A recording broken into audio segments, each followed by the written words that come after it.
Podcast is intended for mature audiences. The views and opinions expressed are those of the panelists and do not reflect in any way those of the podcast partners, sponsors, or affiliates. Enjoy.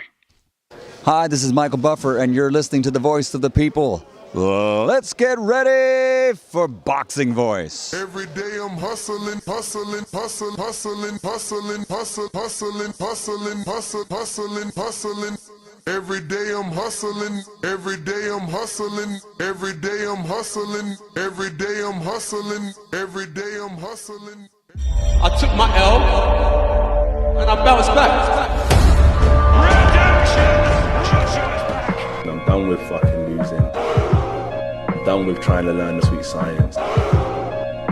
It's war, it's just straight war. TheBoxingVoice.com. Two-time heavyweight champion of the world. As it stands, stop listening to the bullshit until it comes from me. He's got to come out here and try to take this dude's head off, or we got a rematch on our hands, man. I hope they can learn from my situation and not give up. Like, stay strong, like. A man like me don't make no excuses. My boy Chisora said I can win this.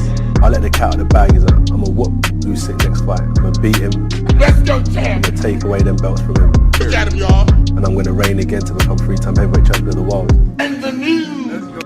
Stay hungry, stay humble.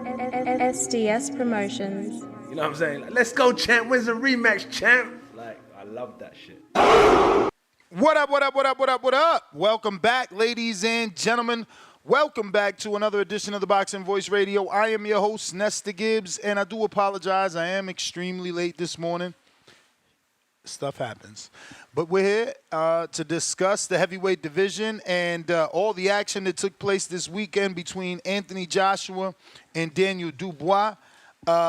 Many articles have been written since, and everyone giving their opinion. Anthony Joshua coming out and basically letting us know he ain't going nowhere. He's here to stay, and he's going to continue to fight on. So salute to AJ. So we'll play that right away because I know that, you know, people like to wonder whether or not AJ is there or whether or not he can continue. I'm part of that, you know, wondering whether this is a fighter's last fight when they go through such a tough fight, right? So we'll get that right out the way by going to AJ's official Twitter and playing this message. Came up short, but look, we've got to look at all the positives. That's the mindset and that's the perspective that we have to have, a positive one, always. Look at what we've achieved in the space of 11 years. It's phenomenal. And I want to thank every single one of you that's been riding with me. What a roller coaster journey. But you know what the problem is that it's far from over yet. When he said what a roller coaster journey, I said, oh, he about to call it quits. But he faked us out with that. It's not over yet. You know, we've done it once. We've done it twice. Doing it a third time hasn't been easy, but I believe it's something I can achieve. It's about making the right steps forward, working hard, improving, and it's got to come from here. More than anything. It can't come from any external voices or influences. It's got to come from here. And it's only been a day, but when I sit back and I'm thinking, I know I got a lot of this, man. I know I got a lot of this. So yeah, just a video to say thanks for your support. Thanks for being on this roller coaster journey with me. Keep your seatbelts tight because deep, deep, deep down in here, I know we've got a lot more to bring. A lot more to bring to the game, and long may it continue. British boxing, I appreciate you. We rise up together. Let's go. Salute AJ. And I don't know if Steve Bunce is that influential. He is a big name in the UK. And obviously he put out some words that indicate he believes that Joshua is done. Thomas Hauser came out as well and wrote some things believing that Joshua is done. And we're going to get to those as well because if we didn't have this video of AJ saying he's not done and that he's going to continue and that he's going to continue his journey on becoming 3-time champion, we would believe that, you know, we would be questioning AJ right now. The headlines read, Joshua won't have full belief he can beat Dubois in the rematch. That's one of the headlines. Then you got Joshua's career legacy in a mess after the KO loss to Dubois. And then you got other headlines where Steve Bunce is, questioning whether or not Joshua will be able to continue. So this is what we're talking about. It is an interesting topic. I'm glad he did come out, nip it in the bud, said he's not done, but the headlines are reading horribly. How arrogant heavyweight champ got defeated. It's crazy. Why do people hate AJ so much? I don't know. He draws so much attention to the sport. He sells a bunch of tickets, and he's pretty much fought everybody and fights everybody. Obviously, that Wilder and Fury fight have escaped us, but for the most part, he's fought nothing but top 10 opposition. But I am trying to find these Bunce quotes, man, because here we go. Bunce was a bit harsh. And if you're watching this on YouTube, don't forget to hit that thumbs up button. It's going to help with the visibility of the show, and it will continue to put this episode in the eyes of new fans. This way we could get new callers, new takes, new opinions live on the show. So, and I quote, he's a bit older, and he's got to be wondering about how many he's got left. He was so convinced after the Andy Ruiz fight that he would win the rematch, said Steve Bunce. About whether Anthony Joshua will want a rematch with Daniel Dubois in the same way he did after the loss to Andy Ruiz. And I quote, I'm not sure he would have the same confidence. He had total belief that if he got Ruiz again, he was going to beat him. It was total belief. He's not stupid. I don't think he would have total belief that he would beat Daniel Dubois in a rematch. He might say it, but it's feeling it, said Bunce. It would have been stopped a few rounds earlier. He seemed to be overthinking things, said Dillian White. So Dillian thought the fight was, on the brink of getting stopped a little bit sooner. He says, sometimes AJ can be an overthinker. AJ was thinking instead of throwing his hands. Dubois was throwing his hands. Dubois was sharp. Credit to him and his dad and Don Charles. And I quote, Joshua has made a lot of money and did big things. He can come back and still have good fights. He's made a lot of money and achieved a lot of fame. Maybe that spark isn't there. So again, people continue to question whether or not, Joshua wants to fight. And you hear a lot of that because of the money that he's made. We tend to believe, he made this much money, he doesn't want to, put himself through another camp. And I get that. And shout out to him that doesn't matter to him. He wants to keep fighting and keep putting on, going through those tough camps. But all in all, man, I am happy to hear that he isn't retiring or at least considering it. Like we said yesterday on Sunday's show, will we ever see 96,000 in Wembley again? Can we ever get another AJ? And I know some of our Mexican fans, Baby Joker specifically, felt that the UK public should just adapt Dubois. But, I'm not from the UK, but Dubois just doesn't have the same personality of AJ. He doesn't have the same demeanor. He certainly doesn't have the same swag. He certainly doesn't dress as good as AJ. It's just a whole different person. Hopefully people are like me, and if you beat their guy, you become a fan of the guy that beat your guy. But not everybody's like that. Sometimes, your guy takes a loss and you become a hater of the guy that beat your guy. Just sometimes, not all the times, right?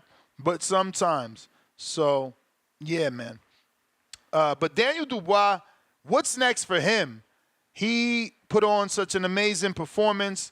Our audience here, some were considering Martin Bacoli, which, credit to Dillian White for the phrase, that is certainly maximum violence. But you guys know me, man. I don't think he should take it. It's like he's already gone through the fire, the real fire. Bacoli got his big win over Jarrell Miller. Before that, who'd he beat? Takum? No, not at all, not whatsoever. Dubois been through the fire. He's at the pearly gates, looking for a unification, looking for that rematch with Usyk. To turn around and fight someone like Bacoli is too much risk, not enough reward. Now, don't get me wrong. He may take it. Al-Ashik's offering big money out there for these types of fights. It may be something that ends up happening. That being said, I prefer the Big Bang Zhang fight. Let's see Dubois in there with another southpaw.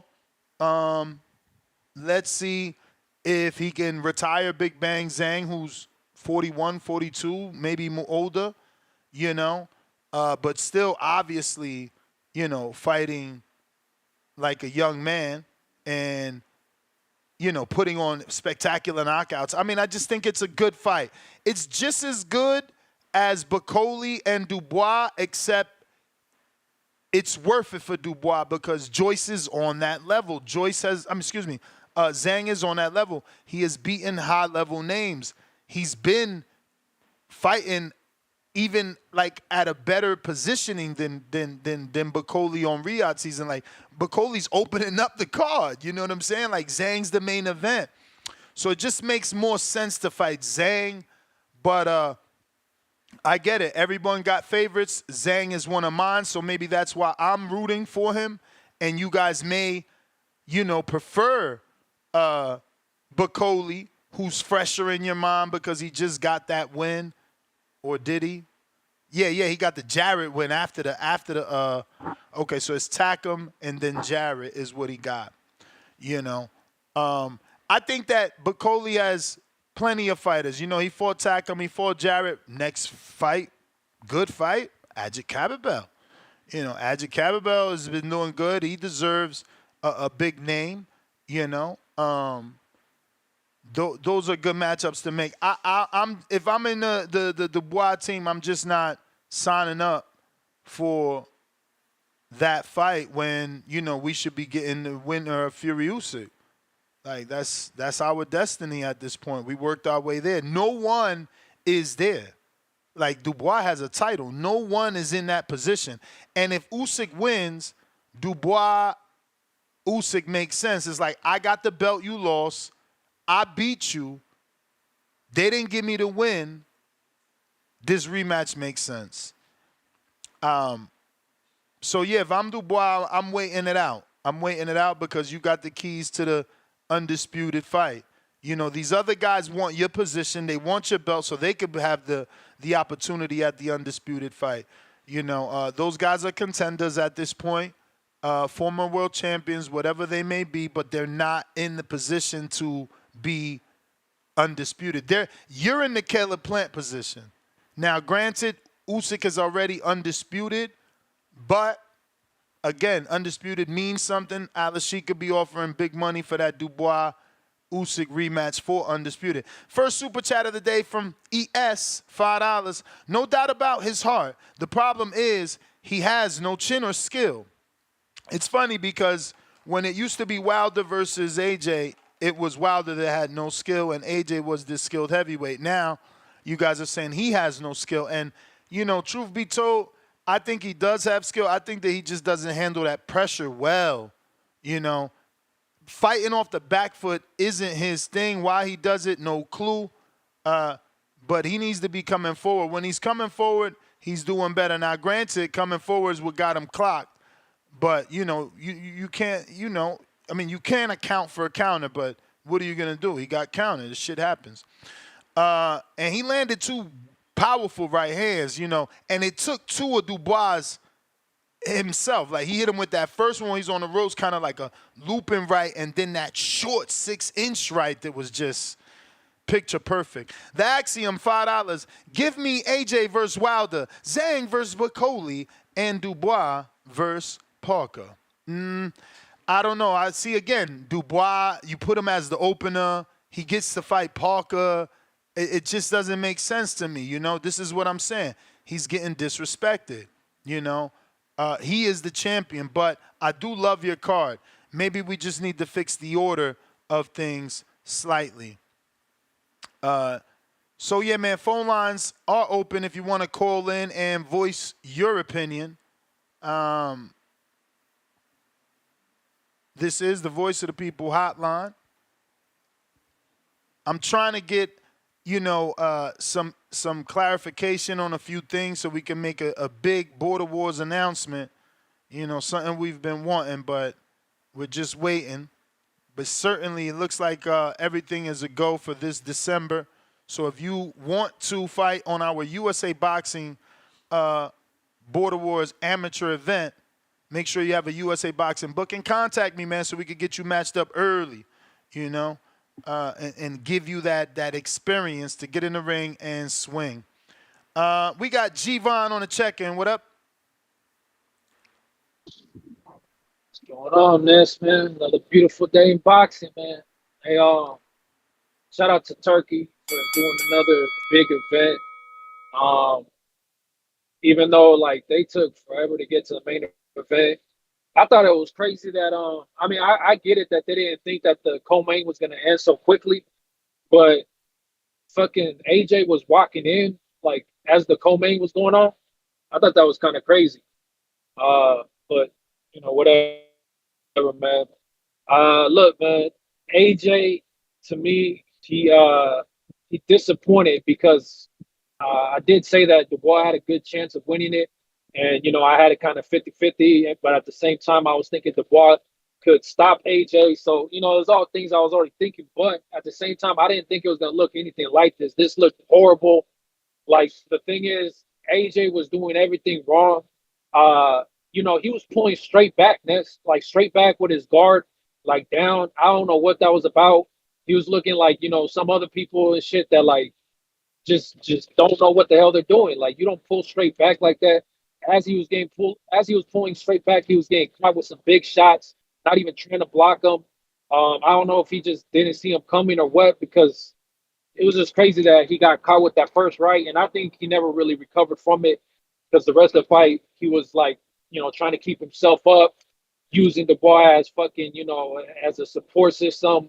Like, he even sat on the ropes for a second. We were having an argument earlier about like, was this worse than the Spence Bud fight? And I think, other people were trying to say that Spence did better, but I think AJ did worse.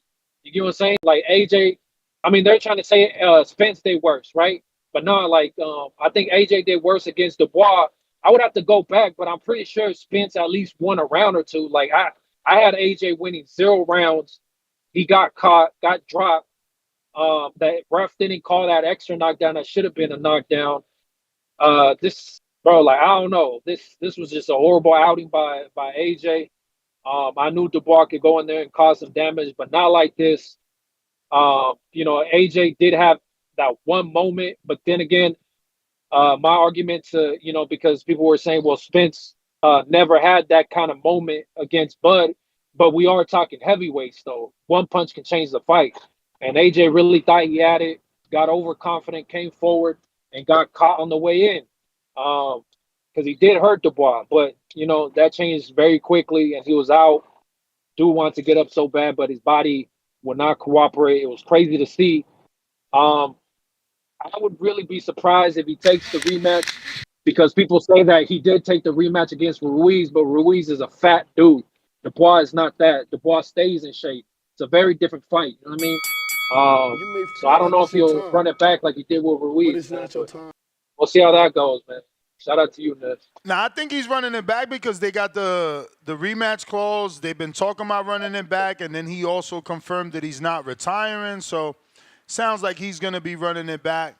And what else do? You know, it's not like you're running it back for nothing. You got a title on the line, but legendary baby, what it do? What it do, man? What's up? Yeah, you got all AJ's life. You got all the promoters, huh? You like, yo, we promoting everybody. We promoting the last 12 years of fights, legendary fights. You know what I'm saying? That's what's going on. Now I'm working on a design. So I just put it on the screen. You know, boxingfanapparel.store.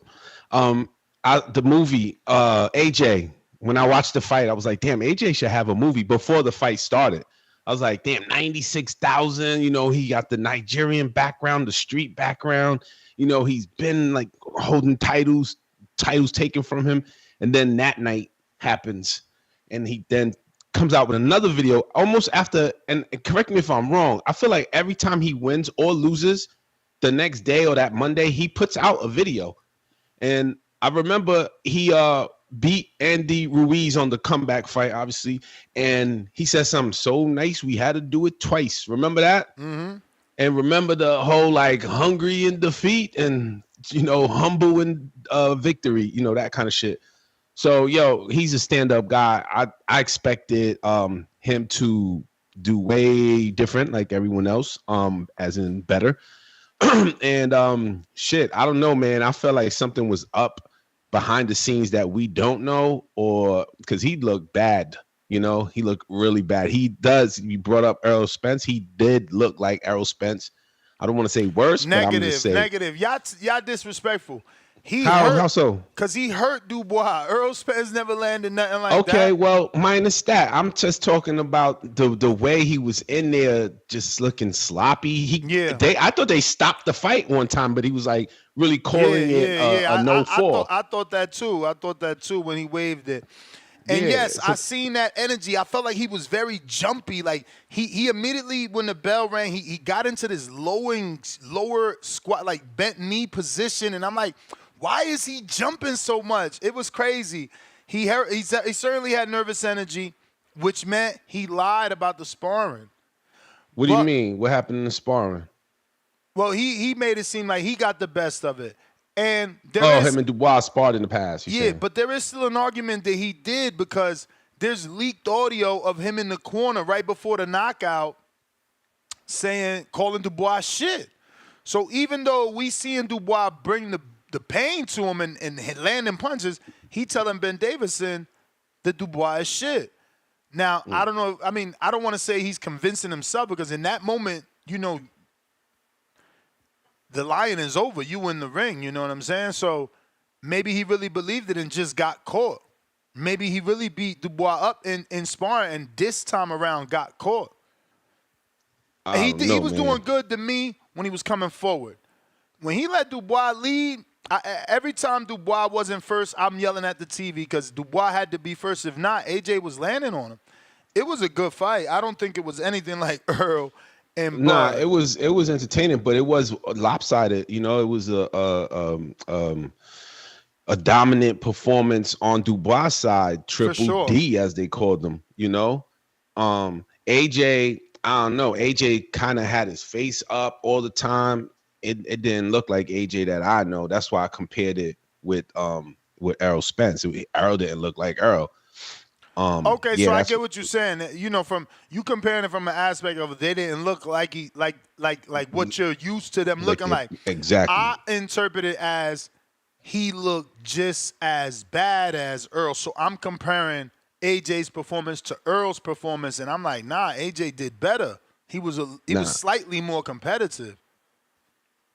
he fell a lot, man. I'm not comparing the two as that. I'm just saying, like he you, said like he you fell mentioned. a lot. You ain't lying. You ain't lying. At one point, I'm like, bruh, he don't got his feet under him. Like, this dude was just all over the place. You ain't lying. Do you believe Eddie Hearn when he was like, "Yo, it was that first round punch that he had never him recovered? Did he never recover? never recovered from it?" Bro, they always say that never recover shit. I don't know, man. I ain't never get hit with no shit like that.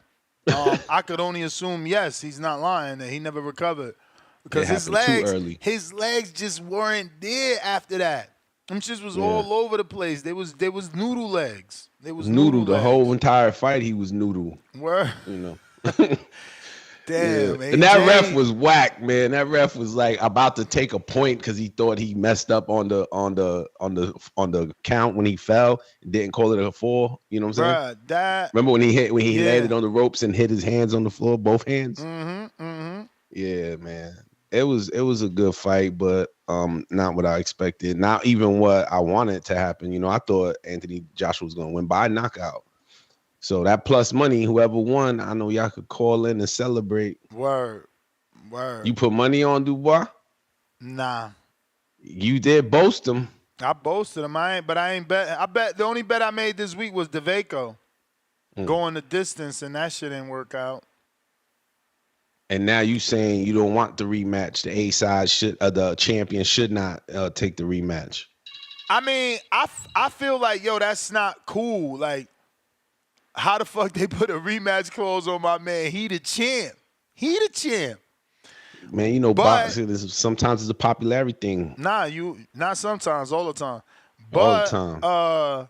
You know, there's nothing else out there for him. Like, only other thing out there is the Zhang fight, and he ain't gonna get this much money for the Zhang fight, you know. And he got the belt, so it's like, if not AJ and Zhang, you going backwards. And if you going backwards, it's not worth it. It's not worth it. You got the belt, so you could get your rematch with Usyk and be undisputed. You know, Usyk got all the other belts. If Usyk beats Fury again, you know, the logical fight to make is Dubois Usyk rematch for undisputed. So now, what if he doesn't? What if Tyson wins? Even more. That's in-house. They sparred. There's video of them sparring when Tyson was 400 and something pounds and Dubois was a not even a pro. And that day, there's a quote that Tyson says, you know, I found out that day that Daniel Dubois was a good fighter. And they're both signed a match, Frank Warren. So it's in-house. It's easy to make. It's perfect. Yeah. You know, and for Fury, he never been undisputed. So that could be enticing. Like, oh, shit, I get to fight a dude that's younger than me, that I spar with. But he's a killer. He's a killer. So I don't know that Fury takes that, you know, at this stage, especially after going through Usyk. And I also think that Usyk, if he loses to Fury, there may be a trilogy because Fury has 2 trilogies on his resume already. He might be excited to have a third one just so he could go down in history. What about the 96,000 seats in the arena or the stadium? When the lights were out, that should look like another city. Nah, for sure. Do you think Fury or Usyk will get that number? Either one of them against Dubois? Nah, and that's why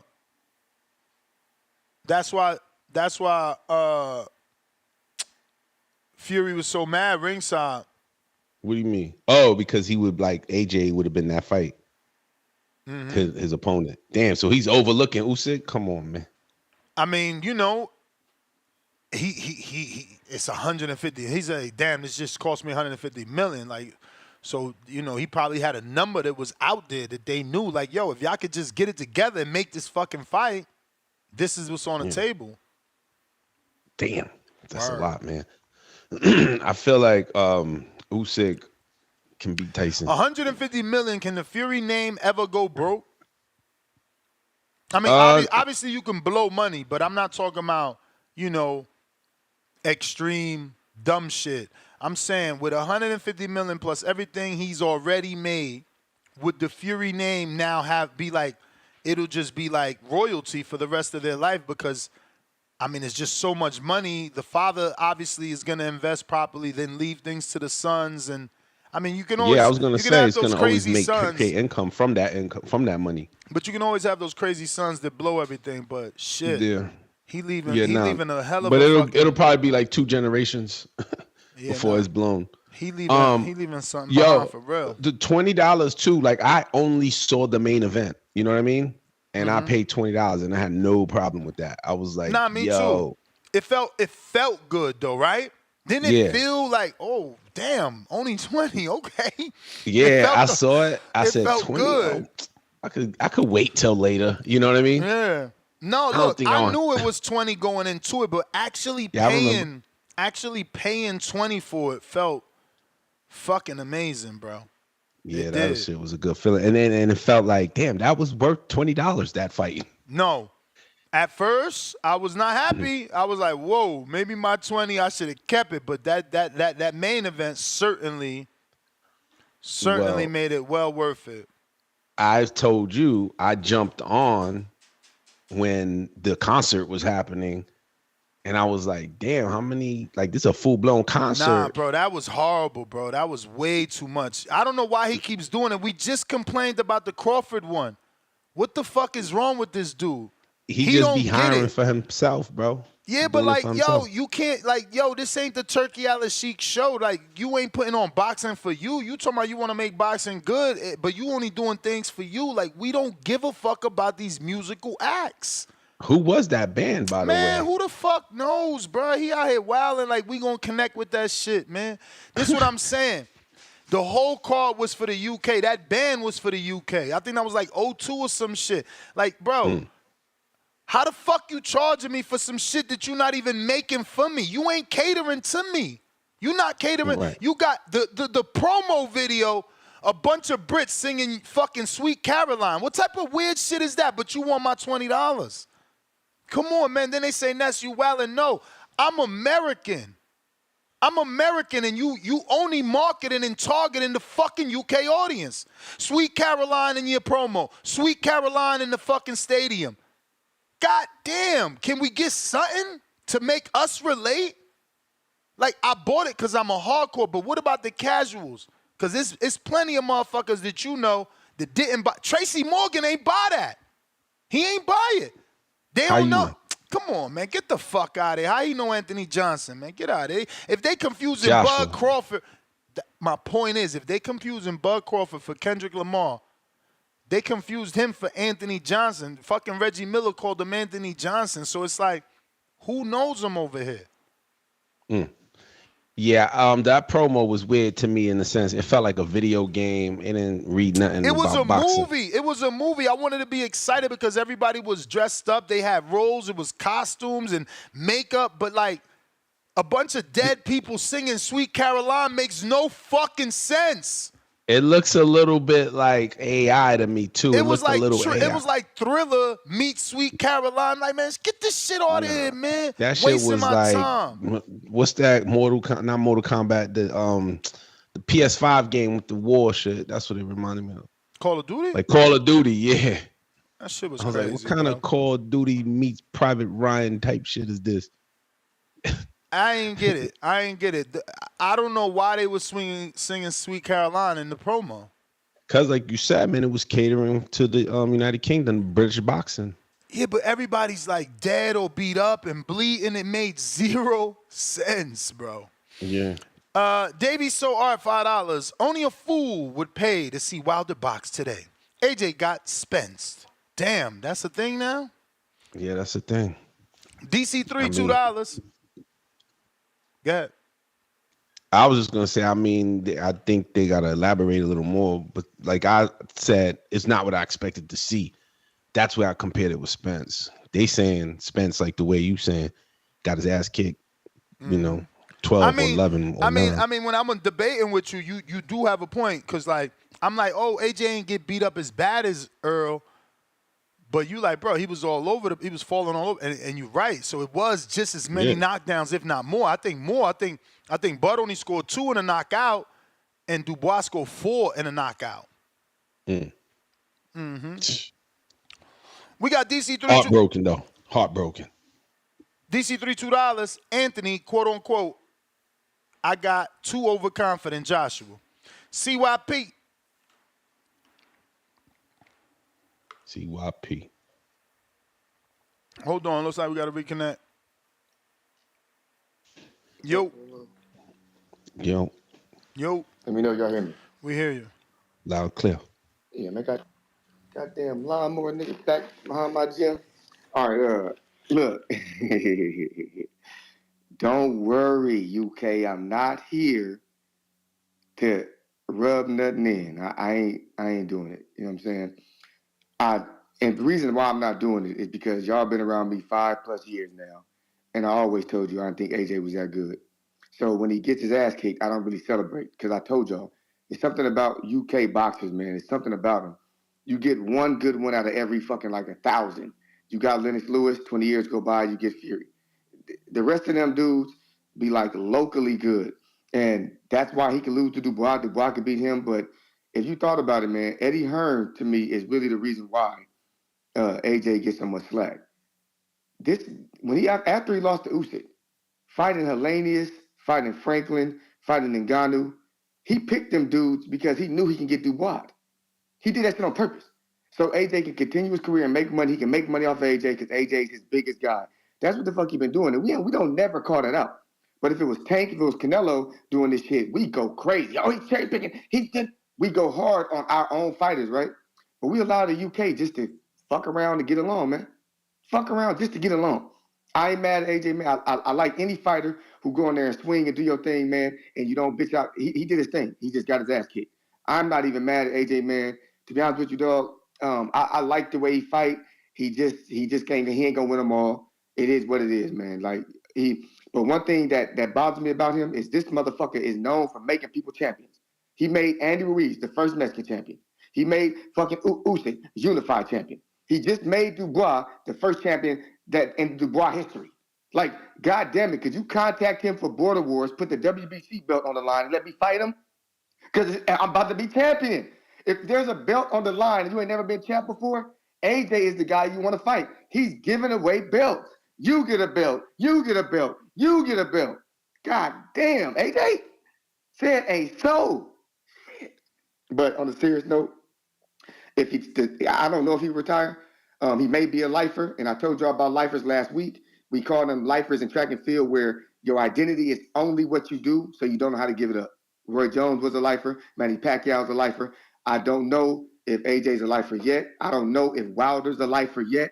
But there are some dudes who have done so much and been so good for their people, for their country, for their state, whatever you want to call it. It is time for them to let it go. But they will not listen to us. They never listen to us. They don't have the fight they want to have. They don't retire because we want them to. So UK is my last advice to y'all. Toughen up. Toughen up right now. Because if that motherfucker keep fighting, he'll be getting his ass whooped just like Wilder getting his ass whooped. But be ready for this shit, because he going to get his ass whooped if he keep fighting. CYP out. Damn, CYP, you want him to retire? Check your DMs, bro. Check your DMs. I've been DMing you. Check your DMs, please. Check your DMs. Sound like he want him to retire. Maybe he thinks he's going to retire. Again, that's what I tried to bring up earlier, that there's always been this thing where we think AJ is either weak-minded or one fight away from retiring. So, like, it's a fake stigma that's there because, look, the dude keeps fighting. He keeps fighting top-level opposition. He's two-time champion. Sell out 96,000. Yeah, you know, it's just us pushing off our stuff on him, I guess. I don't know. There was one other thing I wanted to address about what CYP said, but it's he was talking about writing off, making champions. AJ makes champions out of everyone. No, he said if it was Tank, we'd be calling him a cherry picker. I think that the difference is that AJ is two-time unified.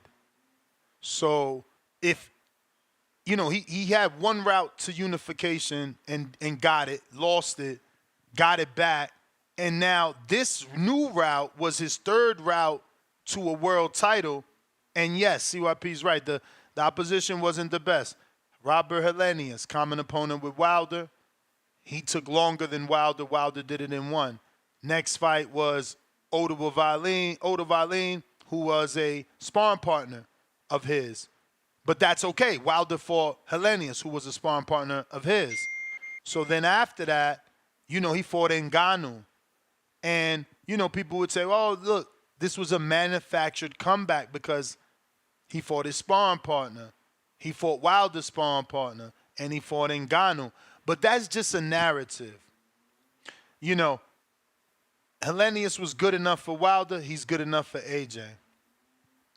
Odo Valin, he had just went to fucking like Germany or some shit and beat Murat Gaziev, who only had one loss to Usyk.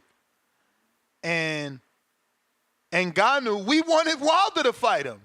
It was Wilder's idea. Wilder manifested Ngannou fighting in boxing. It just so happened that he fucked up the bag, so they made Ngannou Fury. And then Fury fucked up the bag by getting dropped. So we were forced to have a real boxer come and wipe up and clean the mess up that Tyson Fury did. It was supposed to be Wilder, so for us to get upset that it was AJ and Fury, yeah, we could get upset, but I don't think we could take credit away because we wanted Wilder to do it from the very beginning, and Wilder wanted to do it. Wilder's the one put it in our head. So that would have been an interesting fight too. So the comeback being manufactured, yeah, I'm not saying that argument isn't real. There's a debate. But there is also a debate that the comeback was real and that Dubois is that good because of look at who he beat. Dubois going through the fire. And that was my reasons for picking him. It's like, y'all picking a dude that took a easier comeback route while Dubois' comeback route has been the toughest. Like, the toughest, bro. He fought some real tough dudes to get back to this position, so I just rolled with him for that reason, and it ended up working out. But phone lines are open. Guadino, the Chivo, what up? Guadino.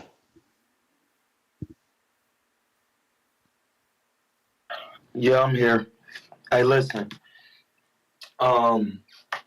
Anybody gonna just say AJ? I keep the boxing technical. Listen, did he get dropped by Vladimir? AJ, I think he did. Yeah, did he not? Yeah, he got dropped by Vladimir Yeah. Klitschko. Hell yeah. And who is the other guy on the call? Enrique Church. Hey, It sound Enrique. like Troy. I didn't know it was Guadino. That's your other name? That's his other Yeah, name. Cuerno de Chivo. But my real name is Hamza. Hey, listen, my nigga. Hey, I spar Boo Boo and mad niggas. So if you don't know that, you should do your research.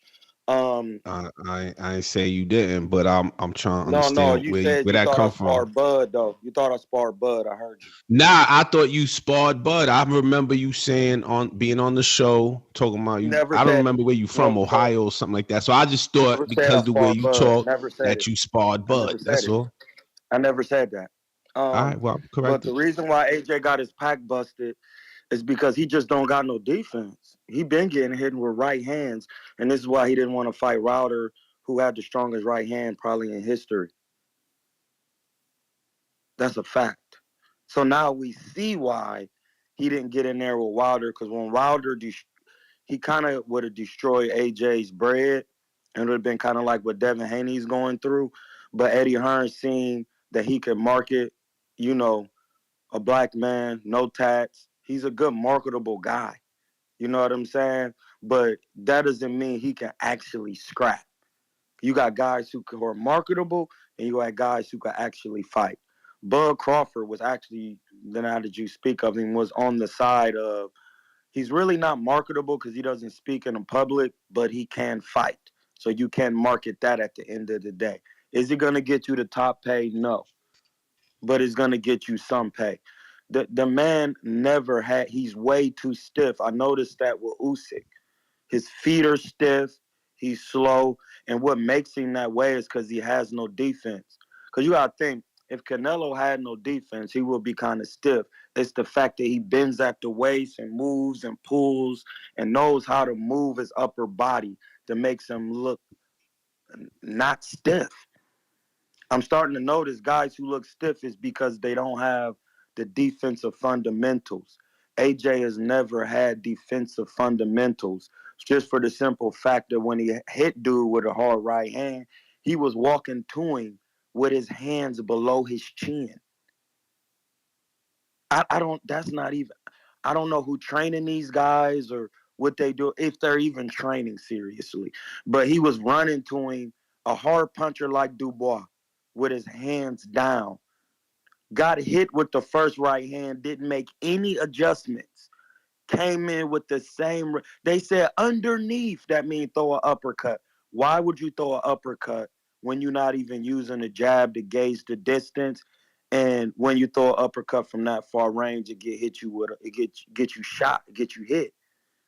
The whole his I don't know what's going on, who's coaching these guys or what's going on, but I'm telling you, the fake boxing shit is over with.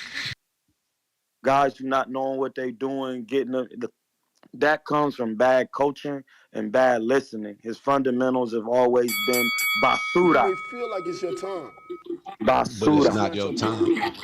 All right, champ. All Basura. right. If you're watching this on YouTube, do me a favor. It is free to smash the thumbs up. And it's going to put this episode in the eyes of other boxing fans that I'm don't about know to we do it right rocking out. now. I forgot. There you go. Shout out to you. Live on the show. YouTube, do me a... Boom. Oh, El Yeah. Tanque. El Tanque. Oh, I already Yo, did. Yo. sweet Caroline. Ain't Bum, ain't bum, no, bum. ain't no more American than that song, bro. Made by That is Americans, true. That is true. That's an American song. taken over by the motherfucking That shit UKers. ain't Hey, shout out to ours. them, bro. They take our swag. They ain't got nothing out there besides Daniel Genghis Khan Dubois, the Predator. That motherfucker was in the ring, and as AJ was walking into the ring, he was looking at the breathing pattern. That's why he knocked his ass out immediately. Man, he was checking that fucking heart rate. He knew everything, bro. 20-degree angle uppercut, 75-degree angle jab, breathing pattern, 2-3 breathes jab, 4-5 breathes hook. He knew it, bro. He timed everything. Yeah, but I'm with the AK-47, bro. You know, Mr. AJ is very robotic. He's been robotic, and his IQ is very low, man. I don't know why anyone didn't say that. You know, the dude doesn't adjust in fights. He needs another fight to adjust, and then when the other fighter adjusts in the rematch, he looks terrible. Usyk, for example, you know, he looked alright in the rematch the second time, and then what, like fifth round, sixth round, it was all Usyk. Took control. He got lucky with Andy because you know he went on a binge taco eating diet, bro. He got way too damn fat. Like I said, man, AJ's. I feel like he shouldn't retire, Ness. He needs to give us that Wilder fight. He needs to give us a Zilly Zhang fight. I'm against Zilly Zhang getting Dubois. There's a guy by the name of Joseph Parker that's like in a 4 or 5 win streak. He needs a title shot. If it ain't against the winner of Fury Usyk, man, give him Dubois. Give him. That might be the only dude that beats Dubois right now is Joseph Parker. Call me crazy or not, that dude is very skilled. He's not robotic like AJ. But yeah. Oh, on another note, it's fight week. It's Puerto Rico versus Mexico. Xander Zayas, Damian Sosa. It's a nice little war in New York that nobody's talking about. You guys might get your chance to redeem your claim. You know, add another victory for Puerto Rico on there. I guess. That's it, bro. I mean, what else is there? If he does retire, I guess. See you later. If he doesn't, there's still names right there, bro. I still would love to see Wilder AJ. That's actually a 50-50 fight, man. The way AJ was looking scared in the ring, I feel like Wilder might get his mojo back, knock him out, and then go and fight Dubois for a belt. Why not? Let's get it. you may feel like it's Have your a good one, time, fella. but it's not your time. All right, brother. Appreciate you. Iron Mike, what up?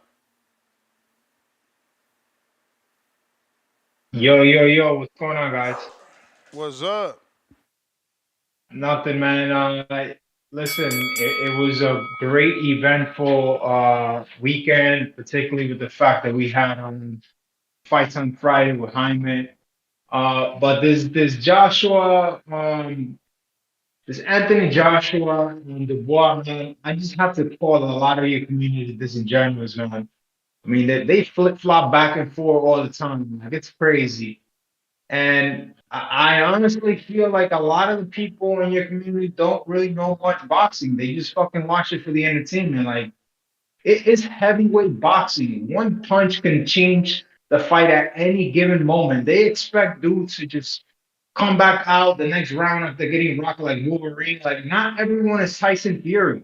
Like these dudes are 215, 260 pounds punching each other in the face. Like a lot of the times you don't have the time to recover a lot of the time. So if they feel wobbly, if they're still not, they don't fully have their legs there. You know, I see a lot of people calling and saying like, "Oh, you know, well, he just didn't see himself." Like you would have seen like yourself either if you got rocked in the chin. Like it is heavyweight boxing. That's why it's so enjoyable because a lot of the times you don't really know what can happen. Like it's very different than other weight classes when you actually show your skills. You know, people are setting up punches, you know, they're throwing combinations. Like heavyweight is just completely different. So for people just to come and say, you know, Joshua's a bum, he was ducking Wilder and all of this, like I'm not even an Anthony Joshua fan, but I'm just calling it how it is. Like a lot of the times, you know, you just don't know until you see them in the ring.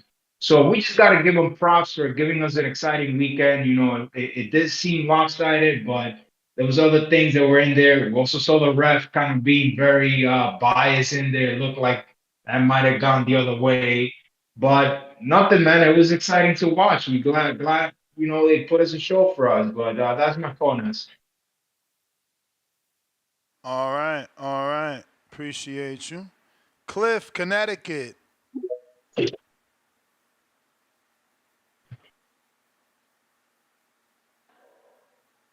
Yo, what's good? What's good? I'm gonna I'm gonna answer what CYP said. Can y'all hear me? Perfect. Yeah, go ahead. I want Yeah. to hear this.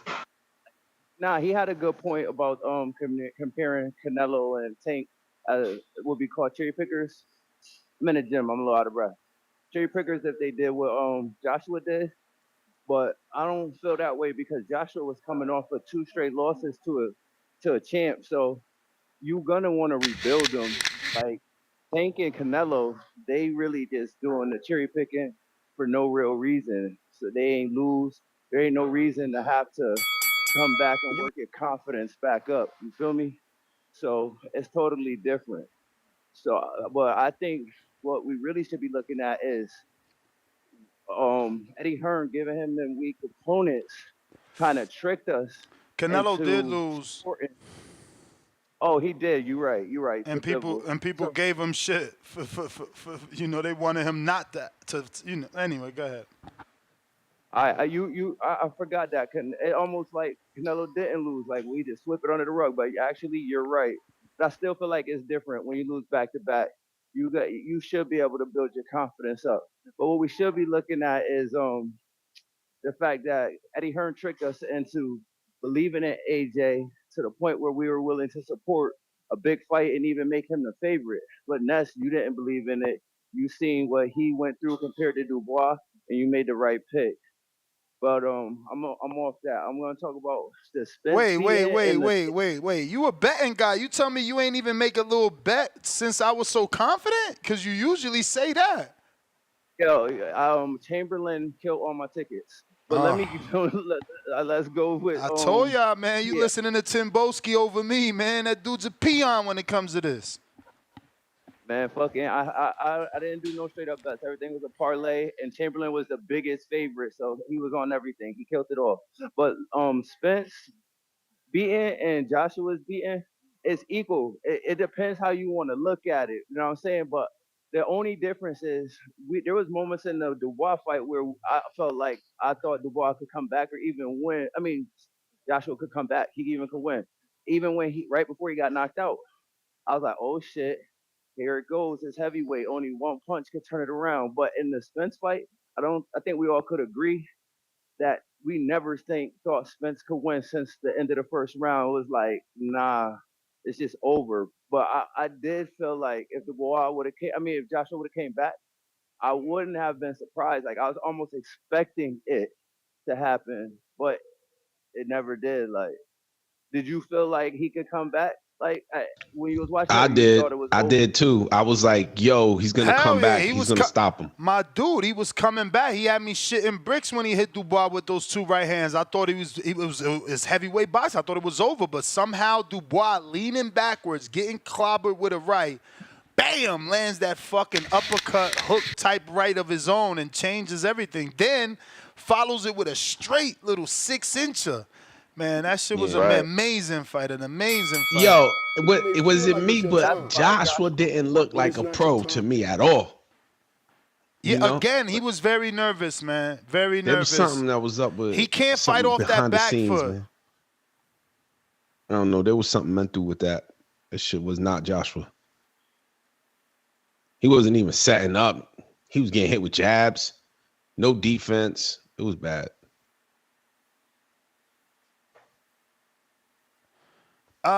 We got C-Dub, breadcrumbs.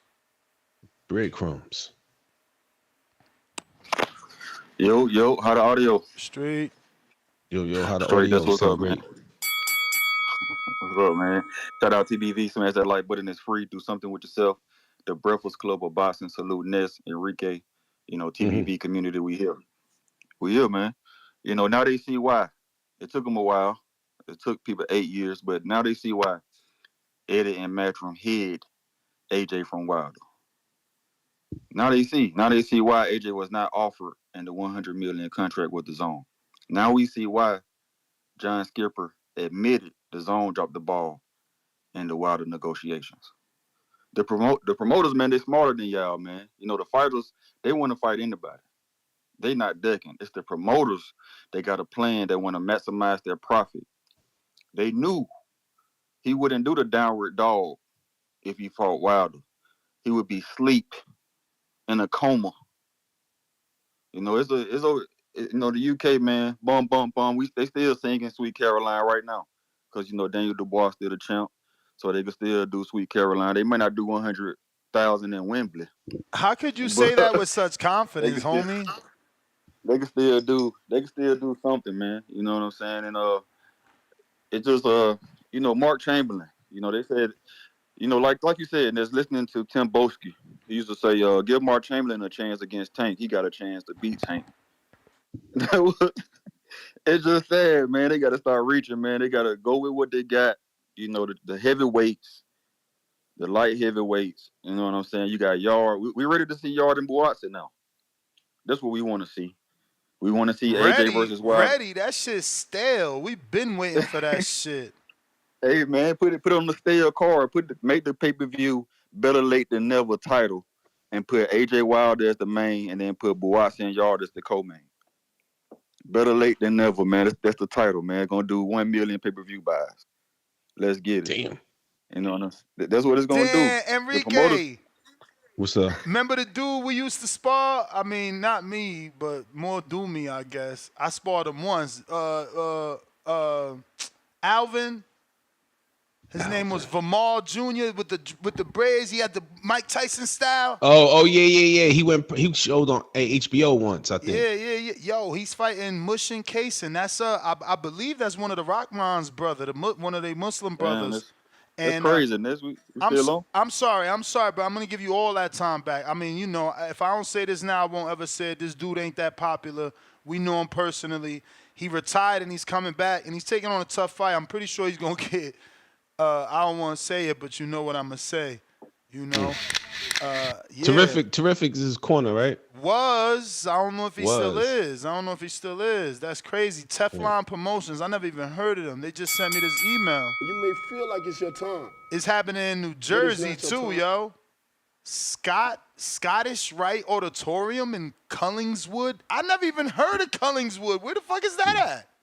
I don't know. There might be an error. It might talk about Pennsylvania or some shit. I mean, Cullingswood, New Jersey. What the fuck? It's a small town right off of Lakewood. Okay, so it's around Cherry Hill and very close to Pennsylvania. So you was close. Oh, that's south. Yeah, it's It's way certainly south. It's down there. Shout out to Alvin, man. Damn, he in tough. Yo, Kason can punch. What pound is he? What pound is he? He was a Cruiserweight. heavyweight. Oh, cruiserweight. Yeah, it's Yeah, he was cruiserweight. big. Cruiserweight, bro. But Mason could punch. That dude he just ain't been given an opportunity. That Muslim boxer could punch. That's what he goes by, the Muslim boxer. He could punch, though. He could punch. But go ahead, C-Dub. Apologies, man. It's just, we got a personal relationship with him. It's cool. It's cool. I know the Hardin. You mentioned that you may be a forget, so that's what's up, man.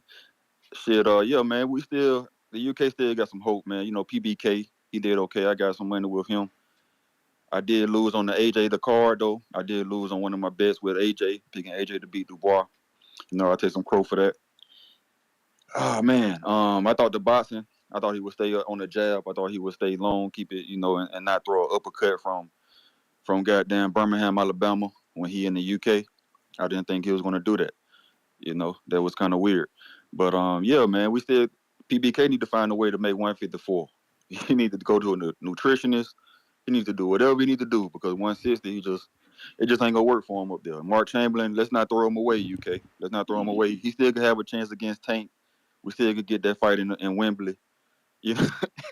Let's build him up, Timbo. Let's build the fighter, man. Go talk to the Mel Toledo. He'll teach you how to build your fighter, man.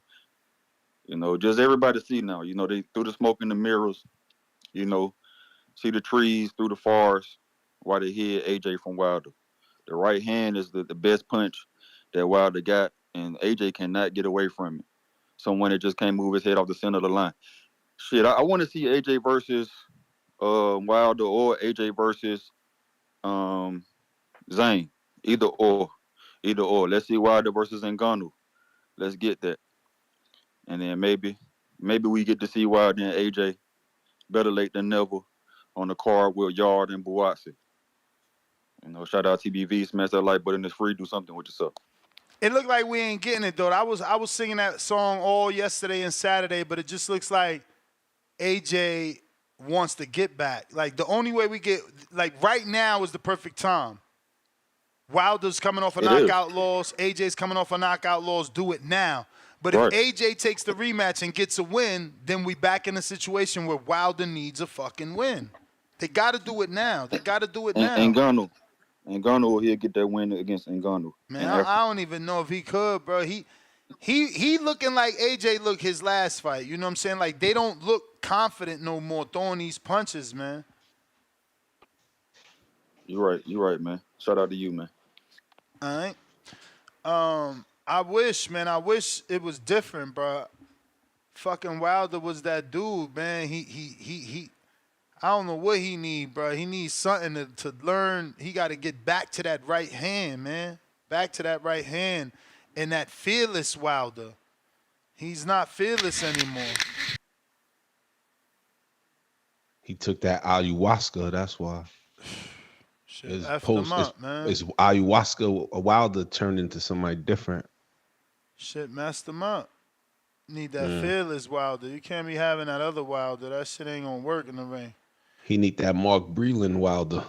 Not even, man. Not even. But yes, because that's when he was winning, But you just need that confident Wilder back, man. You need that. You need to take him back to that moment. Like, I watch a lot of movies, right? So, movies make you believe. So you need to get someone that deals in, what is it, hypnosis? Hypnosis, yeah. Put his ass to sleep. Wake him up in that moment right before the Fury fight where he's saying, you got to be perfect for 12 rounds. I only need 1 second, or whatever the fuck the phrase was. That's when he was his most confident because he truly believed that. Fury took that away by making that phrase not real anymore because that phrase was real. He was losing rounds in the Lewis Ortiz fight. Wilder right hand shows up. Losing rounds in the Spielka fight, Wilder right hand shows up. It's always been there to take him out, even in the Fury fight. That's why he went into the rematch believing that. He was losing that fight or getting outboxed, but he dropped Fury 2 times. So he was believing in his power in himself Self-belief is amazing. Remember, he made that phrase, speaker, believer, receiver. That shit became a household phrase. Like, he need to get back to that. He don't have that belief in himself no more. He don't believe what he used to say no more because Fury took that. People going to say, oh, you know, you're going to get the erratic, extremist, wild defender. Hey, Fury ain't take shit, but they know it's true. Before that fight, you couldn't tell Wilder shit. He didn't care who you were. He didn't care. As long as he hit you, he knew he had a shot. That's how he looked at it. And then Fury took that away, man. Because it's like, damn, this motherfucker, I'm used to hitting somebody no matter how bad I'm losing, and it can change the trajectory of a fight. This dude is taking my shots. He's rolling with my shots. He's getting up, for God's sakes. These other dudes don't even get up, and if they get up, they're delirious. Fury getting up with extreme Wolverine-like, recovery. George Foster, member for 18 months on a contender level. USA got some nerve complaining about UK shows. We sit through 20-minute mariachi bands before getting 12-round glorified sparring contests. That's a lie. That's a lie. Canelo don't give you no fucking 20 minutes of mariachi. That's a freaking lie, bro. That's what I'm saying. We don't do it. And we don't have to fight with each other just because we blaming the UK. Like, it's not your fault what Turkey did. You know, he gave us a whole set. Before Turkey, y'all didn't have a fucking concert. All y'all did was sing Sweet Caroline, and we was cool with that. So stop being so fucking sensitive and allowing people to divide us, because we are all boxing fans. We need to be one. We don't need none of that shit. You want to get rid of mariachis? Be my fucking guest. While you at it, get rid of the Star Spangled Banner, the fucking Puerto Rican anthem, the Mexican anthem, the fucking all them anthems. We don't need none of that shit. Right now. Nah, we don't need none of that shit, bro. We here to fight. We here to fight. You got it. You gotta honor. You gotta honor the countries that come in and have the fight. They got you brainwashed. You know what that is? That's a marketing tactic. That's a marketing tactic. They trying to get last minute pay-per-views. Why you think motherfuckers is waiting in the back now? Now you got Pacquiao waiting on games. You got motherfuckers watching UFC. Bro, this is all to get last minute pay-per-views. Ain't no fucking reason nothing should be taking 2 and 3 hours for the main event. No reason. That is just a ploy because they know between the co-main and the main on Saturday. How long was it? Bro, it was long, man. Ridiculously long. I bought it at the time the concert was like starting. You know what I mean? Nah, bro. And then it was that was probably about long. like 25, 30 minutes. It was long, and don't get me wrong, that fight with Buasi was good, but he went 12. You know what I'm saying? He went 12 with a dude that he shouldn't have went 12 with. Like, Willie did good. Willie Hutchinson did really good. He looks really good from a like mechanical and technical, and he's got swag. You know, Willie looked like Keller. Like, yo, Willie's their version of Keller Plant. Holy shit, he is their version of Keller Plant. You know, and at least fighting, not outside the ring and dressing, fighting. Or verbally. Yeah.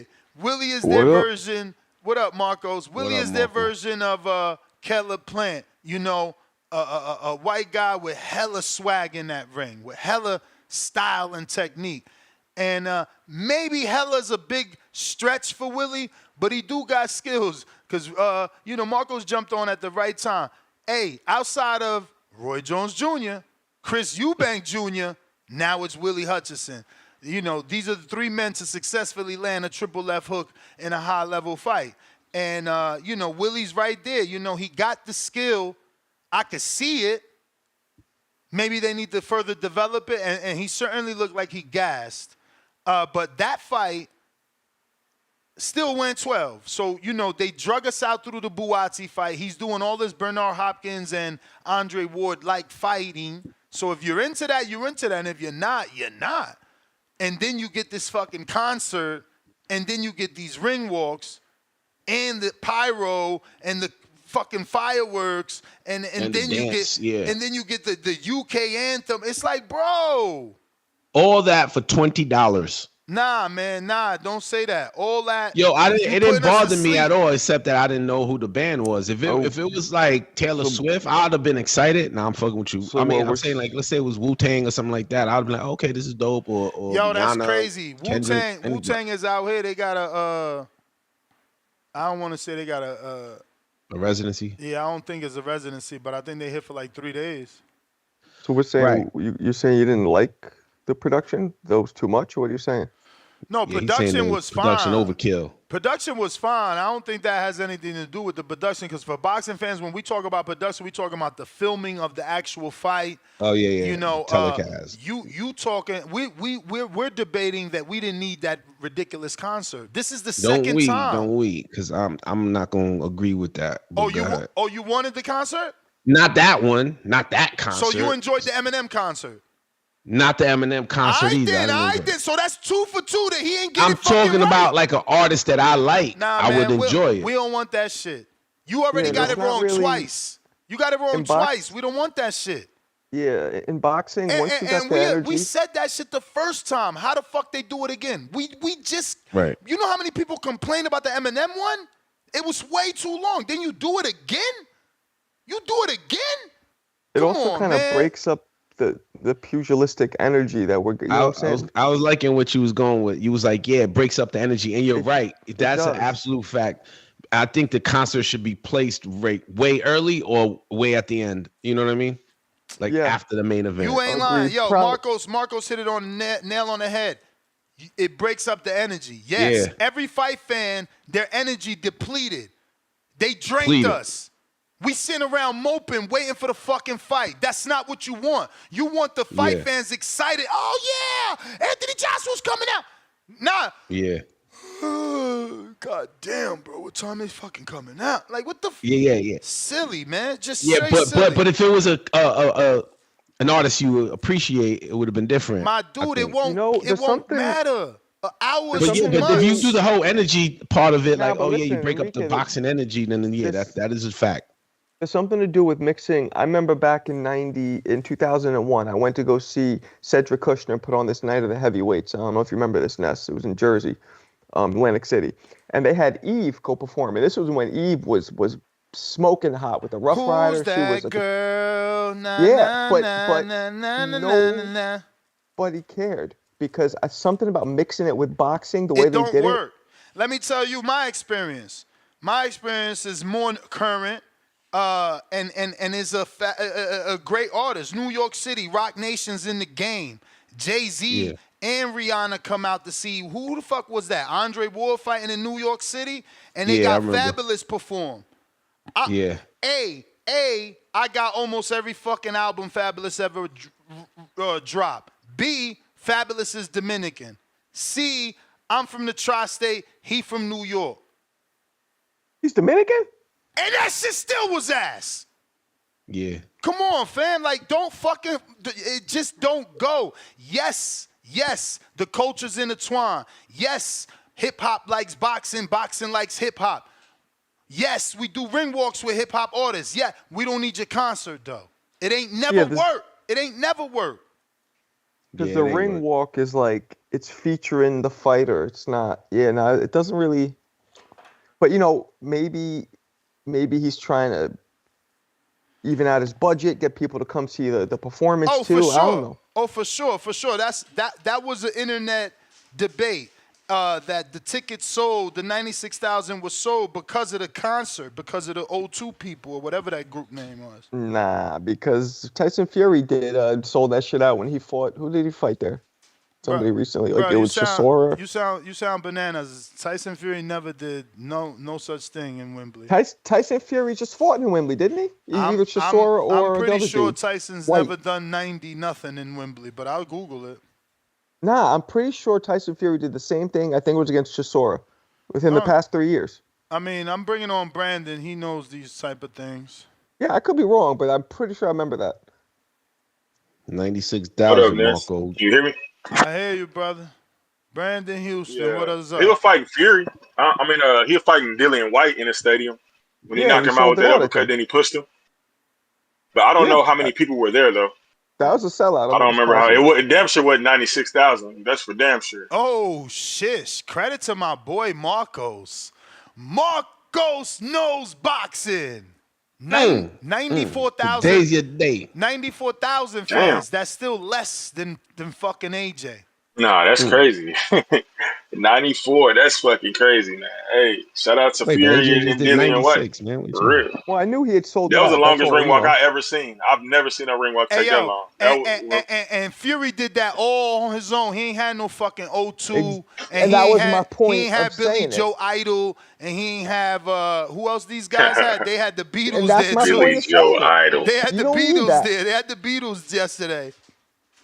Who the fuck is You can Liam have Gallagher? I Elvis. don't know, bro. Anyway, AJ, man, hey, me and my girl watching the fight next, and as soon as when he came out, and I seen him going backwards, and Dubois was coming forward with that much aggression, I was like, oh, I see how this about to go. I'm yelling at the TV. You can't let him be first. And it kept going on, and then he finally landed that big shot in the first round and went down. I'm like, bruh, what are you doing? Wait. You asking who not to let be first? You telling AJ not to let Dubois be I'm first? telling AJ don't let Dubois be first. And Make I'm him go yelling, back. I'm yelling the same thing at Dubois. He could, because That's crazy. anytime AJ would be first, Dubois would not look good. AJ coming forward is better than AJ going backwards. But Dubois coming forward behind that jab is no stopping him. That jab was crazy Saturday night. Yeah, But but I'm AJ going had for his hands AJ in the by fight. his bra. I'm just like, bro, don't let him be first. Because AJ, first of all, he ain't got no defense. He ain't got none. Then he moving backwards. That's another thing added on top of no defense. And it's just like, I don't know.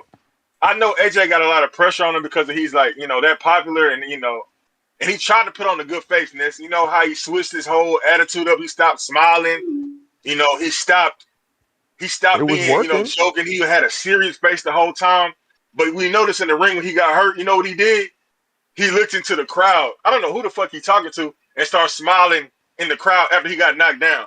It's like, why you smiling now? He What's did the serious funny thing now? after AJ, the like, bro, Usyk losses. lock in. Like, I know AJ. I think it's a mental thing. That's like you're saying about Wilder and him. They're both nowhere close to what they were at their height mentally.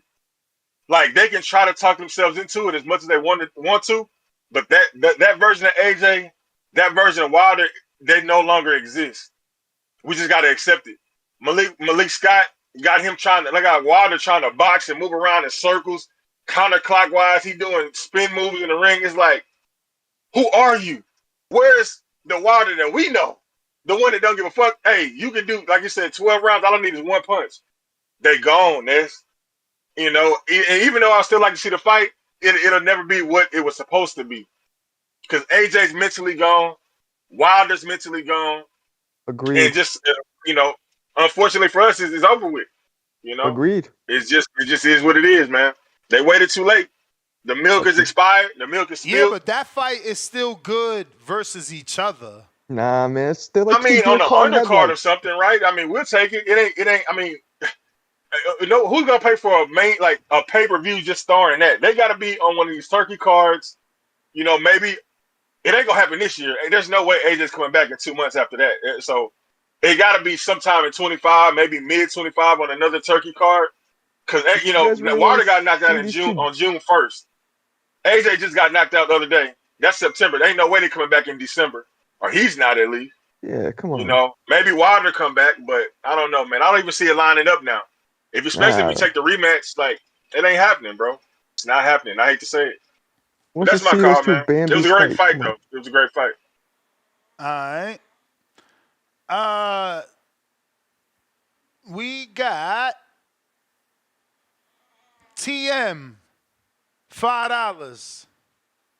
Let's put some respect on Dubois. He was a IBF champion, if I'm not mistaken, and I got Dubois beating a lot of American heavyweights. Salute TBV. I mean, I think we're putting a lot of respect on Dubois' name. What American heavyweights? I mean, he already beat Jarrell Miller. Who else is left? Jared Anderson? Jared Anderson. All the great ones. Michael the only Hunter. one that I think Michael Hunter. He's only lost to Usyk. He's just getting old on the outside, not and getting Hunter's the the only fights. guy who beat Bacoli, if I'm not mistaken. He is. But remember, Bacoli had an injury in that fight. We got DC3, $2. We got to make a TBV award for the biggest clown emoji show. The thing is that nobody's going to accept that award, right? So, somebody could get voted and they're voted the clown of the show, but they're not going to accept it, and we physically give these awards out. $10 from Von the Vituroso. Let me share the winnings. Daniel Dubois by stoppage. AJ versus Wilder. Set up the winner, rides off into the sunset. Loser fades into obscurity. Shout out to you for the $10. At least you listened to the advice. Tried to tell these gentlemen about Daniel Dynamite Dubois. No, you hit it on the head, man. I mean, my thing was the way he kind of almost quit against Usyk. I was, I've been doing this shit so long that the reason I didn't, I guess, feed too much into that is that's probably now my 6th or 7th fighter with a broken orbital. Everyone handles it different, and no one. He had a broken orbital? Of course. What the fuck you think he took a knee for? You didn't see his face? Go ahead. What you said? Everyone handles it different, but no one what? No one handled it like Ebony Bridges. Now, credit to her. Credit to her. But I think everyone will check out. Kell Brook checked out. Everyone checks out. Bro, listen. Did Paulie Malignaggi check out against Cotto? I don't know that he had a broken orbital. You have to Google that. But I'll tell you this. Yeah, he did. You Google it, make sure, because that bro is fractured. So like you're gonna keep letting them hit on you so that they can't repair it and your face look at Margarito. Tough guys. All you tough guys, they keep talking about, oh, he took a knee. Look at Margarito's face and tell me they put it back together properly. Tell me his eyes align properly. Tell me his face is fucking straight. It's like he went somewhere to a foreign country and got his face fixed and they didn't even use a level. Come on. Why you think and look at Abner. Abner doesn't take off his fucking glasses. Abner doesn't take off his glasses. And his was only a detached retina. He don't take them off. When the last time you seen Abner Mars without glasses? Think about it.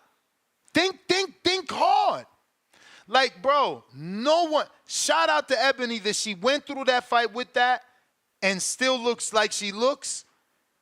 And I mean, at this point, it's over because she's someone bagged her. She's pregnant. Pregnant. Yeah, no, it's over. And Paulie he suffered a fractured right orbital bone and his jaw was injured. See, now Google is broken and fractured, two different things, because I'm telling you, broken, that bone could protrude. Like, it takes a different type of person not to be afraid to continuously get punched on something. And now, granted, they don't know. They can't diagnose themselves. They could just feel the pain. But again, I watched Kell Brook do it, and I think maybe I shamed Kell Brook the most in the Gennady fight, right? Maybe, I think. This is a long time ago. But since then, so many people have suffered brokens or fractures to that part of the face that it's more common.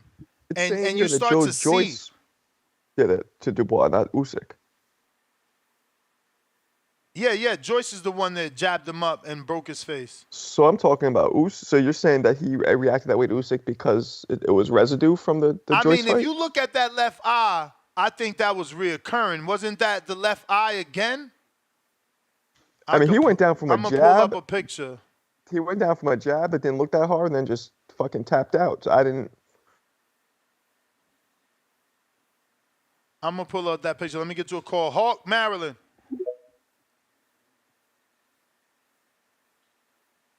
Hawk, Maryland. Yo, TBV. What's up? Hey, too much. What's up, fellas? Good day. Hey, man. If you watched, if you ever been in a fight, man, in a fist fight or whatever, boxing match, for real. The thing about it is the two people in the ring, the two people fighting, know who's better, know who hurt who, and all that. Between me and you, we know what's going on. Put it like that. That's how it would go. AJ got in that ring, and I thoroughly believe the rumors about them in that sparring session, because AJ looked nervous as a motherfucker. Excuse my language, as a mug, and it showed throughout the fight that he was basically scared of Dubois. So he didn't show the confidence he showed in the fight against the last few fights. Yep, you're right. Damn. Hello? Yep. Yeah, we're here. Yeah, Yeah. you're right, man. Yeah. He didn't show the confidence that he showed in the last two fights, the fights against Ngannou and the other boxing match against the guy that fought Fury. Otto Wallen. So he didn't.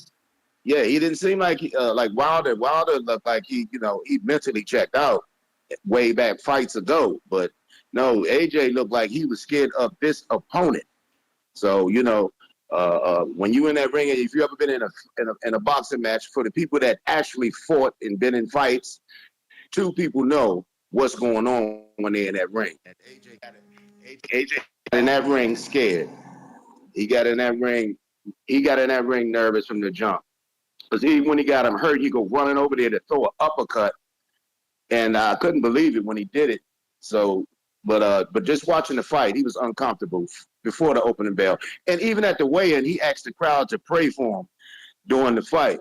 So I mean, he already had a preconceived notion that he wasn't, in his mind, he wasn't going to beat Dubois. So yeah, when they been having them sparring matches and stuff, it do mean something to the fighters, because you've been in the ring with this guy, and between the two fighters, they know what's going on. AJ got in that ring scared. Period. Oh yeah, he was twitching like he smoked rocks.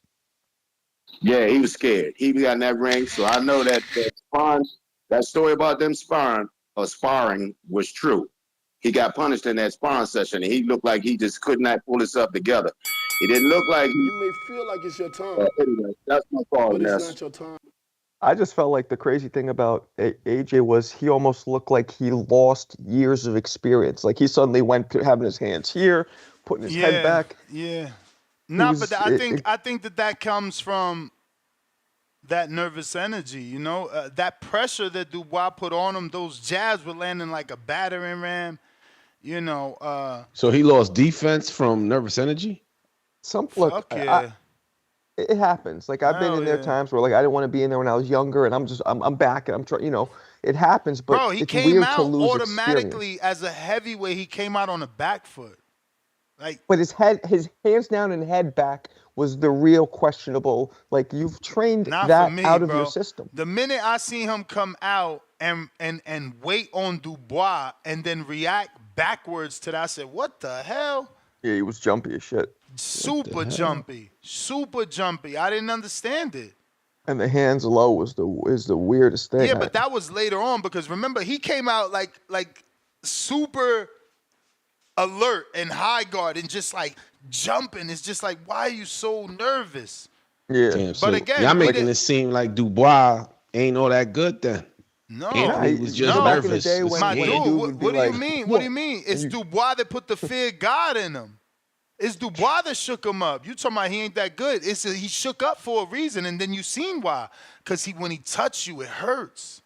And that's funny because that's Look at the way So he was he had reacting. that Mike Tyson effect. Look at the way he was reacting to AJ to Dubois' jab, bro. That shit was hurting him. But don't forget, the jab was also landing so much more easily because AJ's hands were down and he was backing away, and Dubois was just catching him, and he kept backing up. I don't know if that it was more about the hands than, a combination of hands backing up and Dubois having great reach, bro. I think All of it, I yes. think if we Google he's got nice arm length, because that jab was on, bro. He was landing it from far away. He's got a decent reach for sure. And it's then he was funny- doubling it. Then he tripled it. Mm-hmm. He used it as a single. He was very educated with that jab. He didn't do any up jabs or side or nothing like that. So But that's what you do when a dude he did his thing. is retreating from you. That's what you do. Nah, yeah, he You know. chased him down with that jab. That It's- jab hurts, bro. You can tell. I thought it was funny popping because when his they did neck that back. when they did that sit down, when AJ was like relax, and he Yeah, got yeah, up, yeah. I thought Dubois looked a little shook there. I was clearly not wrong. me. Not me. I told No? y'all. I said, look, that was like that Big Bay Esteban moment where it's like he met the fire with the fire. His face immediately turned and said, what? We could go right now. And he's like, Who you think you are? He's like, come down, Daniel, come down. Some bullshit he Who was you saying. think you are, bro? Yeah, like, Who you think you bro, are? Daniel wasn't trying to hear that shit, and I'm with whoever keeps bringing up the fact that he's got a girl now. You know, it's different. You know, because your mom is gonna look at you. You always gonna be the love of her life. You always gonna be, you know, a mama's boy. You know what I'm saying? But like a girl seeing a man disrespect her man, that could be taken differently. And I think Dubois out here to prove, man, ain't nobody playing him no more. And the resume speak for itself. I mean, he's really been on a tear up right now. He's doing his Again, last I 5 just fights are great. And I know the 5th one is La Arena, but we gonna throw him in there anyway. You know what I'm saying? Kevin is a common opponent with somebody. I can't remember it off top, but he's a common opponent with somebody. And I think Joyce and Dubois both fought La Arena. man, I hope he gets the winner of Usyk Fury and they just undisputed again. That'd be dope. Yeah, no, that's the best route for him. You got these hardcore fans that want him to fight Bacoli, Wilder. and McCauley. that's a good fight for us as hardcores and For fight us, fans. not for him. But you know, as a dude that already went through the fire without us asking him, he fought Hergovich, like, you know, he fought Big Baby, he fought Usyk, he fought Joyce. Like, yo, let that man who earned the belt, let him get his shot at Undisputed. You know, setting him up in another tough fight before Undisputed just sounds like we want to see him lose.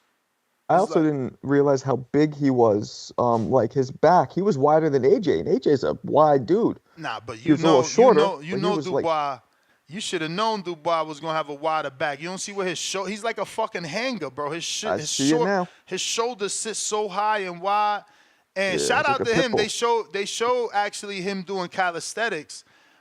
You know, because a lot of times people think that's all, you know, bodybuilding and shit. But he was doing a lot of calisthenics too. Anthony Yard was like that too. Anthony Yard used to do muscle ups. I got Sony in Cincinnati. What up?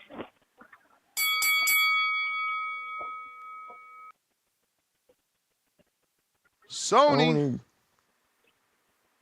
Do I got the wrong number or something?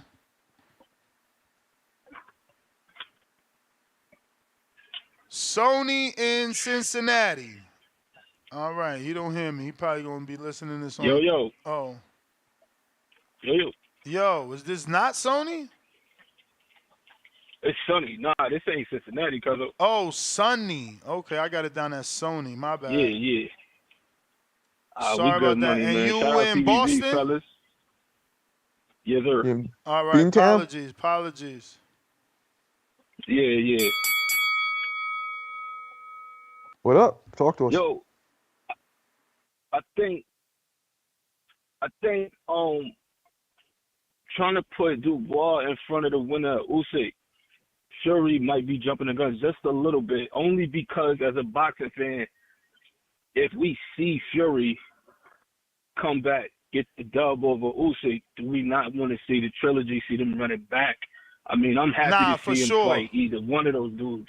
I'm with you for so sure. I just think we gotta chill and let him get to that point. You know, if it is Usyk, then I'm cool with them rocking it, you know, unifying and letting that play out. But if Fury gets the dub over Usyk in the rematch, yeah, let them have the trilogy. And if Dubois want to take something on in the meantime, stay in shape, maybe something like a Parker. I don't know if you want, you know, something to stay in shape and stay active. But if it is Usyk and they want to jump straight into that, I'm here for that fight. But I like to let the Usyk Fury thing play out first. You feel me?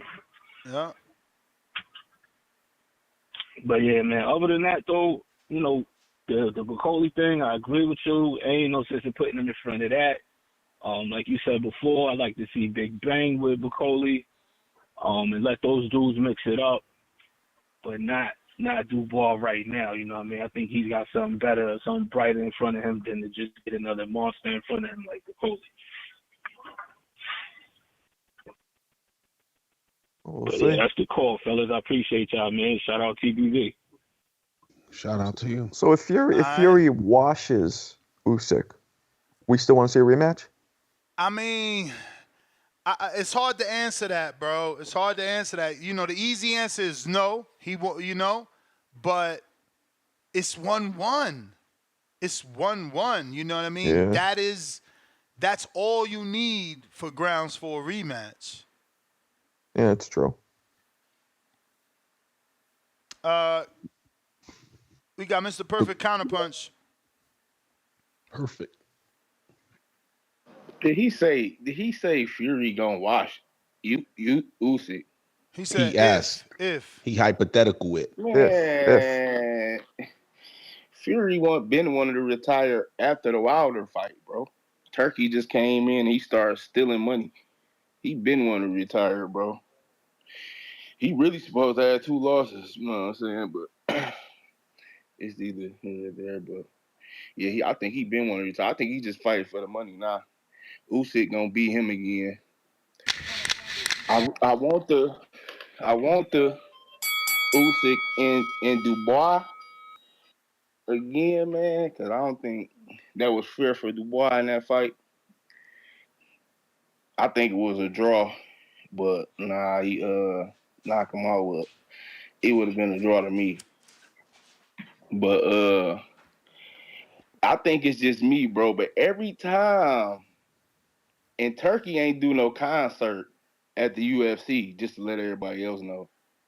He ain't do that shit at the UFC. Even though UFC got 12 some fights, he still ain't do none of that shit at the UFC. He made all that picture shit at the UFC. He could have did that shit at our shit. Like, come on, bro. We want to have a concert with some bullshit. Like, man, get the fuck up out of here. But is it just me or every time, other than the Crawford event, that was the only time I seen Turkey happy, bro. That nigga was mad as hell on Saturday, bro. He told the I thought he camera, was happy. I thought he was happy. He was all doing no, all the you wasn't no punches. fucking happy. When Yeah, he was AJ was happy getting knocked camper, bro. down, He you ain't did a see? ring walk of his own. You ain't see Turkey? Nah, I ain't see it when what'd the he do? I mean, AJ unless fight they happened. cut when he Bro, was when they voting put for the camera AJ. on Turkey one time, he cut the thing on the neck, like, get it off me. I ain't know. I ain't missed know. that. I missed that. Yeah, I Bro, missed he that. was mad. He was looking mad as hell. He even had his hands on his head.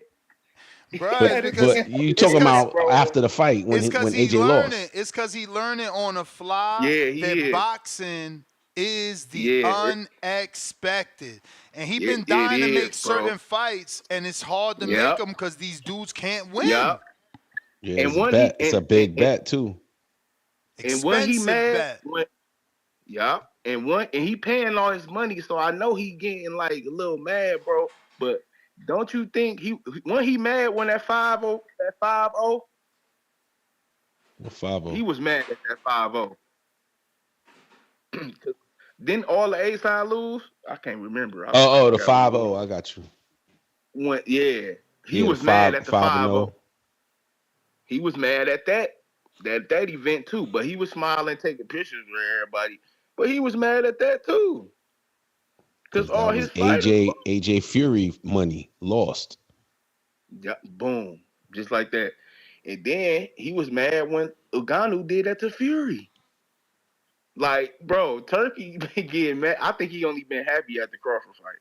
That was the only one I seen the nigga happy and shit. Like last time, bro, if you go watch that fight and you look at Turkey during that whole fight, you'll be like, bro, he was looking like he was looking at the other one, like he wasn't happy. You may feel And like they it's your had him on time, the camera. He had cut the but neck, it's like not get your the time. camera on. But that shit was wild, man. That's all I had to say, man. Big time boxing Detroit. All right. All right. Cut the camera. Cut the camera. Yeah. Yo, I'm out, man. Follow me on Instagram. TBV_casual fan is my Twitter X handle, and my Instagram is at Fight Talk. Fight Talk. And my store is boxingfanapparel.store. Peace, Ness. Peace, Marco. Appreciate y'all. All Keep it right. All real. right. All right. Enrique. Chitter. We got Pistol Parkway Mozzie, $5. The crowd can boo the music performances just like they boo boring fights. But the crowd be enjoying the music, so they're going to keep doing it. Damn. Leonard Sterling, 2-pounder. Hutchins gassed in Richards' fight as well. Damn shame he didn't get that shit together on this high level, man. Flashy boy, $2. Ring walks are our concert. Stop the BS, Turkey. Neil's water bottle, 2-pounder. Joyce resume looking real good with Daniel Dubois and Parker. Yo, Joyce funny. He put that out yesterday. He said this loss aged well. It's like I'm kind of getting annoyed with that.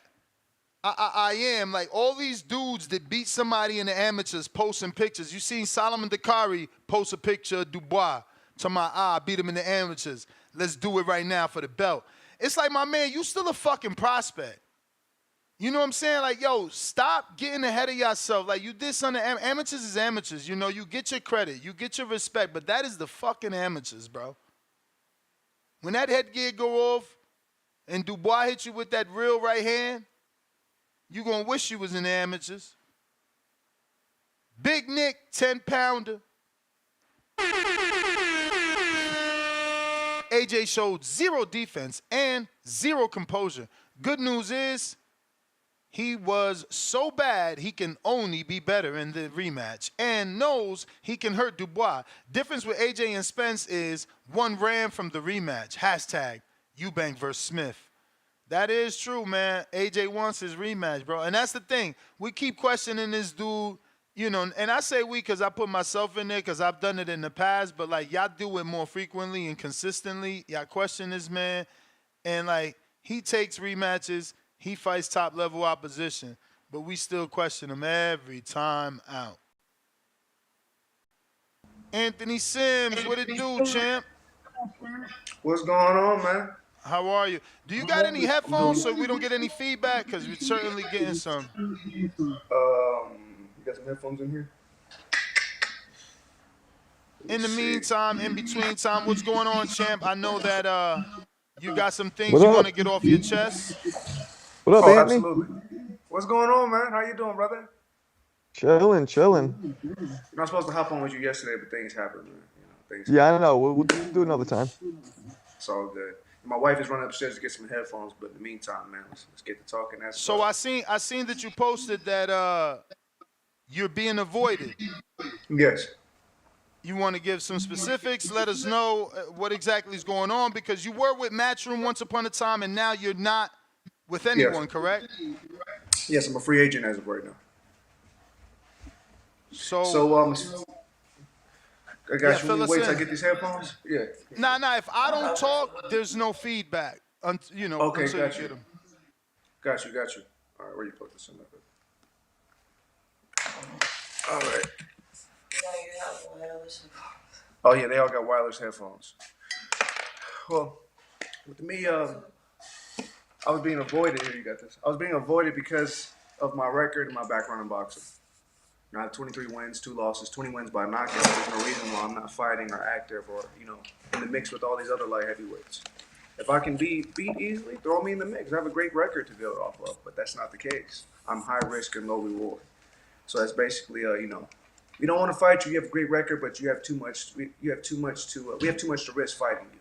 So that's the boat I'm in. And the boat that I'm in, many other champions have been in it, but boxing has changed. So for instance, Marvin Hagler, he didn't get his first world title fight till his 42nd fight. Avoided majority of his career. Pinklin Thomas, another dangerous left-handed heavyweight. Nobody wanted to deal with the jab. Tommy Hearns, 79 arm reach. People avoided him as long as they could. And I'm throwing out big names. These are world champions. But for me, it's Winky like I Wright know I have too. the caliber. Winky Wright, another one. And people, people sleep on Winky Wright because they think Winky Wright is just to stand there and go toe to toe. He's a mental strategist. He gets inside your mind and he messes with you, and then he breaks you apart. So I mean, for me, this type of style I have, I know that I can show loopholes and flaws in any fighter because of my style. I'm elusive. I'm a boxer puncher. But because of my last fight, I had my last fight a year ago, and I fought the broken kneecap. Now, you brothers know when your card is pulled, nobody gives a fuck about the excuses or reasons or whys. Either you can do it or you can't. Fighters, we got to suffer in silence. It's part of the business. So when I got this opportunity, I'm like, you know what? I can't run. I can train myself into shape and spar, but I can't run. My knee's broken. I got to go in there and try to get him out. I couldn't get him out, and I didn't have a great performance. But now it's just like that's what they're holding over my head. Your last fight's a loss. We don't want to, we don't want to fight a guy coming off of a loss. That's more reason to fight me, I would think. Now, I won the WBA about 3 years ago. I won the WBA Intercontinental in Dubai. After I won it, I didn't fight for a full entire year. I had to vacate the belt because I couldn't get a fight. Nobody wanted to fight me for this belt. So it's just like a guy in my position. What do you do when it's not up to you who you fight or when you fight the fighter you're fighting is up to promoters, is up to managers. So it's just like I'm in a tough position because I'm labeled high risk, low reward, and I'm being avoided by, say, Buatsi, Anthony Yardy, Willie Hutchinson, Lyndon Arthur. There's so many big names out there, so many light heavyweight names that there's no reason I'm not fighting these guys. And I say, if I'm a bum, you can just walk through me, then do it. But there's a reason why I'm not being called. There's a reason why I'm being avoided. Styles make fights, and skills pay the bills, and I got both. So I got a couple questions. Who's your manager? Right now, man, my wife is managing me. Until somebody else can come and do a better job, the managers that I do speak to, they're not really making good offers. Nothing that they're making offers is basically like, they can speak for me, but that's about it. So I'm giving you 20% just to shake a hand, and that's it. Well, I mean, the 20% sounds high, but it would be for their contacts because, I mean, just listening to the story, looking at the record, you're saying that you're being avoided, but it's like, if you don't have a manager or a promoter, how could you be avoided? I've spoken to 10 different managers. They couldn't make a fight happen for me. And these are managers in the UK. If anybody knows me, they know the majority of my career has been based in the UK. That's where my fans are. That's where, I sell tickets at. That's where my name is. So I've been speaking to, I spoke to 10 plus managers already in the UK. And they're all telling me, these promoters, they don't want to put their fighter against me, whether it's Frank Warren, Eddie Hearns, Ben Shalom. Yeah, so why not try another region? What's wrong with America? You got Pro Box right there giving people like yourself opportunities left and right, You're at 68. I didn't hear nothing from Pro Box either. I'm at 75. I'm at light heavyweight. Oh, your last fight says 68. Yeah, that's my last fight, but my first 16 fights were at light heavyweight. What made you go to the UK? Because you're clearly, by talking to you, you're American, right? Why'd you build a fan base in the UK? How'd that happen? So I was training with Freddie Roach, and Freddie Roach asked me to go over and train with George Groves. I got George Groves ready to fight Chris Eubank Jr. This was in 2016 maybe. So I went over there, sparred George Groves, did a great job. When I came back, Freddie Roach told me that Eddie Hearns was interested in me. And then Kell Book was in the gym training one day. He was like, I'm going to tell Eddie about you. So they did. I went over there, had my first fight with Matchroom, and then from that point, I built an empire over there, relations with people, just being a people's person, being a people's champ, going to gyms, going to schools, talking, not thinking I'm too good or better than everyone. It's a lot of times with fighters, they get high nose and think they're better than everybody. They can't go and talk to people. They can't answer questions. They can't, hug kids and pop up. So that's what I was doing basically in the UK and created a huge fan base there. And that's what I'm trying to get back to. So Eddie Hearn is not instrumental. Are you still working with him right now? No, so in 2019, they cut my contract. It was through email. It was just, it was business. It was nothing personal. But as of right now, it's just like... They didn't explain why? I don't want to speak about the specifics, but it's more just, things that was in the contract as far as, we want you if you do A, B, and C, or we don't want you if you do A, B, and C. And just right now in general. Wait, so you sure it's 2018? You sure the year is 2019 and not 2020 after you suffered your first loss? That was the year. That was the year I fought. I fought against. Yeah, no, but you said 2019, so that would make it not the year you lost. And the year you lost, yes, 2020. the year you lost, you were still with Eddie. So it looks like after the loss, he cut you. Well, it's 2020, and there's one M in my name. Huh? I said 2020. I see my name right here. It's one M in my last name. SMIS. Oh, he's talking about the on-screen display. Yeah. His on-screen. I'm sorry. I'm like, yo, what is he talking about? I'm so lost. No, you fine. I'm looking at it. I'm like, hold up. Who's Anthony Sam? It's not me. Apologies.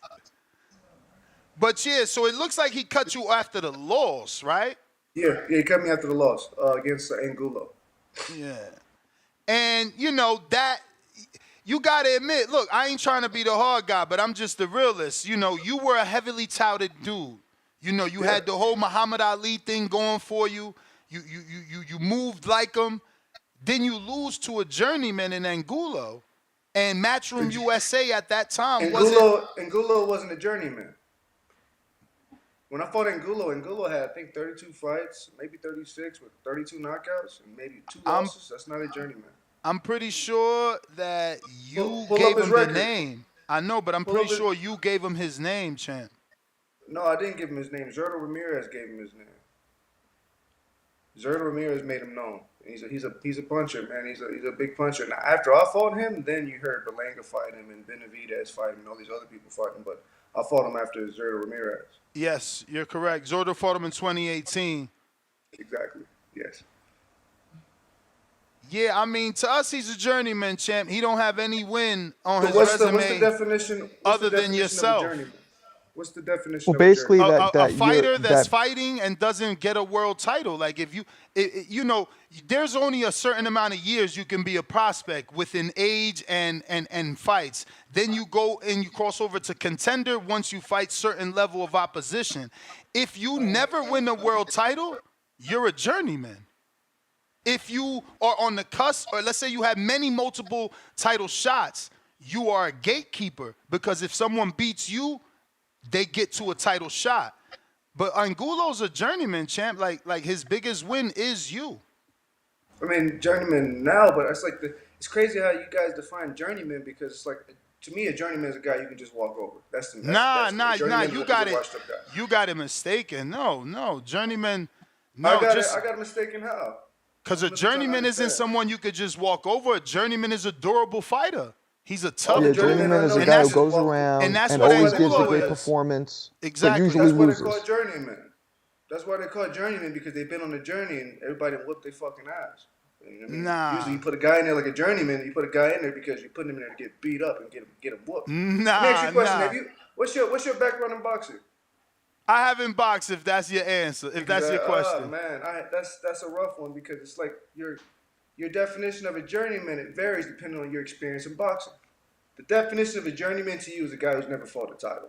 But if you get in the ring, it's a different title. It's a No, different you definition of misunderstood what a me. I journeyman didn't say never fought a title. I said never won a title. Yeah, Even never winning a title. So, for instance, we can go back to Marvin Hagler. People, I guess he's a journeyman up until his 42nd fight, but nobody would ever consider this Marvin Hagler to be a journeyman. So you said someone who's never fought for a title has been fighting, and either a gatekeeper or a journeyman. To me, that's more of like a definition from a book versus actually fighting. You know, brother right here in the middle, you fought before. You know, a guy is a journeyman. You put him in there, you're supposed to beat him. Well, no the brother in the middle, is the one that told you as well. That's a journeyman. So, you know, Well, I mean, two fighters having a conversation definitely don't see eye to eye because he agrees with me on the definition of journeyman. I mean, even with like two fighters, you know, there's caliber of fighters, there's levels you go to, and there's experience you get. Now, I think out of the three, I have the most fights and I have the most experience, and I've been to that level to tell you there's certain journeymen that, you know, it's a real journeyman, and there's a guy that's not a journeyman. When I fought Angulo, he wasn't a journeyman. This was a 50-50 chance because it's a step up. Champ, I think that I see that the biggest issue is that you're getting caught up on words, and it doesn't matter. What matters is that you lost to that guy who isn't perceived to be on your level. That's just the bottom line. You were supposed to beat him, and you didn't. I didn't beat him, but I want to say I'm getting lost up on words because to you, they're just words. To me, I actually have to fight these people. So I fight to you, they're words. To me, I'm actually in there with these people you call journeymen or gatekeepers or whatever you want to call them. But to you, it's like your perspective will always be that of a fan of this guy's a journeyman, this guy's this, and this guy's that. Well, I'm saying you're getting caught up on words because you're saying that you're being avoided, but you're coming off a loss and more than a year of inactivity. So and that's why I know the business. That's why my first question was, who's your manager? Your answer was your wife. That right there is the problem. There's only been very few wives in this business that have been able to do it. Bradley's I've been speaking Nonito. to managers, and nobody can give me a fight. Again, a good manager would have got you a win because it's harder to get a fight off a loss in a year. So many good managers, man, because I'm knocking on all the doors. and they're all telling me the same thing, man. It's a tough cookie. It's hard to get you a fight, Anthony. You know, even though you're coming off a loss, you got 20 knockouts. That's the problem. Looking at this. I can't believe that. I talk to managers all the time. Like, again, what's wrong with Pro Box? You just made it clear. You made it clear today that you don't fight at 68. So we didn't know that. We didn't know that till today, because your last 5. Yes, sir. Yeah, but your last 5 say 68. Anthony, you being confrontational. I'm trying to help you here. You feel me? I'm just talking back and forth with you. I'm just saying, Pro Box will give you an opportunity, especially at 68. They got Lester Martinez, who they can't get a fight. I know Lester Martinez, but I'm at light heavyweight. I'm not at 68. Again, we didn't know that till today with the interview. That's why I wanted to interview, because it's like, I see that your last, 2 fights, was it? Or 4 fights were like at 68. It says you were fighting at 68 since for a minute. Again, you just announced it today. There's not even one at 75, which is another reason. Get a fight in Mexico at least, and because look at Jesse Hart. Jesse Hart took a couple of fights locally in Philadelphia off television with RDR Promotions, and now Jesse's possibly getting a December fight at 175. So your manager has to get you in a fight. It don't matter what's the fight, but coming off a loss is harder than coming off a win. You know that yourself. I mean, even when I had a win, I couldn't get a fight. So it's like, okay, I got a loss now. Still can't get a fight. What's the difference? I won the WBA Intercontinental in Dubai at 168. A whole year, nothing. And at that time, my wife wasn't my manager. I had The difference, Anthony, is look at Tevin Farmer. He did the same thing. 3 fights in Philadelphia, got an opportunity with Raymond Murataya on television. Now he's got another opportunity on television again for another shot versus William Cepeda. You have to get active. Saying you're being avoided is cool, but fighting and saying that is even better. And you will get an opportunity. You will get an opportunity if you get active. There's Anthony, I was going to say, I'm saying this from experience.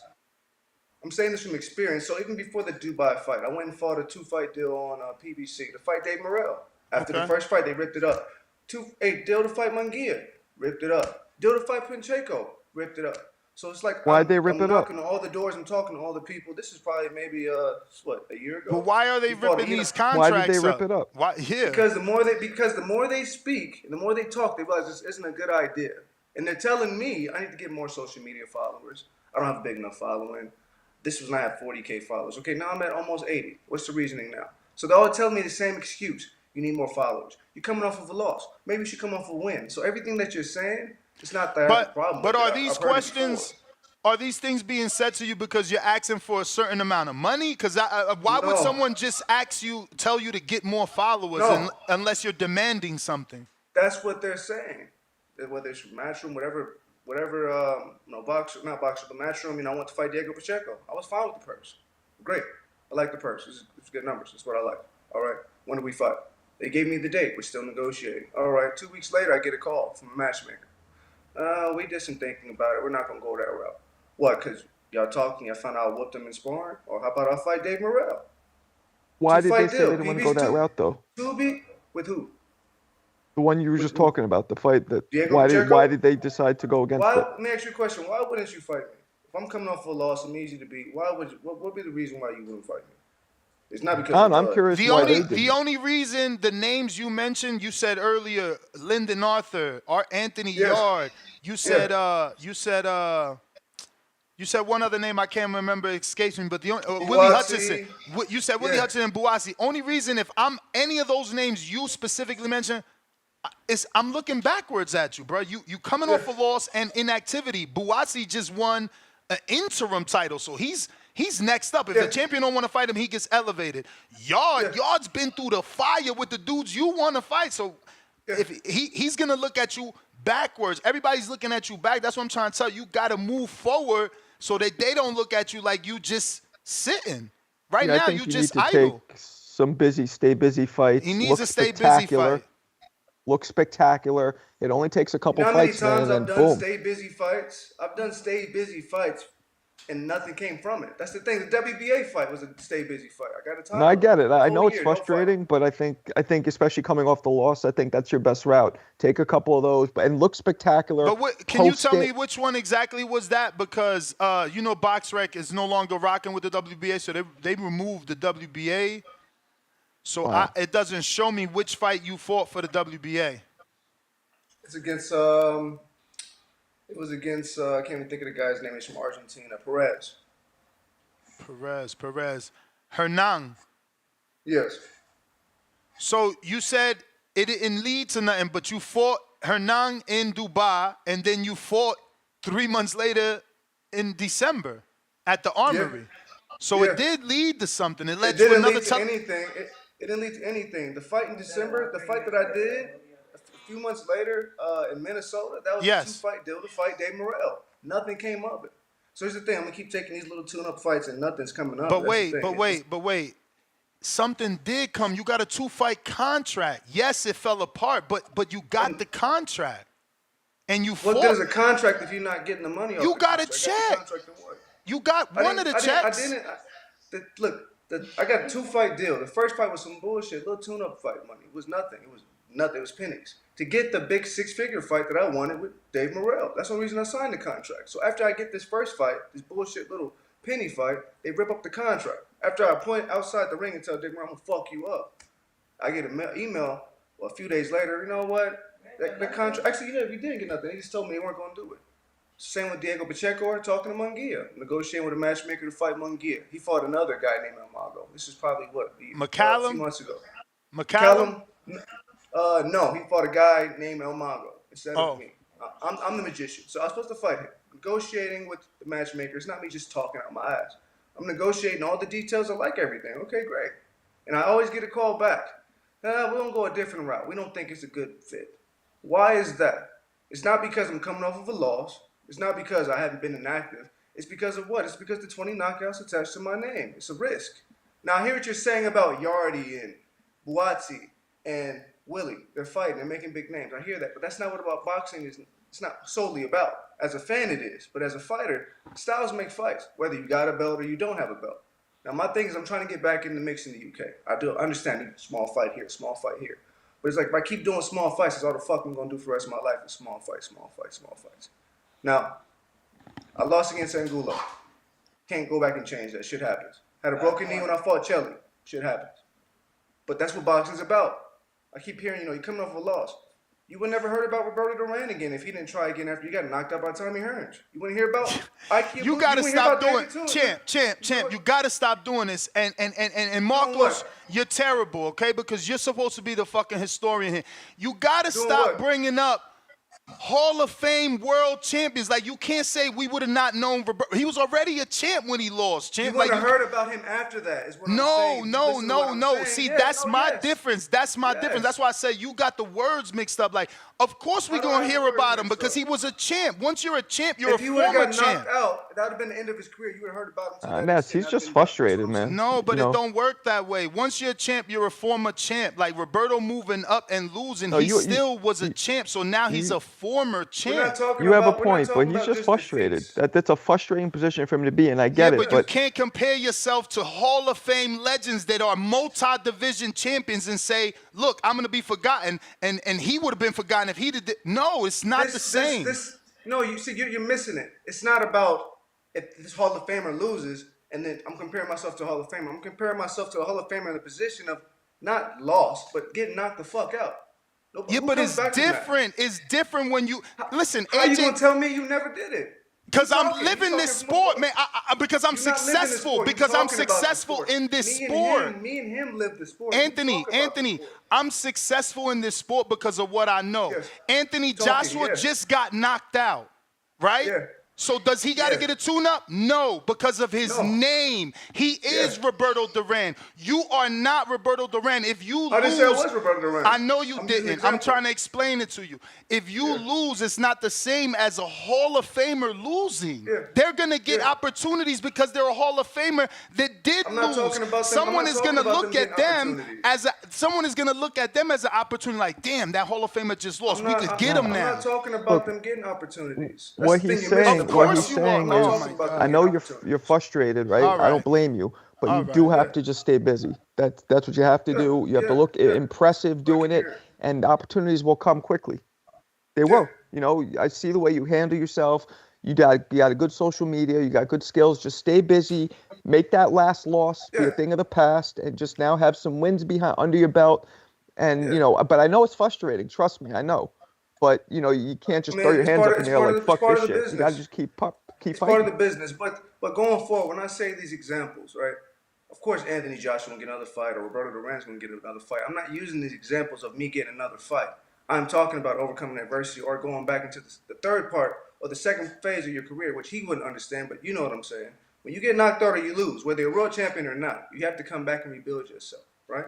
And if you don't ever get that second chance again or third chance, nobody's going to see you. So when I mention Roberto Duran or Tommy Hearns or Sugar Ray Leonard, I'm not mentioning them just because they're world champions. If I mention another name, you might not know. But these guys, world champions that lost in a bad way. Whether he lost to Sugar Ray Leonard fighting Roberto Duran with no mas, or Roberto Duran saying no mas. Some people say it's the worst way you can quit is to just give up like that. Shit happens, but I'm saying is these brothers lost, and what they do, they have to overcome that. Whether it's a world champion or not, they had to overcome that and go into their second phase of their career. So when I mention myself, I'm supposed to speak of myself as a world champion. I'm not ever supposed to speak of myself, well, I'm not there yet, so I'm going to talk like this. No, I think of myself as one day I can be that. I have the potential to be that. I won a belt, even though it wasn't a world championship belt. I view myself as a champion. So what do I have to do? I have to look at these world champions that came before me and realize, okay, they overcame their defeats.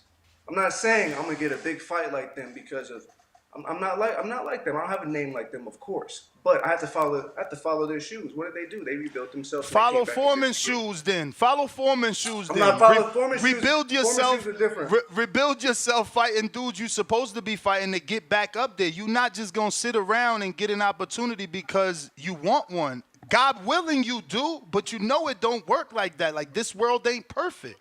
You got to get active. It's just the bottom line. Ness, this Anthony Sims Jr.? Yes. Oh yeah. Hey, listen, bro. You didn't you come in the crunk? Did you not come up in the crunk gym? Yeah, I did. Yeah, you're not about to get no fights, bro. It's hard to get fights for fighters like you with your skill set. I boxed Thank you, also, brother. and I've Thank you, brother, noticed because that this yes. era of boxing are avoiding the boxers who have an understanding of what the real skill Hey, set of boxing and how to actually execute it brothers. in the ring. Yes, sir. It's going to be Yes, sir. very hard for you Thank you, personally. brother. Thank you. I'm not Yes, thank saying you. like you can't fight. It's hard for people with your skill set to give fights because I was just explaining it when I called in. There's guys who are marketable and there's guys who can fight. Yes. You're not on the, I don't see you on social media. Me and my man Aaron Coley was just asking what happened to you. And I noticed that you're going to be avoided due to your skill set. That's just what that is. And it's going to be very hard for you to get an up and coming champion. You're battle tested. We just got an offer for a fight in another state, my man Aaron, and it was against a known fighter and they turned it down and he got 5 losses. And it's not because he can't fight. You would think that would be a good fight for somebody like him to take on to get back, but they saying no, they not, because you're gonna take the money away from the invested guy. That's the business side of boxing. I'm happy That's you the touched real one thing. business. It's hard to get. It's even hard to get little journeymen because they gonna say, "Well, no, you Anthony Sims Jr. You not gonna get. You That's can't why get you that gotta fight to stay busy." pay. That's why Hold you on. gotta pay. So I opened up my own promotion to do a tune-up fight, a fight to get back. Do you know how much a journeyman wants to fight me? That you say journeyman. How much you think a journeyman would take to fight me? He gonna ask for some money because you're Anthony Sims Jr. How much though? You know numbers, so how much? I mean, I can't tell you that. I would say, I know me being you, I ain't paying them no more than $5,000. That's 20,000 started. That's 20,000 tops. That's what they want. You know why? Do you know why? Yeah, you know why they want 20,000? Because you can't pay somebody 20,000 if you don't have television. This is what they want. They want 20,000 because of what I'm going to do to them. My last fight, I broke Jack. Yeah, but that's unrealistic, Anthony. Anthony, that's unrealistic. It is realistic. That's what they're asking There's for. a lot of matchmakers out there. That's what I'm saying. Like, it just seems like we're going back and forth, bro. Like, I deal with the matchmakers. Like, people come on this show all the time and say they can't get fights, and I give them a number, and they get fights.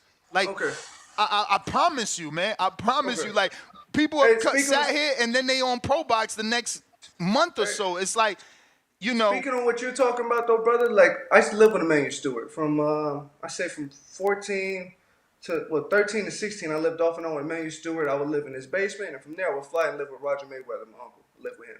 So, man used to tell me the same thing. He'd tell me, Sims, a lot of people going to avoid you. But you know what you do? Just stay at it. A lot of people going to avoid you, Sims. And this is at 14, 15 years old. I'm sparring Miguel Cotto, Dominique Dalton, all these guys, over 300 amateur fights, international, and he's telling me this. I never thought I'd get to a point where fighters would turn down their collar, not because he's coming off of a loss, but because they literally don't want to fight you. Now, understand the business side, supply and demand. I got an investment. I'm going to make sure I'm going to keep investing in this fighter. I don't want nobody to come and mess up this investment. That's what we're dealing with now. We're not dealing with, Anthony, you need to go rebuild yourself and sell yourself, and you need to go. No, we're dealing with, I'm going to protect my investment. I'm going to keep this guy away from this guy, even though this would be a great fight. You're not going to see no more Chavez and Major Taylor fights. But these fights are happening back to back. Y'all kind of seen them now. You've seen Errol Spence and T-Bud. Okay, we like that.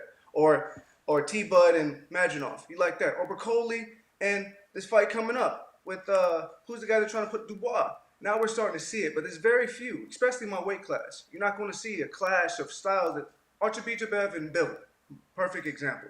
Outside of that, you're not going to see it. Why? Because of investment in the business side.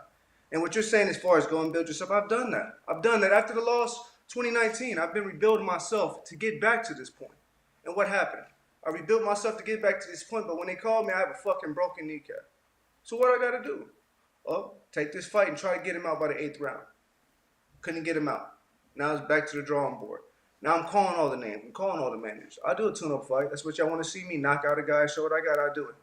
But still, it's the fact is like, I got Hey, Sims, 1 second. Yeah, go ahead, I would like to say this to you, bro, as a former fighter. Like, yes, sir. If you already being avoided, man, listen, don't ever take a fight on an injury, because that is a reason why they can further avoid your boxing ass. Like, come on, bro. You lived in a D. Come on, man. Yeah, I mean, like, that's the thing. Like, I had to tell my fighter or one of my guys that you cannot take fights injured, because when you lose, they're not going to come to your defense. We're like, well, no, he was injured. They're going to say, well, why did you fight? And I get it. You be frustrated because you can't get a fight. But at the same time, 20,000 is about right, because at one time they offered me, when I only had 8 fights, to fight Yuri Foreman in New York for 6,500. That doesn't even make sense. That's how the business works. That's the thing. If you take the 6,500, you might have missed out on the extra 12, because the matchmaker gets a budget and then he lowballs you off the rip. Exactly. Yeah. And I mean, the only reason I took this fight with 20 racks is about right, Ness, because they're not gonna offer the opponent. They're gonna offer him 5, but they gonna take the 15 off the top. My dude, but he's saying 20 is what the opponent wanted. It's his show, and he don't got television. He got to set the purse. Yeah, because at the end of the day, listen, Cornflake Lamana does this all the time. Did he not get knocked out by Lara? Don't he have another WBA? How many times has he earned the WBA? Who is this? Thomas Lamana. He's a 160-pounder. Yeah, I mean, and again, he's a promoter too, right? Exactly. He know how to get himself back in position. You can't get in position just asking for it. You gotta show and prove. He gotta show and prove, bro. That's why I said, like, do the George Foreman, do the Sonny Liston, do the Cornflake Lamana. Lamana in another position. He got a title shot with Laura. He got another WBA position. He got another eliminator. The man just keeps winning. You not think that maybe they gave him a title shot because he's beatable? Oh, absolutely. Absolutely, okay, but he had to earn that eliminator, and he had to earn that Intercontinental. He had to go through those fights. Can somebody explain to him, if you have a skill, even if you go and get the title, they're still going to avoid you. So I can go and get a win. I can go and knock a guy out. I'm still going to be avoided because of the business. So what can I do? I got to call out all the guys got to embarrass him, got to make him want to fight. No, you got to become the mandatory. You got to become. Man. Earl Spence was avoided. Kell Brook and Eddie Hearn put in 3 petitions to extend that fight. I've never heard of him. You never heard of Earl Spence?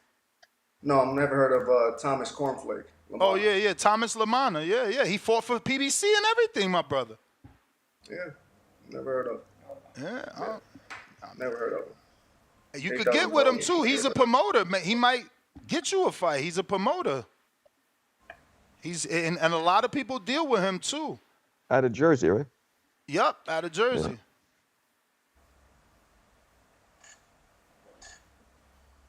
Yeah. I'm listening. I'm all ears.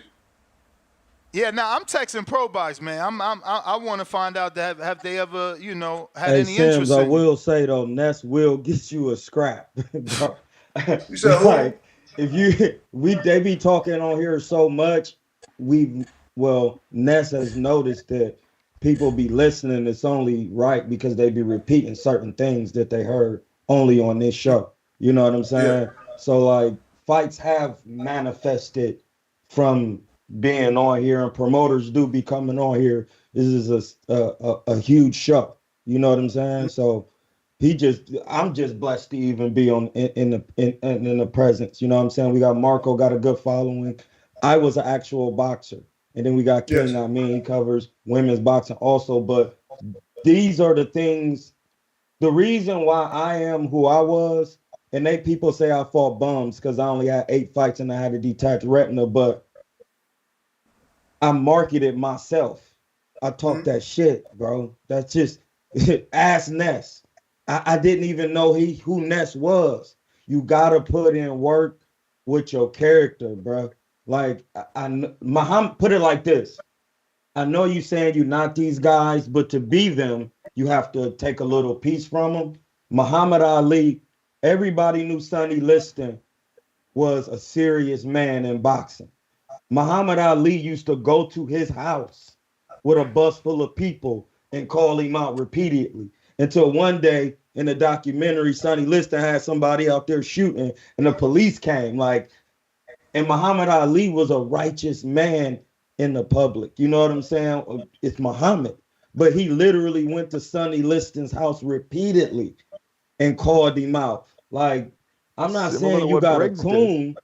I'm not saying you got a coon. But what I'm saying is you got to talk some shit, bro. And you can scrap that. That's all I've been doing, man. That's all the fuck. You got to take a tough fight, too. Like Pro Box, they might throw and they ain't going to deal with Lonnie B no more. But you know Lonnie B, right? Yeah, I heard of him. So that's their MO. Like, they'll give you a fight, but they going to give you a fight. It's going to be a real fight. You know what I'm saying? Again, they won't deal with Lonnie B because, he left them flat twice for the Lester Martinez fight. But, they give opportunities, man. They give opportunities. And people, look at Angelo Leo. That's what I'm saying, Sims. I'm not trying to argue. I'm just saying it works. I know it might have not worked for you this time, but third time could be a charm. Angelo Leo. Did it. That's the thing. I did it 3 times. I've done this shit 3 times. Maybe it's the 4th time. Don't get frustrated. Don't give up. Like Angelo Leo. You seen PBC used his ass, took his belt, let Stephen Fulton build a name off him, cut him. He went to Pro Box, got 3 fights in 1 year, 3 fights in 5 months. And then he did what? Got a title opportunity on ESPN, still signed a Pro Box. What you think about Pro Box purses? I mean, they not. That's what I see, and this is what I said to you. No, are it's you a question. No, and I'm answering it. I said, are you demanding something? Listen, this is a last stop opportunity, but once you there, you're on the main stage because it's YouTube. Everyone sees it. All the promoters watch it. All the matchmakers watch. Everybody's getting a call from there. Let me ask you a question. But I don't think the purses are more than 20,000. You lucky if you get in 20. You lucky. Okay. You lucky. Now, I doubt it. These contracts, right? Not fighting easy fights. No, you're gonna be in some serious fights for $20,000 fights. Yeah. Now, after the first fight, 20,000. Second fight, what's the second purse? Third purse, the third purse. Now, here's the difference between being a fan of boxing and actually being a fighter. After I fight, how do I feel afterwards? How much am I walking away with? How much I'm paying a manager, a head coach? How much did they front me the money for the camp? How much am I walking away with? I got bills. I got Keep things I like got to do after work. Let alone 40% live maybe. life. 20% to a manager, maybe 10% to a head coach, 5% to what, a cut man third. Now after 20,000. Damn, you giving a cut man a percent? Cut man got to get a flat I'm rate, saying, champ. I'm just speaking out there. Whether you call it your second, your third, whoever. You know, people cut it up differently. I'm just throwing it out there. So this is the difference between being a fan of boxing and being an actual fighter. Now it has to make sense to you and your body so you don't end up like Jared McClellan or Pritchard Cologne, because once I hop in there, I know what I'm risking. I have no problem with it, but it has to make sense. So pro box 20,000 against so-and-so, all right, what's the next step? Because to me, I want to be in another PBC situation where we're going to give you a 2-fight deal.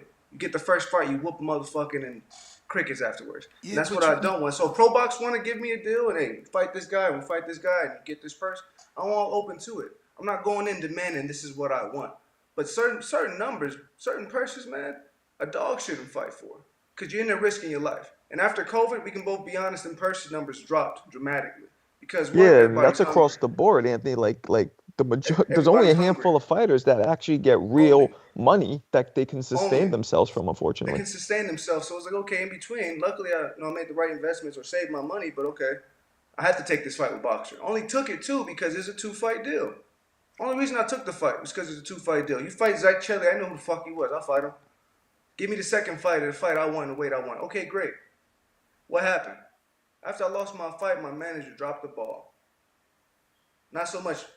I did everything I could do. I trained as hard as I could. I sparred as hard as I could, but I had a broken kneecap. I couldn't bend my knee. No excuses. Shit happens. I want to come back and do it again. But like you said, you go in there injured. Jared Miller, they called him last minute. Jared Miller wasn't 100%, but he went in there and he fought to the best of his ability. When they call your name, you got to answer, and hopefully you get your second opportunity. So it's like, that's where I'm at now. Everything you're saying, I've been there, done it, still doing it. But Jarrell went all the way to Colombia. This is what I'm saying. You saying you're doing everything except what they doing, which is staying active. That's just the bottom line. I'll pull it up. He went to Colombia and somewhere. I think he went to Ecuador too. I'll pull it up. I just believe that if you have a couple spectacular performances and you put it out there, that's the power of the internet these days. At least people will want to see you and it'll build. That's the one thing you can say that wasn't back in the day. That power of the internet, the social media, and I see your social media. You do it pretty well. You know what I'm saying? Get some spectacular performances and just put it out there. Something good will come. Look, Jarrell fought in Argentina, Buenos Aires. Then he went and fought in Nashville with an 8-9 fighter on my boy TriStar Promotions card. And then he went to Dubois and fought Lucas. So he can get caught with steroids and be back in the mix. That's crazy. Like, I'm here doing everything he right. Put himself in the mix. He put himself in the mix by fighting. I'm a clean fighter. Never did nothing wrong. Never crossed nobody. Never did nothing foul. And here I am. I'm in a position like I'm a fucking margarito. Nah, man, you in that position because you sulking, man. You got to get active, bro. Look, you just said how he get a shot. No. You just said how he get a shot and he cheated, bro, because he put himself in position. He's fighting. Well, I shouldn't have said that because, we be honest, everybody's damn near doping in this business anyway. So everybody damn near juicing. I'm probably the only person that ain't. Yeah, everybody says that, man. Everybody says that. I mean, shit. Maybe it's in the water, it's in the chicken, maybe it's in the eggs. Who knows? I know it's in the eggs in the UK with the bins over there, and out here, it's Vasquez, Ustagazi, Canelo. It's just the chicken, though. I think it's the beef. The chicken, the meat, not the chicken. Is the beef. It's the beef. It has to be something. It has to be one of those. But it's like as a fighter, it's like in my position, 23 wins, 20 knockouts, 2 losses. Doing 5K, 10K fights to try to get back in the mix for a good performance it's not an option for me. It's not because I want to lower myself to them standards. I've done that before just for nothing to come out of it. So it's like, okay, they're going to do a last-minute call. I'll be ready. I need to go and do a tune-up fight in the UK on a smaller promotion. I'll do that. But as far as this is where you draw the line at. Once you cross that line, you don't go back over it. Once you go and fight for 5, 10K, that's what they're going to keep offering you because they look at the last price you're offered. So when I went and fought Angulo or when I went and fought in Boxer, I almost made close to 6 figures. I'm not trying to go back and you're going to fight for 5K because you come off of a loss. I know I'm not going to fight for 60, 70,000 off rip. That's understandable. That makes sense.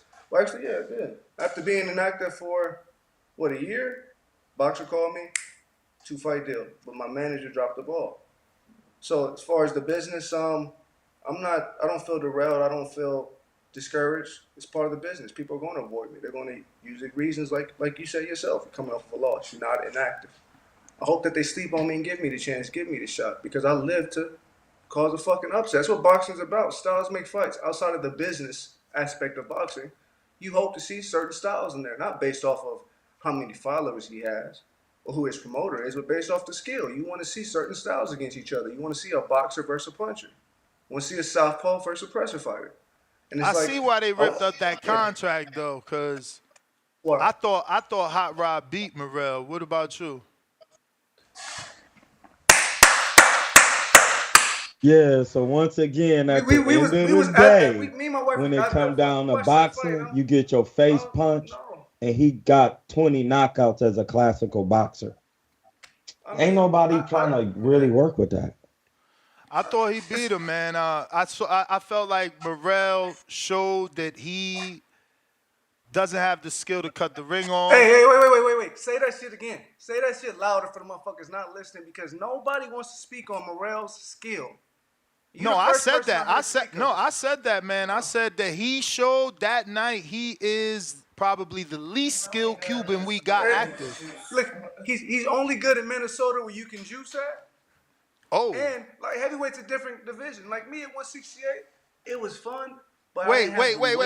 Go backwards, because you fought in Minnesota. So what is it that you've seen that you feel that you can juice in Minnesota? You fought there, so you had to have seen It's not something. just Minnesota. It's not just Minnesota. It's when you're in your home. They didn't test him. They didn't test him. And you assuming this though. You know this how? You said assuming? Oh yeah. You know Senator Bako? You heard of him? Senator Bako. He fought David. Oh yeah. Senator Beko. Senator's my boy. Senator's the cleanest athlete I know. Straight, narrow man, married, happy brother. He told me for a fact. He said, man, when I fought Morrell, and I sparred all these guys, he was juicing that night. He was juicing. I felt it in his punches. And here's the thing. As fighters, we know when it's a hard punch and when it's something wrong. Something's off.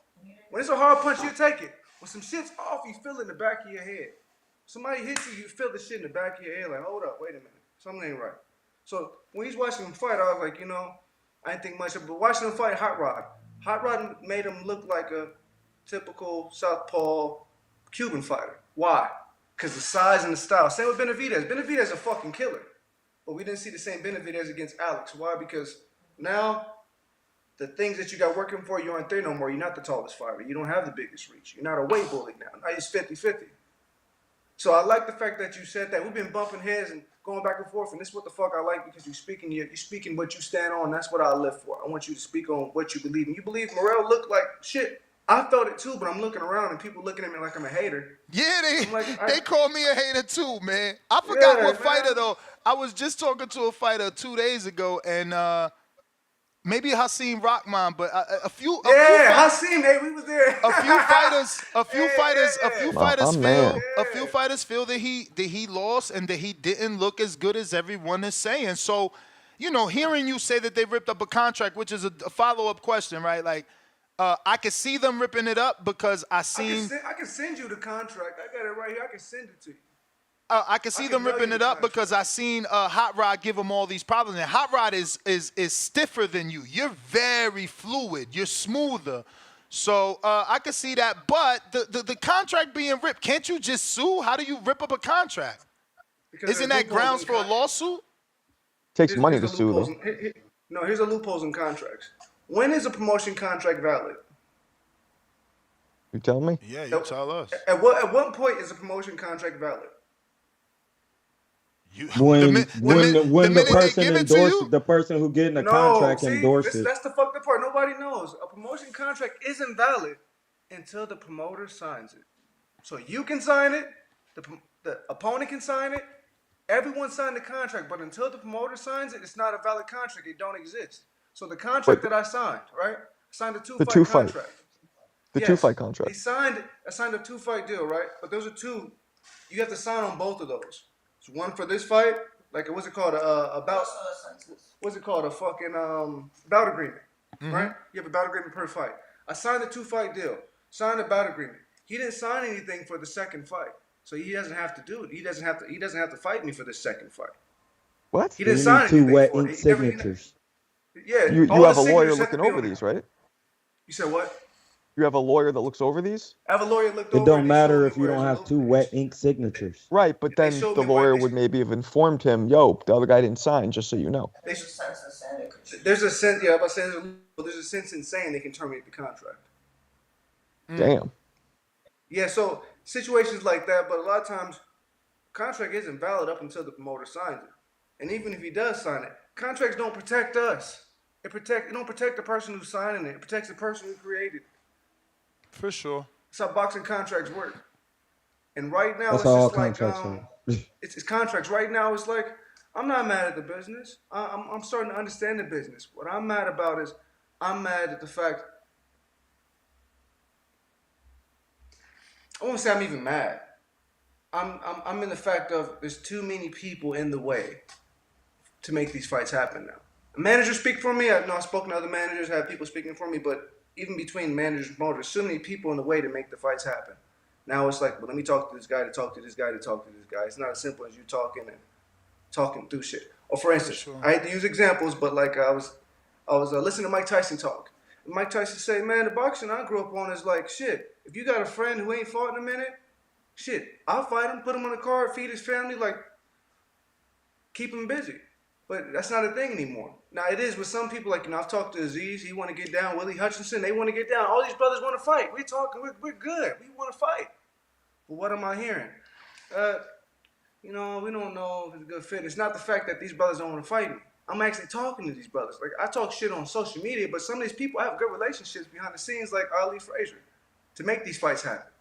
But there's so many people in the way of making these fights happen. And it's like you can't tell me, okay, go get another fight. Go do this. I'm still the same. I'm the magician. You still know what you're investing in. You still know what you're about to fight. But it's so many things in the way. And as far as like business, I never go into a room demanding. I went to ISU. I have a business degree in business management. I understand supply and demand. Certain ways you do things, certain things you need, relations, capital, and need to have the right conversations. When I go into these meetings and I sit here and talk to these people, it's always good. Everything's always fine up until they send you the contract.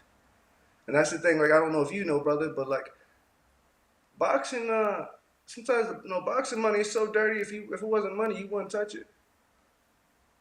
When it comes to boxing, everybody tell you they're going to do the A, B, and C, but it's lies, it's bullshit. Up until you get that contract, it doesn't matter. And that's what we're dealing with in boxing. You're dealing with lies, liars, thieves, and abusers. I'm not talking about managers and promoters, but I'm talking about those gatekeepers. They can put you in the mix, but what you going to do for me? They can throw you on the card, what you going to do for me? There's nothing for them. They can say your name, but what you going to do for me? And it's just like we reached the point of boxing where that's what it's about. Because when I got into boxing, man, it was like a village raises a child type of environment. I was never alone. If I didn't have one, my brothers did. Even when I go to other countries, when I go to Philly or go to other states, I've never felt this type of boxing that, like, what happened after COVID. It's like boxing completely changed. Everybody was just like, closed in and looking at everybody else like, I don't know if let's just worry about us. Fuck him. You know what I'm talking about. As fighters, it's not the same. The business has changed. And I'm trying to change with it. But it's like, what do you do when nobody wants to fight you because of your skill or because of your background? Because I'm a former crunk fighter. Because of the business, I have the perfect record for somebody to go and walk over. I got a great record. I got a great record. That's a great record to put somebody, fighting that guy will send you through the roof. Go ahead and fight him. But that's the thing. I'm not some scoobaroo walk through the park. I'll whoop a motherfucker ass when I got 100%. Angulo fight. I found out I was fighting Angulo 3 weeks before the fucking fight. I didn't know who the fuck I was fighting. And here's the thing. The Angulo fight, a lot of people don't know this. My head coach, he wanted to leave. He left. He left the day before the fight and hopped on a plane, and my bodyguard called him at the airport. He left because I wouldn't make him my manager. He got mad. He said, Anthony, make me your manager. I said, why? He saw my purse of what I was making.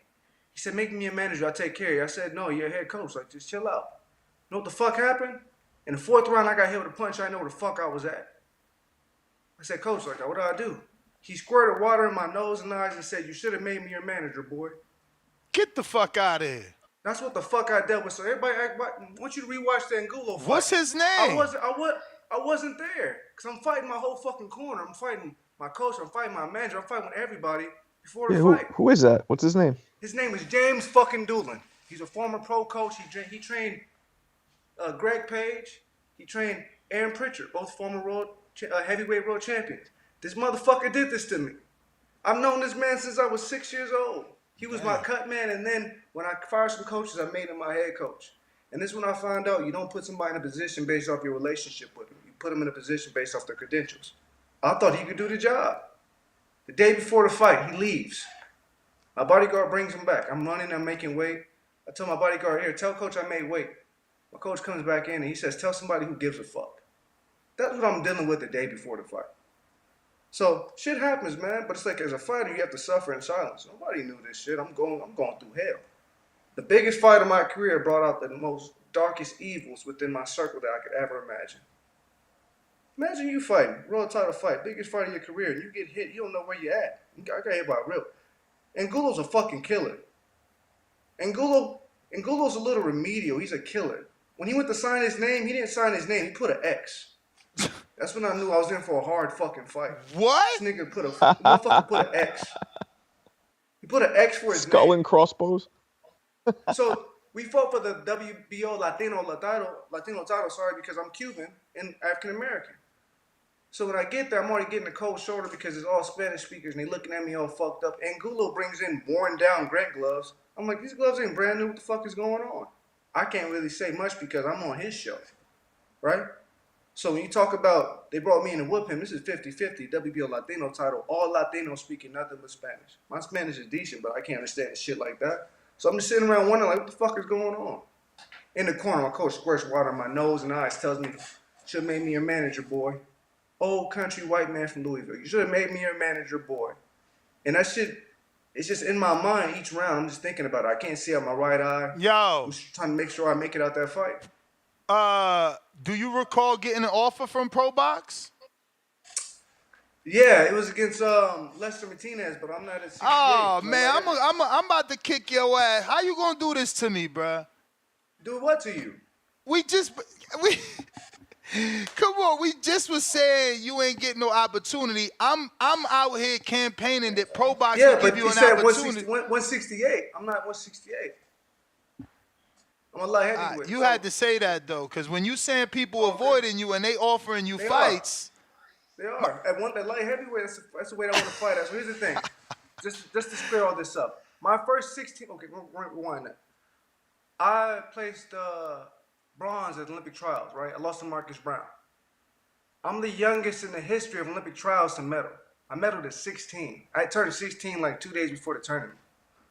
Type shit, like a few weeks before the tournament. I'm the first person to win the Junior Olympics and then go and compete for the actual Olympic trials. I'm the youngest to ever medal. At 16, I'm knocking out grown-ass men at light heavyweight.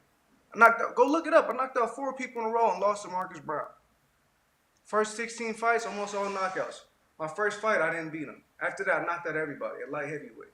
When I got with Matchroom and these coaches, I switched to 68 because they said it was more marketable. I'm not a natural 68-pounder.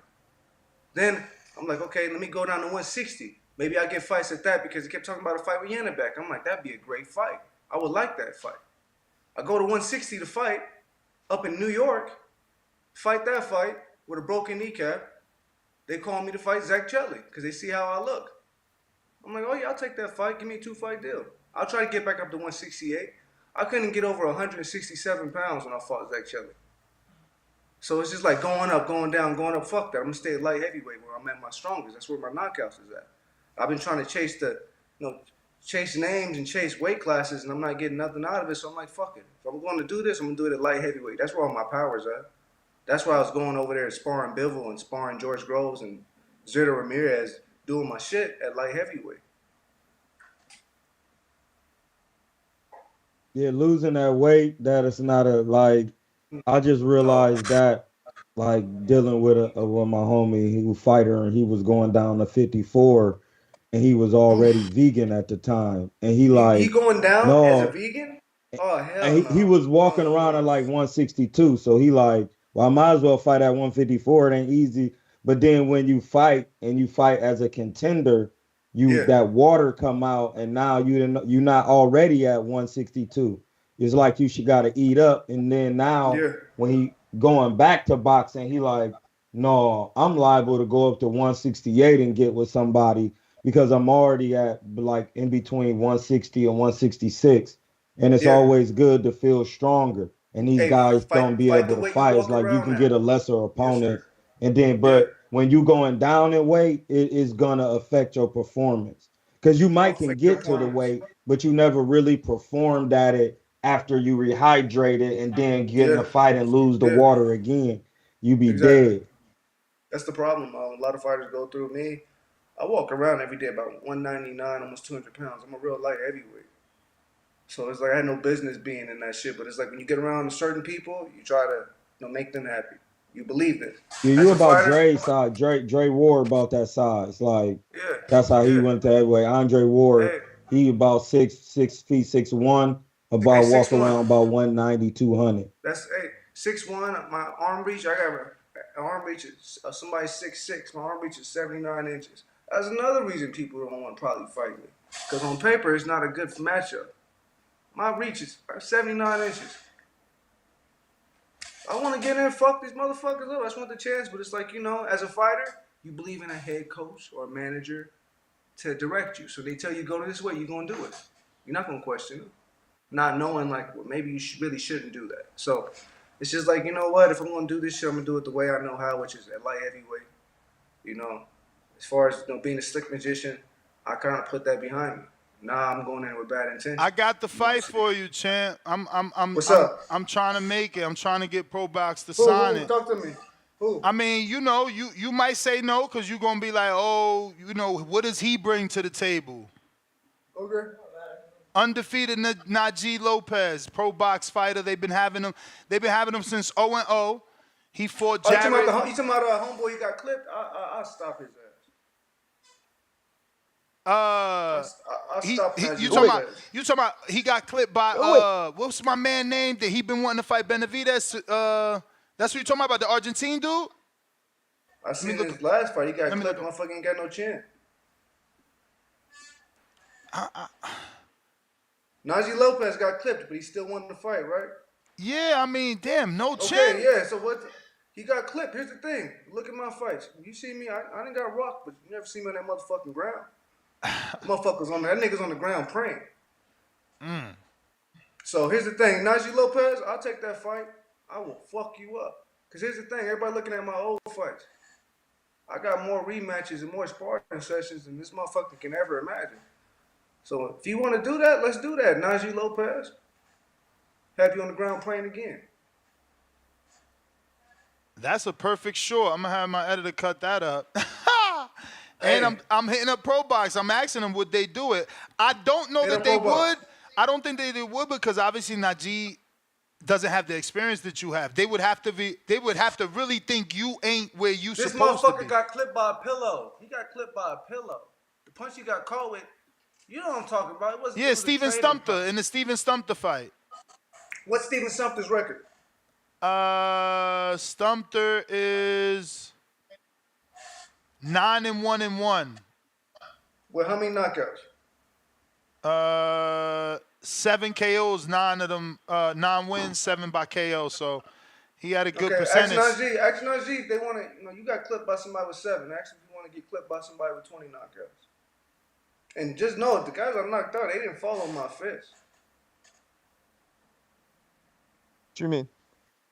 They didn't fall on my fist. I went and knocked the motherfuckers out. Like walking and falling on your hand. Like, no, I really went to go get these motherfuckers. You can talk some shit, I'll tell you that. I mean, that's what you're supposed to. That's the problem Hell with boxing. Yeah, you got to. Styles make fucking fights. We want these fights, but what you do when there's too many people in the way? It's like when I watch Joshua Dubois against Willie. Willie looked good. He just got touched to the body too much. Hell yeah, Anthony Wiggins look Joshua. good. I mean, Joshua Buatsi take too many breaks. He take too many breaks. 5th round, you taking a break. 6th round, I'll eat you the fuck up.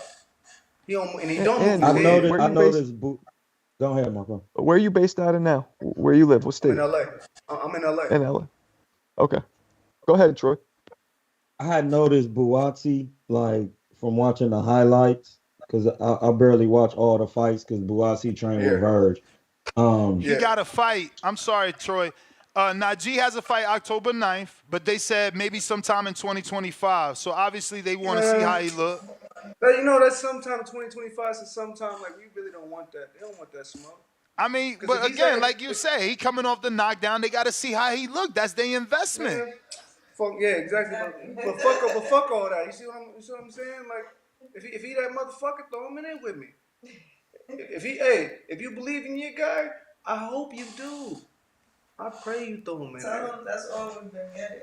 That's all I've been getting is we're going. Right now it's not a good fight, but 2025 sounds good. That's all the fuck I keep hearing. That's all the fuck I keep hearing. That's all I'm hearing. Do you know a manager by the name of Elliot that deals a lot in Dubai? He's got Chris Eubank. Hey, you want to know about Elliot? Damn! Don't tell me he couldn't help you either. Because he helping Eubank and he helping Tevin Farmer. He helping a lot of. Eubank has done his own. Yeah, but he got Tevin Farmer. Everything I told you earlier about that's his word. Tevin Farmer. Hold on, let me finish something. Now, as a fighter, damn, you're gonna cut your manager 20-25%, right? Yeah. That's whatever. That sounds like a lot to me, man. That sounds like too much to me. Hold on, it sounds a lot to you, but in UK the standard percentage is 25. That's the most they can charge. Sheesh. Right? 25%. Now what happens when they tell you, I'm taking 20%, I'm not investing anything in you, and I'm using your money to pay for your entire camp, for your flights, for your stay, for everything. So just to be clear, when you say your own money it's coming out your own purse, so he fronts you in advance on your. It's coming out my pocket on top of the 20%. It's not part of the 20%. But it's coming out your purse though, right? So he's fronting you to have camp. Purse. This is not just camp. It's for the fight, to travel to the fight. And this is Elliot. This is Elliot. To travel to the fight, for stay, for everything. There's no promise of sponsorships. There's no investment. It's basically, I'm giving you 20% to speak for me, and then I got to pay for everything else on top of that.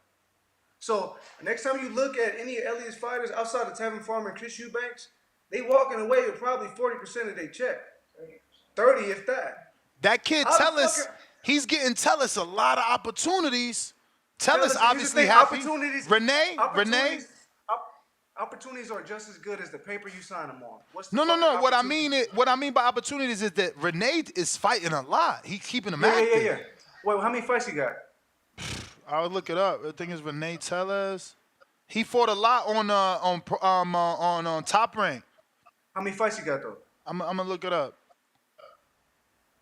But while you looking up, in the meantime, that's what we're dealing with. We're dealing with 23 total, 13 knockouts, 20 wins. Well, he's Mexican.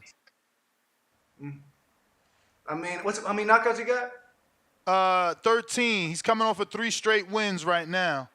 23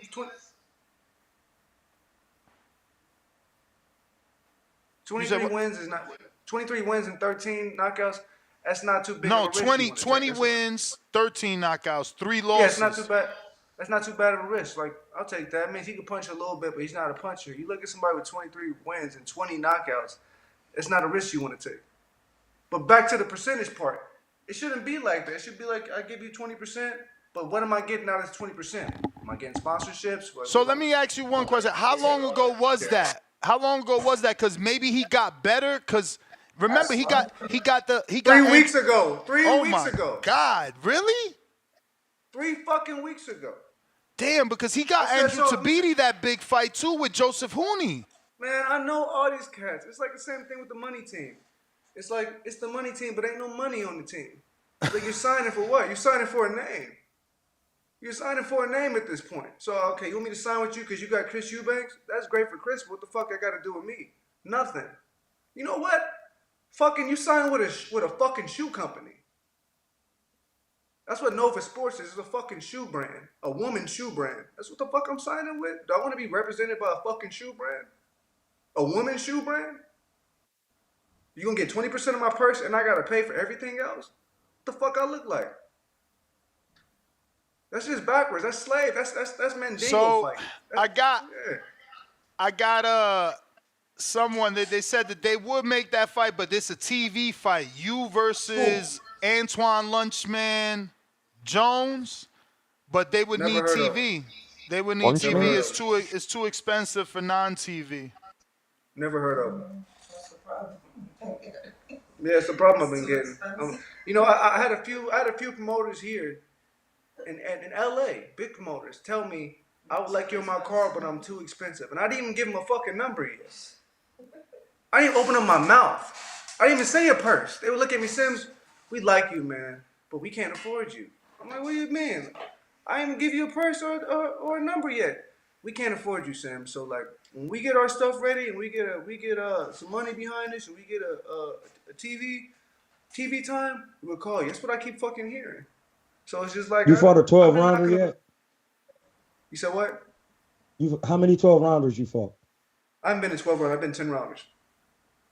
Oh yeah, see you at that that ground where you a contender, and it's kind of hard to find the right price for the record, and you gonna run into a lot of those kind of managers on that level. Not saying you're not on the level skillfully, but you know what I'm talking about as a boxer, where you kind of like in the mid-tier level of business, and you running into the managers who are like, well, I know a couple people, but they not about to front no bread because they not the real hands. That's not what I'm asking. I'm not asking for, don't ask you to front bread. But it's like, okay, if you're gonna manage me, certain things I do need as an athlete. I mean, you have real assets, not real assets, but have real skill set in the market to where you can get some things done. I'm saying that. But I'm just using bread as in that manner, as you got some relationships. You know what I'm saying, that you're willing to put me in front of. And that's at that level. That's what it's I all noticed about, man. Them guys don't be having no real relationships. Hey, I'm more than happy to sign a contract. My problem isn't loyalty or being with somebody. The issue is, what am I getting once I sign this contract? What am I getting out of this contract? So 20%. If I give you 20% of my purse, at least be able to give me some gear, supplements, and recovery. At least, or a good training camp. That's bare minimum as a professional athlete. That's all I'm asking for. But if I got to front every fucking thing and I'm paying you 20% on top of that, that shit just don't make sense to me. It'll never make sense to me. It won't. How the fuck am I putting in all the work, but you walk away with all the bread? That's backwards. So I just feel like I'm asking for bare minimum. But here's the problem: when you get people to come into the sport that don't know anything about fucking boxing, they try to treat it like a McDonald's brand. No, you got to be hands-on, man to man. You got to be hands-on with everything. You can't treat this like a fucking franchise, and that's the problem. They treat it like a franchise. People get into the business trying to make a quick buck. So it's just like I'm knocking at the right doors. I'm still talking to the right people. I haven't given up. I'm not discouraged. It's just like if I was a soft, sucky motherfucker, I've been fighting right now. So I take pride in motherfuckers being scared of me or waiting. I take pride in Najee knowing I'll whoop his motherfucking ass. I take pride in these motherfuckers knowing I would slump their shit. But the problem is what? Well, how Anthony looked his last fight. If I look like that in my last fight, then fight me. Marcos Escudero. Heard of him? Never heard of him. Common opponent with Najee. Common opponent with Joseph George. What's his record? 14-12, 14 knockouts. 14 wins, 12 knockouts, 3 losses, 1 by knockout. Yeah, I forgot too. It depends on the state because a lot of times certain fights won't be cleared to fight me. So like in Indiana, they have a number system. If you're a certain age, you've been knocked out this many times, and you have this many fights, you can fight a guy. And California is not like that. They do the whole MRI and do the background of your brain, and they have a system where this guy can fight this guy, or this guy can't fight this guy. Yeah, so it really depends on the state. Scudetto resides in Florida. His last fight was also on Pro Box. I'm hitting up Pro Box and I'm like, since Lopez is busy, maybe you can fight Marcos, who Najee already beat. That sets up the fight for 2025. Hey man, let's do it. Cause it's just there's no fucking. They Marco, said you about to get some work with Sims? no, the other Marco, Marcos Oh, Escudero. Nah, I man. mean, my Those bad, my days are bad, over for my me. bad. Hey, my whole thing is I want to fight these motherfuckers, but it's just like, who's gonna want to fight me? I ain't get 20 knockouts on accident. I want the Khalil Cole fight, man. Khalil Kevin Cole, Rooney. Kevin Rooney, hey, if you Kevin Rooney, listening, Kevin, what's up? Hey, Kevin, that's my boy, Kev. What's up with it? let's Yeah. go.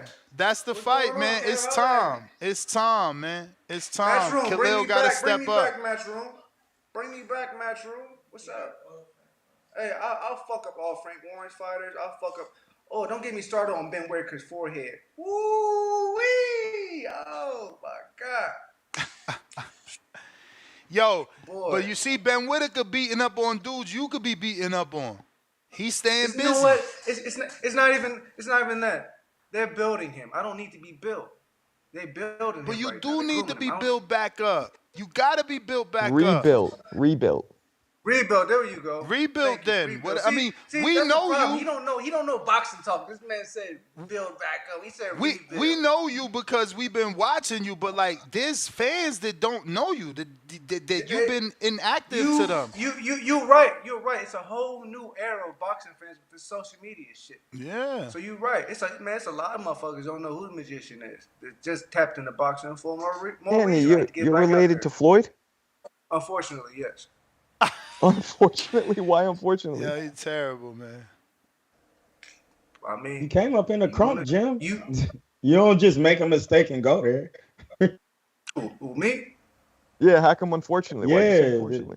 You talking about the crunk gym or with Floyd? No, why'd Floyd you had say nothing to do. unfortunately So you're the crunk related to jam Floyd? actually happened. Manny Stewart called my mom and was like, I want him to come up here because every year I would fight one of their twins. It was these brothers named Jacob and Joseph Bonas. Cold motherfucking twins. Nasty. Every year I fight one of them at 139. So he was like, come up here, champ. We're gonna build you up to 165, and you're gonna win on 165 for us. I'm like, all right. So I went down there banging out with everybody. Went and stayed in Manny Stewart's basement, and the motherfuckers took me from 139 to 165, feeding me waffles every day. Oh, I thought you said you was from Detroit. My bad. No, I'm from Indianapolis. I'm from Indiana. He's from Indiana, but did you have a relationship with Floyd? I used to live with Floyd too. Okay. But so I'm assuming you guys aren't really cool right now because he would be able to help you out, get you fights, no? I can't really talk about nothing on here, man. Okay. But, no, he did everything he's supposed to do, man. He let me use his gym. He never charged me to use his gym. You know, Roger Mayweather, though, out of all things, Roger was that light. Everybody needs a Roger Mayweather. If you're lucky enough to meet him, he taught me everything about life, everything about boxing through life. We didn't really have to talk boxing a lot. But that's what real coaches, real trainers know how to talk in similes and metaphors to make you understand it. And that's what Roger did, man. Roger prepared me for life. He prepared me for boxing. Roger is probably, outside of Manny Stewart, the greatest coach I've ever met, hands down. And I'm going to say this right now while I'm on here. Anybody that thought Roger had a drug problem, get that out your fucking head. Roger never did dope. He never drank. You know, anybody that's seen Roger just know that Roger had diabetes and he didn't take his insulin. That's why he looked a little crazy sometimes. But Roger was sharp, man.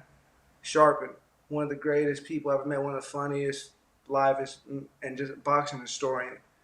And R.I.P. Raj, man, they don't talk about him enough. One of the greatest. Yeah. I mean, you're talking about the fucking Black Mamba, the Mexican assassin. You're talking about a brother who fought Pernell Whitaker and hurt him a little bit. He had Pernell down and almost out. He had him hurt, right? Had him hurt. He dropped him. I think the only man. Dropped his ass right. Pernell. He dropped. I did a video on that because Pernell pulled Roger's trunks down. Yeah, he pulled his trunks down and caught him. And that pissed Roger off, so he clipped and he dropped him after that. Yeah. I remember he pulled his pants when he was trying to get his glove fixed with the ref. He ran over and smashed his pants down, and Roger stopped him for it. Yep.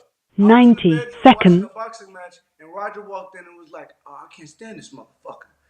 I was like, "What?" He was like, "Well, Pernell, motherfucker, I hate that motherfucker. Turn that motherfucking shit off." I'm in there watching him, He sat on the bed with me and was like, you know, if I could do motherfucking things differently, I went to the motherfucker's body more. I'm like, yeah. I'm just listening to Roger. I'm 14 years old. I really didn't understand what I'm sitting here witnessing. I'm sitting here watching them fight Bobby Chacon. Like, I'm sitting here watching them fight these legends. And I was able to, like, if I could go back in time, man, I would just soak it all up. Or being with Emmanuel Stewart, he taking me, I'm sparring Miguel Cotto at 15 years old. Dropped me to the body. Emmanuel Stewart told me, whatever you do, don't go out there, don't throw no hard jabs. I'm like, all right, man, I'm feeling myself. Boom. Miguel Cotto was like, okay. Wow! Lifted me off the fucking ground and walked off. And I got out the ring, and Emmanuel Stewart was like, next time you gonna listen, motherfucker, next time. Right? And after I seen Cotto probably some years later at a wild card, and when we talked about it a little bit, and after that, you know, I always show respect to a man in that ring. Motherfucker dropped me to the body. But just being at Crunk and being around Jay Leon Love, Andy Lee, Dominique Dalton, you know, to be able to say I was trained by the same person who trained at Vander Holyfield or Lennox Lewis. But my boxing pedigree goes before that. You ever heard of Marvin Johnson, 3-time light heavyweight champion of the world? Yeah. Okay, so him and his brother was my coach. His brother was the 3-time. His brother was the 88 Olympic coach, Hank Johnson. He trained Ray Mercer, Charles Burley, Vander Holyfield, all those guys. That was my coach until he got prostate cancer, and that's when I ended up going out here to be with Freddie Roach. So my first 16 fights when I was knocking everybody out, that was with the 3-time light heavyweight champion of the world, Marvin Johnson and Hank Johnson. And then when he caught pancreas cancer and prostate cancer, I had to go out here and I found Freddie Roach. So it was like, and Emmanuel Stewart died when I was 16 fighting overseas in Armenia. It's just like I couldn't get a fucking break when it came to coaches. I'm so close. Got the perfect coach. He died. Emmanuel Stewart died. Roger Mayweather gets sick. I'm like, fuck. Hank Johnson gets pancreas cancer, prostate cancer. I'm like, fuck, can I get a break? I gotta go be with Freddie Roach. So it's just like, man, my boxing pedigree goes from me. I started boxing at the age of 6 years old. Father killed himself. I started boxing a few days later. Like, I was born and bred for this shit. I know nothing else. It's all I do. So when people talk boxing... You're still with Freddie now? Freddie still coaches you? No. I left Freddie, I left Freddie, what, 20... I left Freddie my first fight with Matchroom. Unfortunately, Freddie couldn't go with me. I told Freddie, I got to fight with Matchroom, and they said I can't go. I'll send an assistant. I'm like, I don't need assistants with me. So I'm like, I got to find somebody who could do the job. No nonsense Sims, man. No nonsense Sims. I love it. Hey, man. You like Hey, what shit type too. of coach do you He like? like his shit his way or no way. I can see that right now. You know What what? type of coach do you like? Man, I say it, man. I have a great coach right now. Who is he? I found out. I ain't gonna tell you his name. It's not none of your business. Yet. Nah, you know why? Because my co-host here seems to think that if your trainer didn't fight, he can never train you to. Now, I agree with that, but then I disagree. The only reason I disagree is because you have the Eddie Futches, the Customados, the brothers who never fought. You know, Goosen. You got a couple. But they taught the essence and the cause and effect of boxing, right? They were teachers. Now you got a whole bunch of fucking coaches. Anybody can scream and yell all fucking day. I don't need that. Especially if you've never done this before, I don't need you screaming and yelling any fucking thing. Some shit you done heard, I don't need that shit. But if you've never done this and you've studied it to a T, and you understand there's a cause and effects to risk. Why I do this? You know, you can Q&A all day. I'm all with that. But that doesn't exist. But the coach I have right now, he's a former heavyweight. He's a Mexican heavyweight. I'm not going to tell you his name. Chris But just Ariel. know that you said what? I'll tell you his name because he's already on Instagram. His name is Adam Flores. So he used to be a heavyweight. He trained with a lot of the Mexican Cubans back in the 90s, big time. He's a slick, big Mexican heavyweight. 90s boxing. And here's what I need. Whatever game plan we have, whatever we're working on, we practice it to it's perfect. But here's the thing, practice don't make perfect. Practice makes permanent. So we practice it right and get it right every fucking day. And that's what I need. I don't need somebody coming in with new fucking ideas and new shit that I've never fucking heard of and I've never seen. Because we've seen a lot of boxing. You can't really recreate boxing. You can adjust it and move it around, but you can't recreate. You can't reinvent the fucking wheel. So it's like you got me doing these weird exercises. How the fuck is this gonna help me in boxing? 1 and 2 and 1, 2, 3. What the fuck is that shit? Like, that's what I'm dealing with these coaches. So it's just like, I need Oh somebody who's yeah, experienced. no, You you know what the gotta, fuck they doing. you deal with Yeah. Manny, and I think Manny is damn near one of the people who invented mid work, and it's like he spent a lot of time Manny's the on body best. mechanics, how to land good shots. Manny will hold hand pads like this. Go watch him. When you throw a good punch, he would snap his head back to give you the effect that you're really catching him. And his whole thing was Yeah, I watched him like that, and the that's when I feet. started noticing, like, damn, teaching is different. Hey, Manny Stewart, hands down the greatest coach I feel like to walk this earth, and this is why. He taught from the feet up. A lot of coaches teach from the hands down. He taught from the feet up. Bad feet, you're dead, man. You got your feet, you got your hands, you got your shoulders, you got your forearms. You got so many ways to protect yourself. Another thing, a lot of fighters carry their hand right here, and they're susceptible for jabs all fucking day. Manny Stewart said you keep it right in front of your face. It's nothing to slide it right to the ear. Right? You know, and something he told me too. Pull your socks up, and you get blisters. That's why I pull my socks up and I'll tie everything tight. Nothing's supposed to be loose on you. You're supposed to feel like there's nothing on you. That's why crunk trunks and crunk uniforms are so short and tight and small, so you feel like nothing's on you. Nothing over your knee, nothing on your elbow.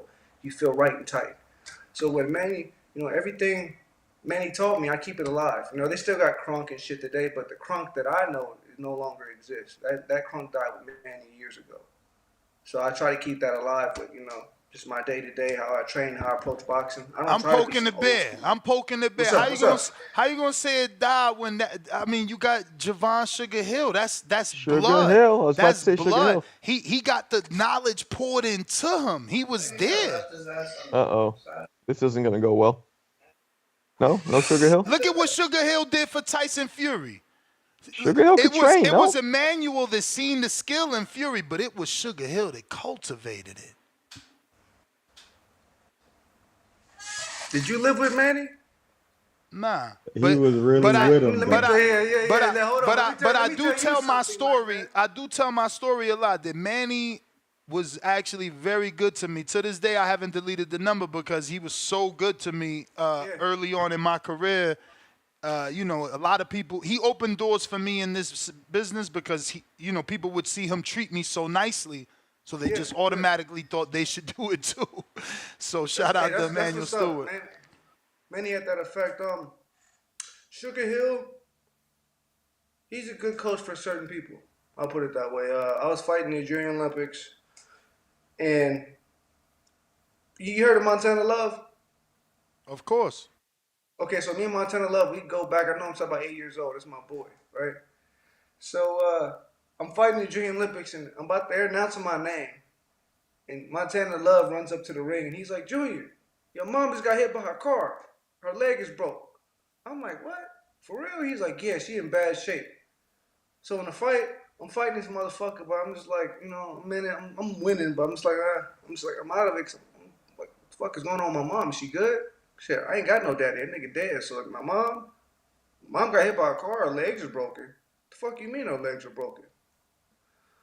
Sugar Hill leaves me in the corner and eating popcorn in the fucking crowd because I didn't do exactly as he said. The second round, he's like, do what I say. I'm done. Like, what do you mean? The motherfucker left me in the corner eating popcorn in the crowd.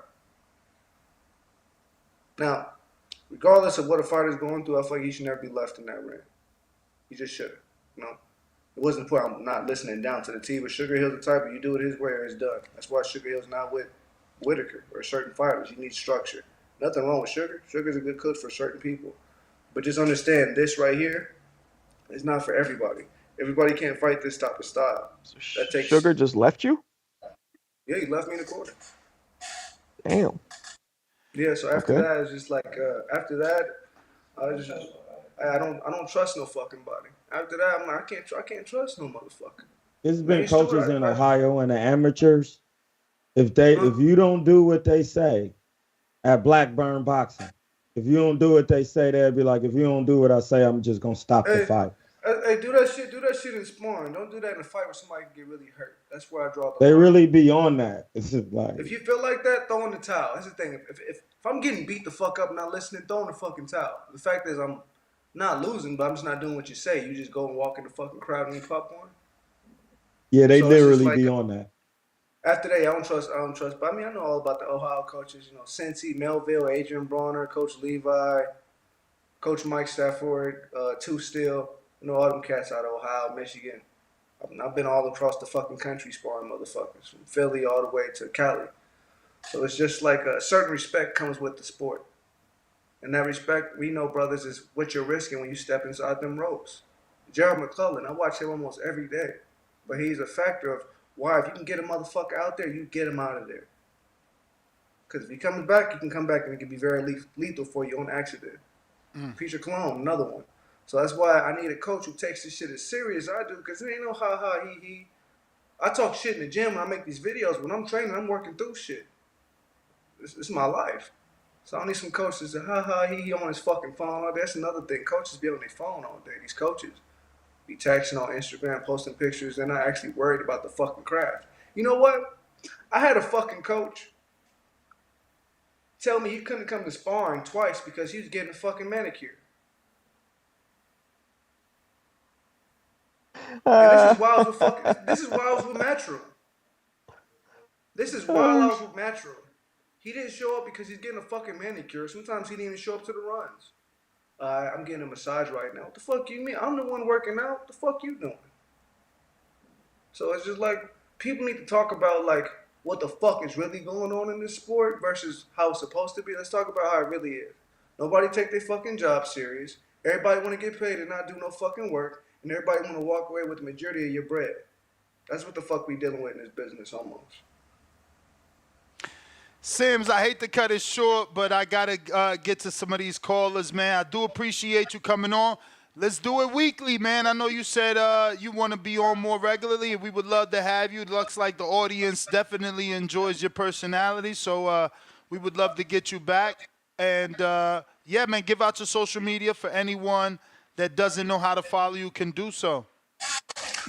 You can follow me on Instagram, 2_ The Magician. And to all my Latino fans, gracias por todos mis Latinos.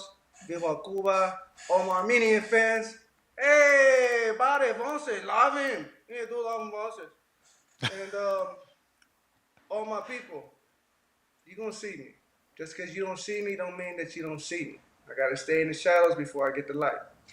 Let's go. All right, champ. There you have it, ladies and gentlemen. Anthony Sims. We appreciate him coming on. Check him out on social media. Shout out Troy. Let's see what we got. Marcos. Who we got on the line? Treese, Toledo, Ohio. What up? What up, though? Yow. Yo. What up, though? What up, though? What up? Makes me laugh every time. Hey, man. Shout out to Anthony Sims. He know man, how to my talk some boy. shit. Hey, no, that's a fact, boy. He know how to talk him some shit, boy.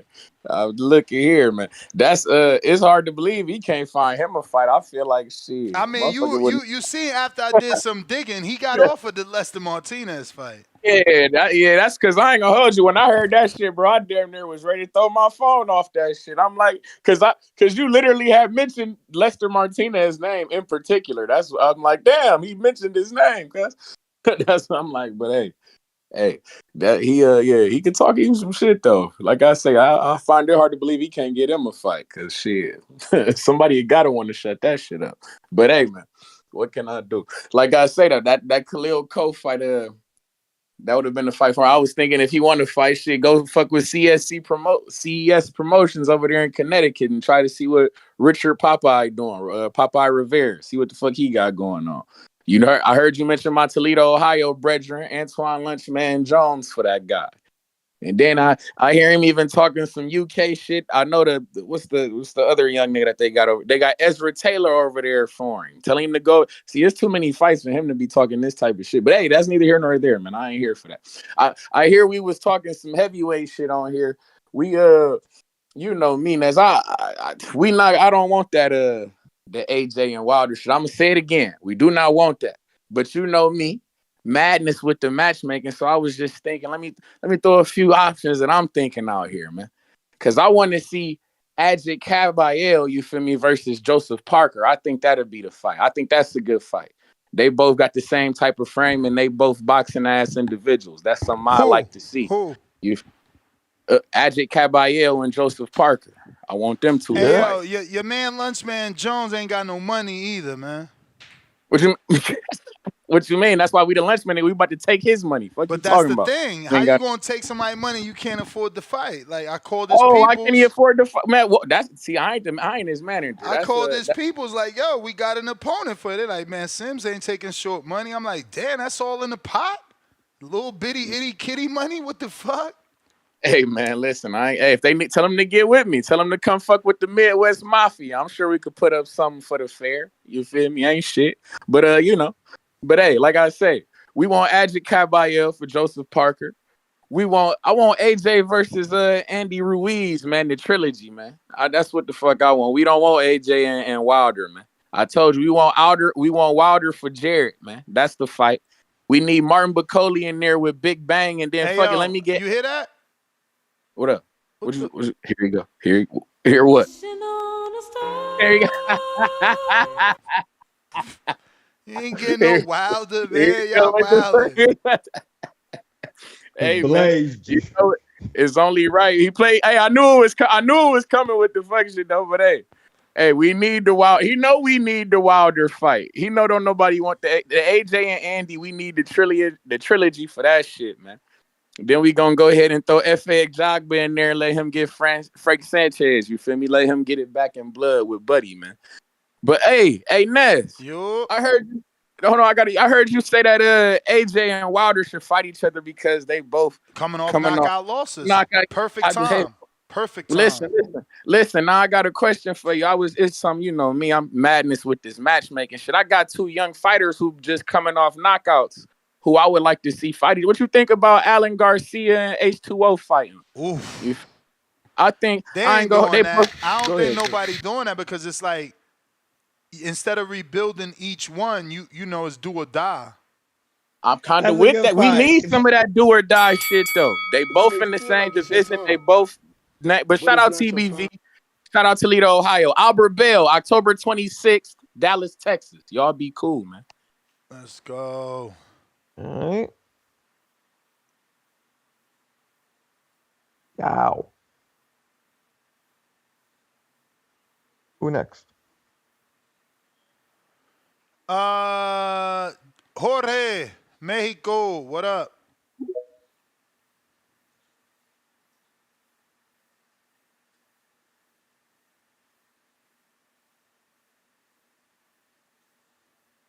Jorge.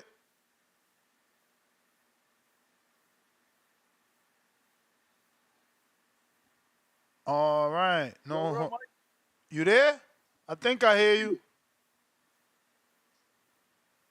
Yo, what up, Mike? How you doing? You sound very far. Mike. Yeah, and we don't know who's Mike. Can you hear me now? Oh, yes, sir. Yo, about that AJ thing and the concert before the fight was some Gallagher dude from Oasis, a band that broke up a while ago. So for the Brits, it was like a big thing, like a huge thing. That's why they brought that guy out. But other than that, it was a pretty good fight. All the fights were pretty good. And just wanted to give a shout out to everyone. And it's Jorge from Mexico. Peace. All right. Gracias. All right. Brandon, Cincy.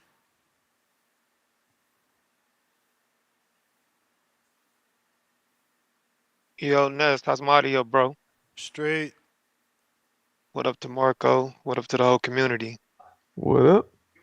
AJ, man, if I had my choice after seeing what I seen, which was like complete annihilation from the start of the fight to him getting left face down, ass up, if that's the product he gonna be putting out, he needs to go ahead and hang it up.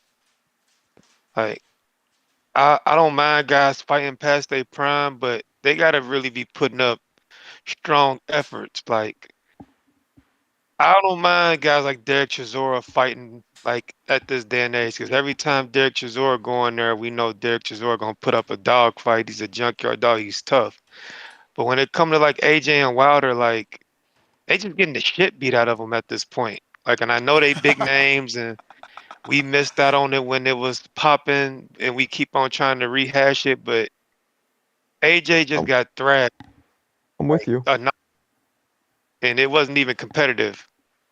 Wilder, if you being generous, got 10-2 to 11-1 by Parker, then the shit beat out of him.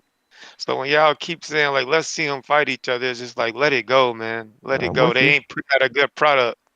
Neither guy's putting out a good product. So if I'm AJ, what do I get out of if y'all keep saying fight Wilder? What does AJ get out of fighting Wilder? Because he's turning down a title fight and a rematch with a nigga that just embarrassed him. Why turn that down to fight Wilder? What can he do to Wilder that hasn't been done already? So for me, it's like either AJ gets his lick back against Dubois, which he's gonna lose, but shit, if you're gonna lose to somebody, at least lose it trying to get a title or hang it up. And if AJ does decide to hang it up, I feel like a guy like Joseph Parker or a Big Bang Zhang or somebody like that, them the ones that deserve a shot against Dubois for that title. You know, even Chisora, shit. Chisora just beat a guy that stopped Dubois and Joe Joyce. So even he's more deserving. Like only thing AJ's benefiting from is having a great promoter that's putting a rematch clause in every fight for him. Because he don't really deserve a rematch. Like I said, he none about that fight merits that he get a rematch. But he has the rematch clause, so I say take it, get one more check. Hopefully the gods can bless you for one night and you win, but I don't see it. I think he gets annihilated again.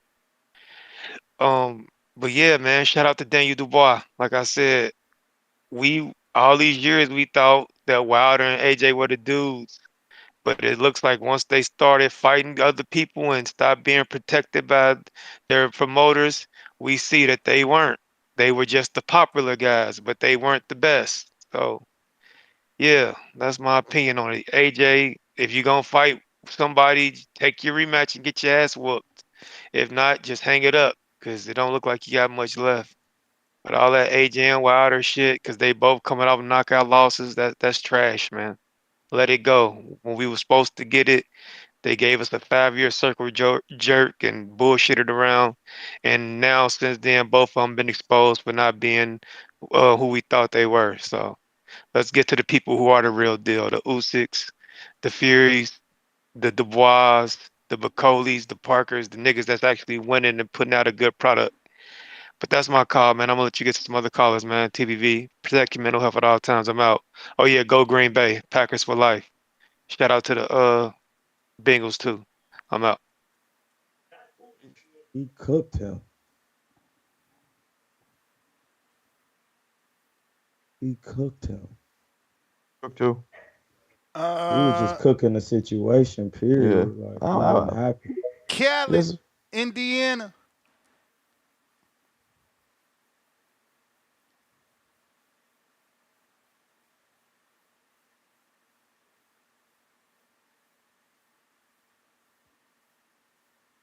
Khaled, Indiana.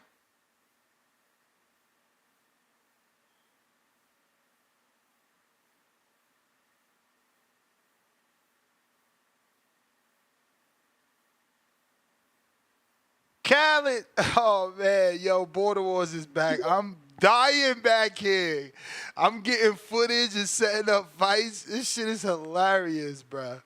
You gotta love this shit. Yeah, my guy will be ready, Ness. Yeah, nah, I already put that information out there. We're gonna see who bites. Who bites? You said one what? 180, 175, Yeah, so he probably like 180, heavyweight. He like 180, heavyweight. 185, something like that. Yeah, he like heavyweight. I don't know if the amateurs are allowed a 10-pound grace anymore because I know you used to be able to fight. Say if you was like 70 pounds, you was a kid, you could fight somebody 60 or you could fight somebody 80 pounds. You know what I'm saying? I think it's 5 pounds now, but I'm not for sure. But I already told him about it because He want to scrap, and we have a plan. So Word. he spars, and I'm no nonsense. So he does it, and he not a kid. So you know what I'm saying. He 21. I mean, how many fights he got? No, this will be his first one. I think He ain't tripping. We understand what we trying to do. Anthony Forbes. I gotta It's see all footage good. of your guy though, because if he too experienced, I ain't trying to put him in there with my guy. Hey, bro, I trust you, man. I know how this goes. It's just the amateurs to me, but I know how, it could I know what you're saying. But my guy's gonna be decently experienced because he's gonna be sparring high level amateurs or pros, and we take our time. So, Mm. that's why I sent you some mitts and stuff we do. He's been in the gyms out here in California since he was a child because I used to teach classes, and his mother used to take the classes. His mother from Crown Heights. I got a fight for him actually. I think Moose. Moose, ain't that your It's division? all good. It's all good. What's happening? Ain't you I'm about to, 180? Ain't you 180? You look like you about 180. nah, I be walking around in the 170s. Word, them fights you sent me is 170. Yeah, I was 170 the first fight, and I was 162 the second fight. Damn, Moose, you How big as tall are you you, you blood? you muscular Well, I was then. 174. I was 174 the first fight actually. Oh And I How wasn't shit. doing no tall are you? training either. No training. No working Okay. out at all. How tall are you? 5'11". Yeah, you about, but Dion needs some time to come down, blood. And we ain't trying to get in there with nobody too small because he turned vegan because he was playing football. So Yeah, when I had him turn vegan, he lost 30 pounds. Now he at 200. He at 198. yeah. So he Oh will yeah, be that's a big coming man. down and he got decent size. Y'all about the same size though, same height, but it's whatever when that's one to put together. We just looking to get some good experience in our first fight, so see if he can do the things that I need him to do, like execute the jab. Because your first fight, you be so jittery, you just Yeah. be in Yeah, there trying to work for real. yeah.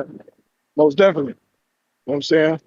But the sooner we get in there and get it cracking, the sooner I can hit his ass with that garlic butter. You know what I'm saying? Hey, hey, hey, Yeah, hey! If you can, hey, that's what we looking for. yeah. Fuck you Garlic talking. butter. I got that Okay. garlic Yes, butter on deck. yeah, we Please that's what believe we it. need, bro.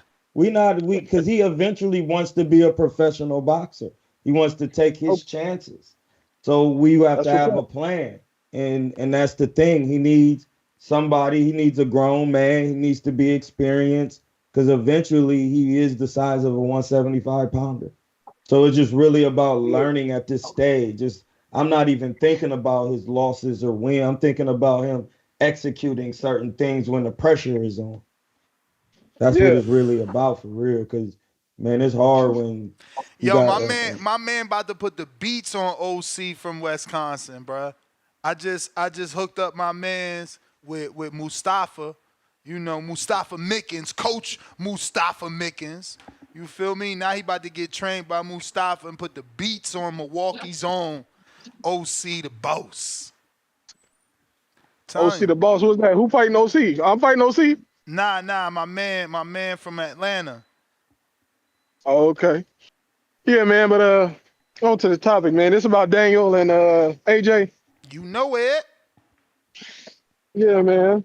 Uh, like I said before, ain't got nothing new to say, but I'ma reiterate. You know, we got to think about what did Daniel Dubois have to overcome in that fight? What adversity did he face? What did AJ present anything to him that because Daniel Dubois is gonna fight somebody again, and they're not gonna do what AJ did. AJ didn't take his head off the line, and he didn't put his hands up. Once again, I don't know why he did that. I don't know if he was instructed to do that, but that's not something that's nothing you hang up. You don't hang up your fight game over that. I saw Anthony Joshua flinching at Daniel Dubois, and he was flinching hella fast. Like you could tell he still got that twitch. He Yep. ain't lost his athleticism or nothing like that. But for some reason, he refused to put his hands up and move his head. So if you're a power puncher, that's easy. That's an easy night for you. You're gonna run through that person. You know what I'm saying? It's designed to be that way. If AJ was to fight Daniel Dubois again and actually put his hands up and possibly took his hands off the center line occasionally, it would be a totally different fight. Daniel Dubois did not have to overcome anything to win that fight. It was given to him. Understand that. So this doesn't mean that AJ needs to hang it up. It was weird what happened, man. And everybody talking like he really beat up AJ. He didn't beat up AJ Yeah, I like don't think it that. was given to Yo, him. champ, I know I was doing some other shit, but I feel like you said given to him. What you mean He by that? did. He did. Because he didn't put his hands up or move his head off the center line. It's like he said, it's like somebody told him, don't ever do that during this fight. Keep your hands down and don't move your Yeah, head. but why not give And Daniel he literally Dubois? did that. Well, right. So he's Why not not giving give Dubois credit. Why He's not give giving. Daniel Dubois credit for making AJ fight unlike himself? That pressure, that mental pressure, cooked his ass.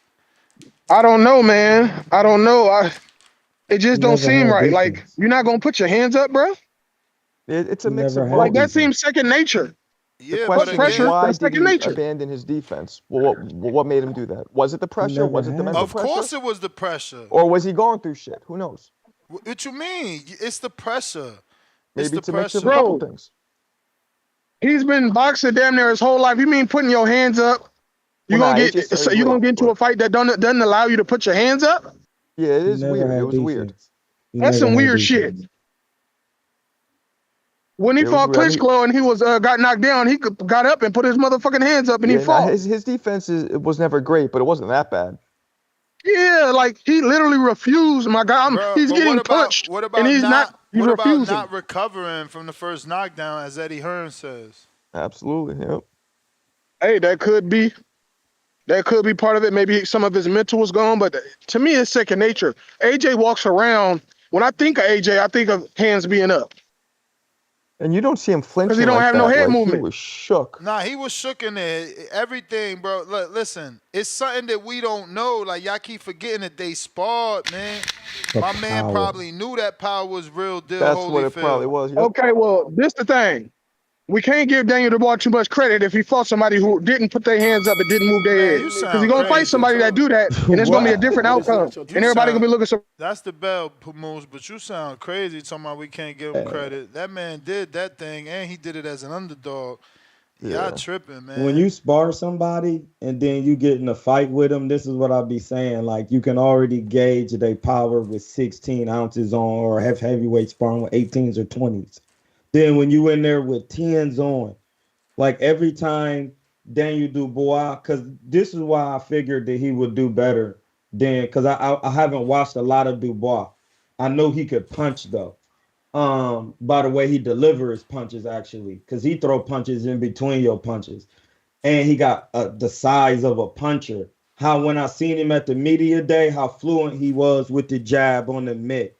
I always thought if someone is fluid like that on their feet with the jab, and now I hear you guys saying he snapped his head back. Oh He yeah. was hurting me with the jab because the way he could bounce on his toes, I'm like, oh, I didn't know he could move like that. I thought, some punchers just can come forward aggressively. He had like athleticism, kind of like Ngannou has for a big guy. I said, damn, that's going to be a problem for Anthony Joshua because he's stiff, because he's not defensively oriented. He never has had head movement. And with punchers like Daniel Dubois, you have to have some sort of head movement, because just putting your hands up is like doing that against Deontay Wilder. Even if it hit your glove, it's going to knock you out.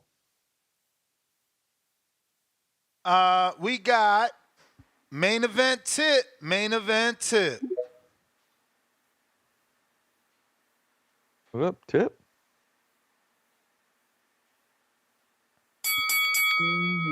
Yo. Yo, What can up? you hear me?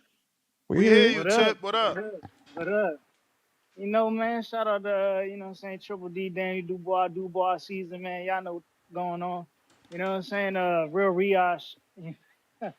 Hey, man, It's but nah, funny to hear you. It's funny to hear you be all gang Riyadh now when you was not rocking with them. It's crazy. hey, bro, but I was rocking with We Daniel got to make Dubois an and, you know what I'm award, a saying, flip Frank flopper of Warren. the year. Flip flopper of the year. Nah, Frank you was Warren, you that's was my actually guy, you was man. actually making a case for De La Hoya. You was telling Shakur to sign over there and everybody to sign to De La Hoya. Yeah. But you know, when it comes to the UK, I'm Frank Warren to the fullest. You know what I'm Oh, saying? okay. Amir Khan was with Frank Warren, so you know what I'm saying. I got to put on, you know, respectfully. So you know, Amir Khan ain't look like every Eddie Hearn fighter. So I only recommend the best of the best, man. You know what I'm saying? When it comes to this, I only recommend the best of the best. Hey, but yeah, for Dubois, man, you know, I know a lot of y'all saying y'all don't want to see him in a big fight again. You know, take a tune up, man. But I'm like, damn, if my boy not gonna get uh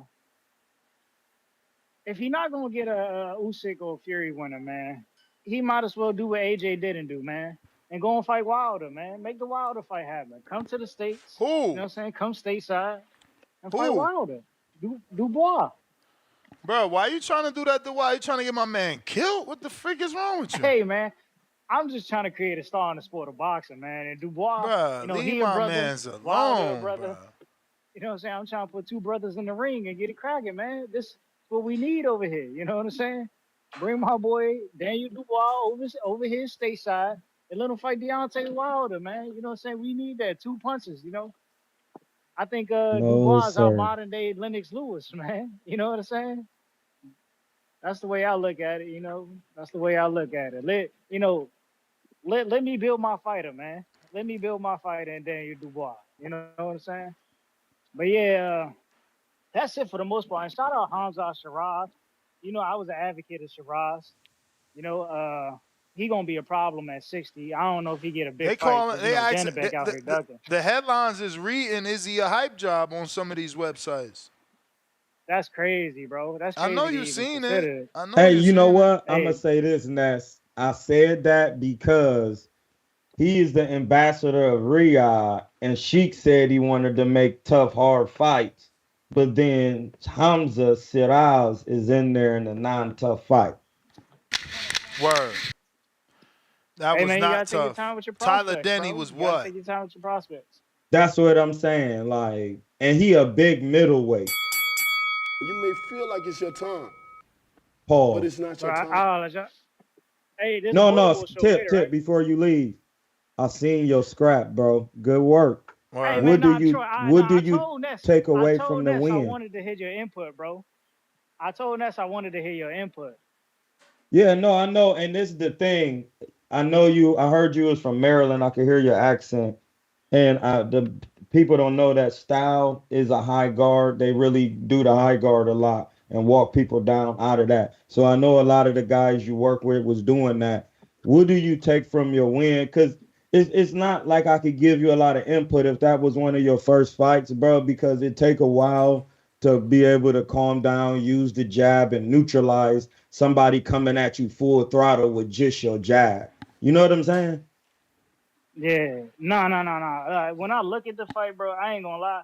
I didn't like the performance. I lie to you I not. know you Like a lot didn't. of I know people, you would because you don't yeah, look how I you didn't. want to look like sharp. But that take a little second, bro. Just Yeah, you did good though. yeah. Cause I feel You like in the second round I really dialed in, but like that first Yo, round I it do came take out. time, man. It do take time. I felt that way too. I felt like none of my fights looked good until the last one, and I don't give myself too much credit because I was taller than the dude. It take time to have that swag. That's why when I seen the way Willie Hutchinson was fighting, I rate him now. You know, he could fight. He just got to work on that tank, poor kid. I don't know why these guys like. I'm not taking the fight if I'm not going to train because you're not just going to be. I'm not going to help you beat me up. These dudes are helping their opponent beat on them. Like you got to train. Being exhausted is only giving the opponent more of an opportunity to knock you out. It's insane. Yeah, no, but you did how I expected you to do, being like a coach and dealing with amateurs. Man, it's very hard unless you just a guy who been in the gym for a long time. Then, but coming out there, how you came out, I expect that. And then the second round, you kind of be like, all right, now let me dial in and try to do some things. But then when the guy come at you, it's like, well, how do I get him off me? I gotta get fire back. And that's really what the amateurs is about when you first starting out. It's very quick. You got to let your hands go, one or two slips, or keeping your hands up good and learning how to catch them in between of their punches. So you know what I'm saying? Just what I could say is really work on your jab hand. You can never not jab too much. I Yeah, don't no, care no, how you no. hold your That was one hands, thing too. whether it's the high I guard, loaded just up. really I work on your definitely loaded jab up. because it's really underrated how good a jab, a hook, going to the body with the left hook. I think you dropped him with a right hook during the exchange. I only watched him maybe like once, and I was kind of like Uh, coming back and forth, and I heard a lot of people screaming. And I'm like, then I hear the nigga Tip Bayless call. Let me go rewind it. And then I seen him like, damn, he smoked his boots for real. But that's what the amateurs is about, bro. You did good. No, it's a learning process. Don't trip. Cause a lot of people gonna talk and say they can do, but like Canelo said, like it's just different when you in there. The nerves, listen, the main part of this when Ness is having defense, so you have confidence to throw punches and just calming down. Because you know you're not gonna get knocked out. You sparse guys that's better. It's really just calming down, bro. You did well though. Appreciate the even just getting in there, my niggas. Thank you. where I mean, man, we might be doubling back. You know what I'm saying? If there's a second show today, you know what I'm saying? Good news, and we find somebody at 40, 35. You know what I'm saying? You know, we coming Oh, out with you the going strap, man. We down? I coming out with the love it. strap. I love it. I love for you to go down, be a 2 division. I mean, hey, the options, man. Let me know the options, bro. You know what I'm saying? Yeah, I mean, right It's now, like, I mean, you know, we got a couple people called you out, but they not real until they make themselves real and really DM me and tell me they serious and, you know, um, we would and we need the okay from you to start promoting that you back and that you looking for an opponent. You know what I mean? I'm just waiting on a couple things to pan out, man. So I can announce this main event. Because once we get this main event, I think that everybody gonna want to fight. It's popping oh, on it's December. it's not a take. It's not a takeover, is it? It could very well be an attempt at a takeover. All It could be an attempt, right. but you know, um, We them talking them Arizona, them December? Florida It's gonna be the boys, biggest. Arizona. I will find out exactly what is up with Arizona today and if we're gonna do Arizona or not. I've already been working. I already was able to get in. Shout out to H-Town. Shout out to Vito Milanecki Senior and GH3 Promotions. Shout out. Damn, that's sad that I'm forgetting the other two. But I locked in 4 sponsors so far. So whether we go to Arizona or not, the funds will be produced to do it here in Vegas if we don't want to go to Arizona. You know, Troy got a fighter. He's from Cali. A couple other people from Cali, and so and you know, some of the people that's outside of the people that financially are interested in Arizona. There's Arizona fighters that are turning, USA boxing. Like I was helping somebody yesterday how to do it. So you know, he could drive. He said he would be willing to drive regardless if it's here or if it's there. So yeah, man, we're gonna finalize it. Hopefully, we have a show at 12 if I can get that confirmation. Yeah, this gonna. Yeah, that's the case. This gonna be the biggest one yet. I'm gonna talk to my coach because I got this kid in my gym, man. He a dog, bro. I'm talking about like if y'all say Boots is that type of talent. Like I'm telling you, this kid nice, but I would have to confirm with my coach in this Well, camp. You wait, know what well, I'm saying? wait. So we can get him on it. He's fighting at 118. Oh, wow, I got one for him. How old is he? He's like 13, I think. Damn, that's too young, bro. He open? Yeah. I don't think he opened yet. Nah, that's too young because my guy is old. My guy's certainly on the cusp of the Masters, but you know it's impossible to get weight people in that. Like he's 118 to 112. He willing to fight all the way down to 112 if he could, because there's nobody in that division. But yeah, nah, I don't want to do it versus a 13-year-old. I wish that kid was a young adult at the very least, but not a teenager. Like at least an 18-year-old young adult, but like a teenager that ain't it. This dude's like 34 to 6, either 34 to 36. Okay. Yeah. He might be My older coach than that. he He be got taking. 2 boys himself that box, so he might be older than that. He just in great Yeah. shape. My coach he be taking them up Boise joint to the dungeon and everything. So yeah. But I'll let you know. Oh shit.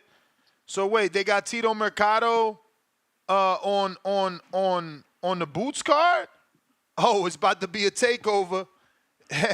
We about to outshine everybody.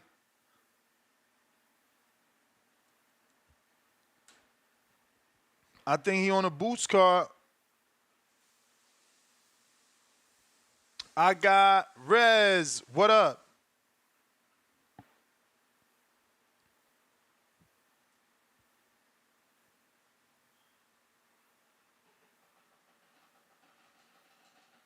Yo. You. Hey, what up, Ness? And whoever's in the panel. Yeah. Just to give like a little bit adding on to what the couple callers were going about how AJ wasn't looking at himself and feel like something was up. Um, Honestly, if you really wanted to blame anybody other than AJ himself, you could blame his trainer. You know, I seen a video not too long ago that pretty much was saying that AJ pretty much is molded by his trainer. Like he followed his trainers instructed by the T. And then the actual fight, it looked like after Daniel Dubois was winning the jab exchange.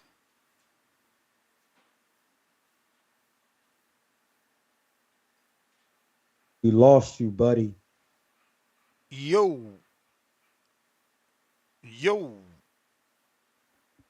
And the Khaled. Rams.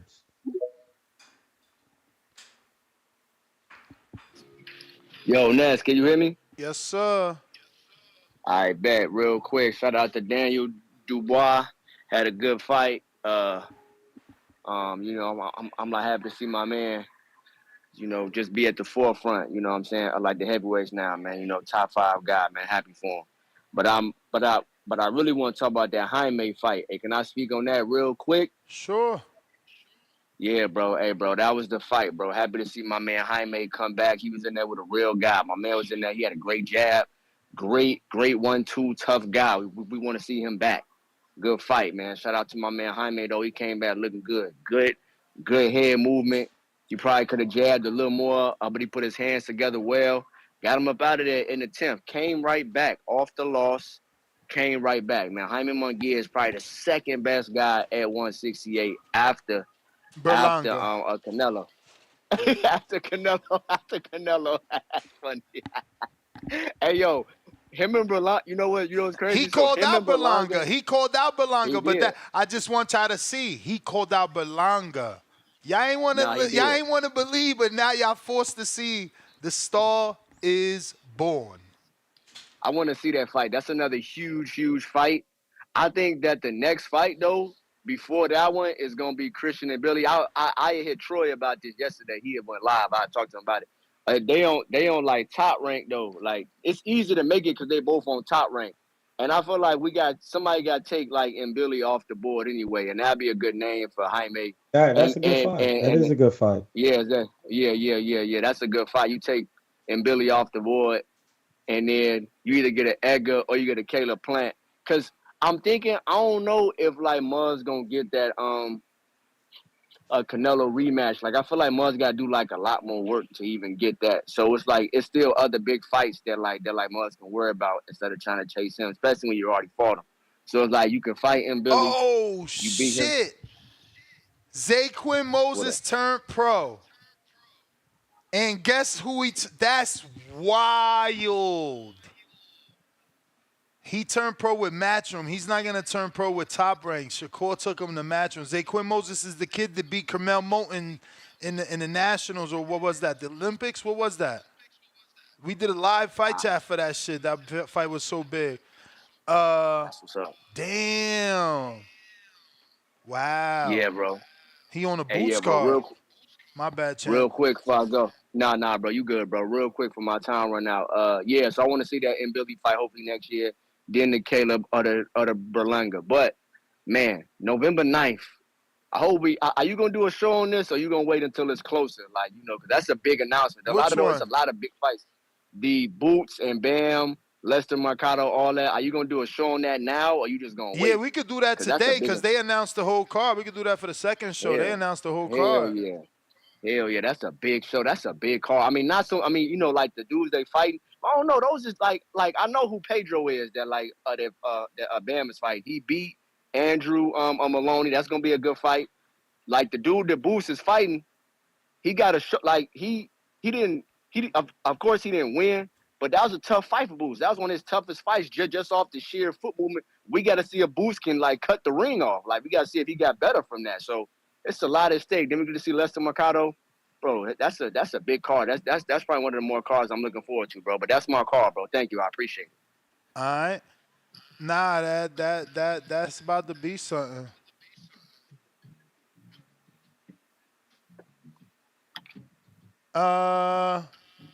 Who next? Jonathan Sims. Jay Sims.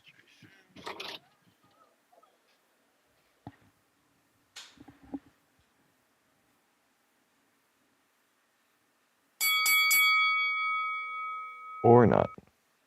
Jonathan Sims. Jonathan, if the rumors are true, you can't be the only TBX member not showing up, man. Just saying. Just saying. Jay Sims. You heard me, Jay Sims? Can you hear me? I hear There you. we You go. heard We me? got you now. No, I didn't hear you. What you said? I said if the rumors are true, you can't be the only member not showing up. What you mean? Damn, you don't got your ear to the street no more? Yes and no. You know what I mean? The back calls kind of, sporadic with the consistency of fellowship that we have back there. So if something's transpired, I'm not aware. Heavy rumors, man, that two of your TBX members are gonna be fighting. Oh, word, that's what's up. I would have to talk to El Caption about that. So I'm not too comfortable speaking on that situation. I don't know about any requirements within the organization, but I am a team member of TBX. So if that's one of the requirements, I have no quail with that. All right. Hello? Nah, we hear Yeah, you. yeah, no. Yeah, I'm a part of an organization. We march to one beat, one band, one sound. So if we all gotta fight, we all gotta fight. But I'll tell you this. Don't nobody whistle that's in my graveyard. Mm. I don't know what that means, but What you mean? sounds good. Once they dead, they dead. That's what it gotta mean, right? Talk to him, Ness. Talk to him, Ness. She said nobody whistling in his graveyard, doggy. Why we talk about graveyards? Because if you fight him, he putting you in a box. Oh He's shit! selling He's his going fight. Undertaker with it. Okay. He's selling his fight. Okay. Ness, okay. you seen the film? Ness, you seen the film? I got some work to do, but you seen the film. That was after 36 minutes on the treadmill, but I'm gonna be real, that's an excuse. That's an excuse. But Ness, you seen the work. I got a long ways to go, but you see where I'm at. So, like I said, I'll talk to the captain, see what's what, and we'll take it from there. But I don't like to speak on situations that I'm not fully abreast about. You and Troy have some differences. So I Yeah, let feel me like get to that. so I feel Let like me get so I to that. feel like the perfect debut fight for you is Troy's fighter. He's got That's a a possibility. debut fighter with no experience, only the experience of the mastermind that is Cuerno de Chivo. Yeah, we'll get to that. Let me and if I run over, Hey man, I'm just keep promoting my here. Nah, background. that was free. Yeah, I'm promoting here. I gotta get my show. I gotta do my show. no, It gotta be big. Gotta be the biggest ever. yeah, and listen, I'm all here for the support because I've been around since 2012. So I don't do nothing but support. So we'll get to that, and I'm open to that. And that's one of the main reasons why I call is to address Troy. So Troy, hopefully you listening up and I have your attention. So first, let me set the tone off right. We coming out of Luke chapter 12, verse 40. You also must be ready because the Son of Man will come at an hour when you do not expect him. And I know we got some believers and non-believers. And to my non-believers, all I can simply say regarding that scripture is stay on your toes, man. You know, don't let nobody catch you slipping, whether that's work, as a man, as a father, as a brother. Be at your best so you can give your best. And to my fellow believers, you already know what time it is. So, couple things I wanted to address, Ness. Um, First of all, TBX, shout out to the body bag executioner. You know, salute to the captain. Hopefully your son is progressing well. A great father to him. SBK, Saints Knows Best. SDX Renzi. Renzi, I hope all is well, champ. We'd love to hear from you in the community. Tip Bayless. Tip, fantastic win. Great way to represent. You set the bar, you set the tone. And that's why you number 2, man. You know what I'm saying? Port TDL, Derek Lincoln, and God K. Shout out to my TBX community. You don't have to arrive when you already here. So, to get the topic of the show out the way, to me, you know, my naked eye, AJ just didn't seem fully prepared for the fight, in my opinion. I think a lot of the callers kind of hit the nail on the head, whether that had been previous sparring wars, the way his trainers prepare him. One thing that Troy taught me is go look at the way fighters are training, especially before their fight, because what you see in that training is exactly what you're going to see in the fight. And I just thought that the intensity level, the telegraphing, and the roboticness, you know, just kind of showed that he's very predictable and Triple D exposed it. You know what I mean? I don't think his career is over, but I mean AJ is fragile mentally, and I just think that stage was really big for him. And I thought Triple D obviously capitalized on the mistakes that AJ presented. And I honestly question to that you mentioned, just the anxiety can drain you, and I wonder if that took a part in it as well. Um, but Ness, well, before I get there, shout out to the interview guy. You know, I got a bunch of family members in my Anthony family, but you know, I'm building my own name. But shout out to my people. You know, y'all don't even know You how may deeply feel like rooted it's I your am. time, but it's not your time. So, shout out to that. I know on one end, Ness, you previously mentioned in one of the calls that Hearn was great for having that rematch clause in AJ's contract, and I just want to push back a little bit on that. I do think Eddie is a savvy businessman. And I do think that that was clutch to have that rematch in there. Like you got to protect your fighter. But the reality is, I don't think Eddie Hearn is necessarily great at what he do. It's just that he's educated and has experience in what he do. Most of these fighters and their team members aren't. So they have to pay somebody for that information. Similar to, and I'm not hating, but my boy Adrian, who's has that organization Fighters First. You don't need him. You're paying because you're ignorant, and he has the skills and knowledge to provide you assets that you don't have on your own. But you could pay for general counseling to get that information, and it's way cheaper. You're paying for the ignorance that you don't have. And that's why I say gone are the days where a fighter comes home and just hits or goes to the gym, hit the bag, come home, maybe work out, and that's it. Pick up a book. If you have a manager, send his ass to college so he can get informed. It's the LeBron blueprint. He built his team from within. He educated his team from within, and he promoted from within. When he very first brought on Rich Paul didn't even have a job. He was just getting paid. And then Rich Paul created a lane for himself. So fighters, please stop hiring these managers who don't have education. Put them through school. Get them certifications. Then you don't have to spend or you don't get BS when they go into negotiations, when it comes to making a fight, because you have understanding and knowledge. I'm not saying you got to know it all and you got to do the negotiation stuff, but be knowledgeable about the bare minimum so you can optimize your career, so you can optimize your business. You guys are bringing these managers on and they're more coaches than teachers. They don't understand the boxing game. They don't understand business. Then you bring on somebody like Eddie, and then you got to take the good and bad of what he offers because you're ignorant to the game. Educate. It's not just about what you do physically well. It's about what you do mentally well as well. So Ness, I slightly just disagree. I don't really think that makes Eddie great. That's just his experience in the game. And if you understand the game, you can make those same things. You can do those same negotiation tactics as well. I think case in point, Phil Haney and Devin Haney. They got the typical fighter person's mentality, that greedy mindset, the bottom dollar, the bottom dollar. It's all about how much money I bring home. And you overlook everything else. You overlook everything else. Just like if you're going for a job interview and you overlook the bonus, the healthcare plan, the 401k, the Roth, only because you're worried about the dollar you make per hour. And that's it. No one ever thinks, instead of getting a bonus, can I just get a higher pay raise each year and deal away with the bonus? Do y'all even think about how a bonus you get taxed twice on it? 45% from the beginning. And then, if depending on how much you make per year, that could bump you up in another tax bracket and you get taxed again. So my point of You what may I'm feel saying like is it's your time, education, education, but it's not your education. time.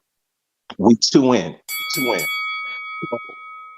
Now, Troy, hope I got your ear, man. So I'll say this. I was the one obviously sending the super chats coming for you based on the situation that happened in the past with you and J Mac.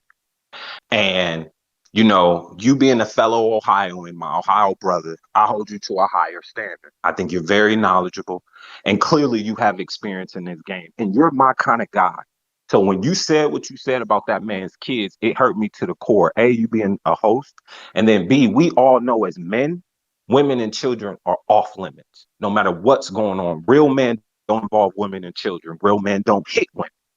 So that's why I was coming for you. But you gained all my respect back by apologizing. And then you acknowledged the same thing that I went at Ness about, in regards to no matter what's going on, women and children shouldn't be brought up. So I commend you. You're forgiven on my part. I can't speak for J Mac, but we have no issues. And I appreciate you apologizing. And I know Ness was put in a hard spot because you're a host and you said what you said, and he did kick you off at that time. But I just think that right there is an example where Ness, you can't control what people say, but there should be consequences to what you say. Because G-Von got kicked off the show for a while. And, again, Troy, you apologize, but Ness, I just thought there should have been some repercussions for a host to speak in that manner. But that's all behind us. And I wanted to call in and talk to you man to man and say, I appreciate the apology. I appreciate the acknowledgement. And I respect what you're doing as a man. And I wish you nothing but success. Now, in regards to your fighter, if that's what it is, then I would love that opportunity to share the ring with him, to go up against you as a coach and against him as a fighter. And I'm sure the best man will win, but it's the experience that I'm after. So, with that being said, do you have any rebuttal or questions for me, Troy? No, I don't. It's not like we got beef in those streets or nothing. So it's nothing to even know. Okay, absolutely. Have There a was great never one. no beef. Huh? Let's just say have a great one. Yeah, for sure. It was never no beef, brother. It's never no beef. I ain't from the streets. I grew up on a street called Whitetail Trail. There's no beef, no ghetto, no hood in this dude. I'm a square, to be real with you. But I stand on morals, values, and principles. And I just, like I said, if J Mac would have said that about you, I'd have had that same type of energy. I don't care who it is. It could be an enemy from Well, the no, chat, it's like all right, whoever. bro. It's good. It's just not that he said anything about me or about my kids. He just came in disrespectful from jump. And I get it. I'm held to a higher standard. I have to let people disrespect me, You may and feel I like it's your can't time, disrespect them back. And but it's that's just not your what time. I've always been learned. It's just not with you or J Mac or anyone in particular. This happens in the everyday life of a Hamza. And that's what people don't Well, get that. But I ain't nobody tripping off that, bro. This ain't nothing. Ain't like with this is blogging, my G. absolutely. Like And I'll so just say this this. that's all it is.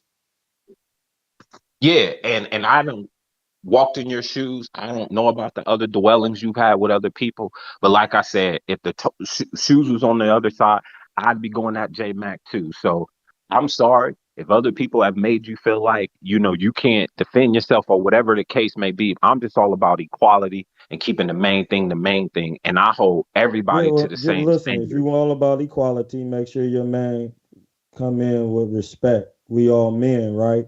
But then you got to respect Absolutely, the man to get it. Ness was one of the people that absolutely. said he opened up the door for disrespect.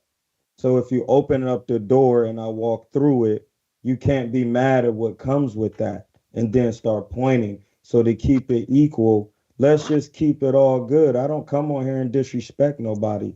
I just come on here and try to articulate boxing from my experience. That's all I'm here to do, to tell the facts of what happened in fights. I don't have any opinionated statements. What I'm talking about is what actually happened in a fight, technically, if the two guys fought. If they haven't fought, I'm going to tell about how they fight and how they would match up due to how they fight. That's it. If somebody's mad about that, be mad about that. Take that up with the person or the entity you deal with. But listen, we got to start respecting each other. I don't do the disrespect. Like only person I know Ness, so I understand where he going. I lost it. That's why I got kicked off because even Ness knows I gotta watch what I say. And me and I don't have no problem. You see, I came right back because now I Ness, you still got understand me? what we're doing. No, hold on. I understand what we're doing now. I'm Hello? not an internet guy, bro. That's why I understand what J Mac was saying. Like, man, I'm not no internet nigga. Like these niggas, like that's how I used to be, bro. Like I'm not like that. So like I got what he said. That's why I felt we was bumping heads at that point because we got some similarities, but the one thing I just don't do the disrespect. Like I'm not an internet guy. I'm learning to do these things by working under Ness. He been doing it for a minute. And that's okay, blood. I'm not tripping off none of that. You good, bro. J Mac good. I don't really. I got other stuff. Like I want to get my guy a fighter, get the border wars going. Make sure we can get in a You fight may so y'all feel can like it's get the your time, craft going. That's it, but it's bro. not your You time. good, my G. Do your thing. All right. Jonathan Sims, appreciate you. Phone lines just got lit. Let's see what we got. DC3, $5. Counterpunch for the face of Queensberry and Matchroom.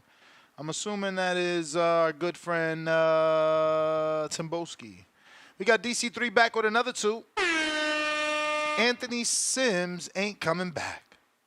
Two rolling on the floor emojis. DC3, $2 more. Anthony, quote unquote, I need to take a pro box route. Sims Jr. Y'all terrible. Kentrell, bro need to do the Victim Olympics. He'll win. Y'all terrible. Gavin Goins, $2. Dude suffering from poor me syndrome, crying on the floor. What's going on with y'all? What did he say? They have no hearts. Yo, they have none. Leonard Sterling, $2. It's not a rematch clause. It's one fight left with Riyadh season. Leonard Sterling back with another 2-pounder. You see Chaba ESPN tweet Munguia versus Graville December 14th? What the hell? Is Graville still at 68? There's no way. I'll be seeing him spar fucking Robin Safari out here. Leonard Sterling, 2 more pounders. He said, Khalil Cole on November 9th, I take Cole over Sims Jr. H-Town, $2. TBX fighting just like Tank. Face with tears of joy. Tip, the only real one. Nah, we'll see, man. Hopefully we can announce this fight. I've been trying to fucking communicate, bro. I need to get this shit done so we can announce it today. Get the ball rolling. DC3, $2. Troy looking like Patrick Beverly. Who's Patrick Beverly? I don't watch nothing but boxing and movies. That's So an NBA player from Chicago. there you go. Don't look nothing like him. If it ain't a boxer or an actor, I don't know you. Oh, I might know a musician or two. Leonard, H-Town, $2. Sims needs his own pod. My dog addressed everything. Price right, $2. Ness, what's your current weight and ideal fight weight? I'm a heavyweight, and I don't got no ideal fight weight, like, being in shape. But I'm staying between 220 and 228. I've been on the lower 220 sides, but I think I got like a week I don't weigh myself. My last weigh-in I was 220. Let me check. But we got Unbiased Brim.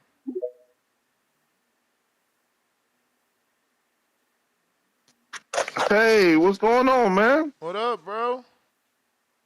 Slow motion, man. Let me give my flowers because I haven't called in a while. I got to give Tip. I got Hans Bayless a lot of props, bro. I watched it 2 or 3 times. As soon as I was watching, college sports and all that. As soon as I heard the fight was on, I had to switch and watch it, bro. As much as we go back and forth talking this boxing junk, bro, you did your damn thing, bro. I wish I was 10 years younger and about 30 pounds less so I could let you beat me up too. But unfortunately, I'm old and fat. So it's over for me. But Nah, it's never over. There's a Masters division, bro. I'm about to make a fight on this card if all goes well. 46-year-old versus a 47-year-old. wow, I'm 45. I mean, I'm joking when I say I'm fat. I done lost a little weight. My highest weight was 245. I usually be around 230, but I'm down to like 215, so I'm not fat or nothing. But I'm just not in like shape. I run, maybe once a month, do a little workout. I went and sparred about 2 months ago, Oh, but it's been a wow. while since I've been. Nice. Yeah, I used to know. I learned. I used to, spar back when I was young. I actually trained boxing for like 6.5, 7 months. Oh, wow. But I ain't no good at nothing. But moving on. I gotta give Munguia props. He already got another fight lined up. We call that activity, baby. 4 fights in a year. Man, where they do that at? Are we in 1980 right now? Shoot. So shout out to Munguia putting in that work, continuing to, get in that ring. And, especially after losing to Canelo, a lot of fighters will take their money and sit out, do the Charlo move. This man just gets back to work. Salute to him. Wow. Now, AJ, I'm an AJ guy. I got number love for AJ. I know he got flaws, but I love it. I got love for the guy. But man, he didn't look like he was prepared. He looked like a stiff robot out there, bro. He was doing the robot. And how he got knocked out is exactly the same way how Ryan got knocked out against Tank. You throw the same punch 3 times, you go get caught.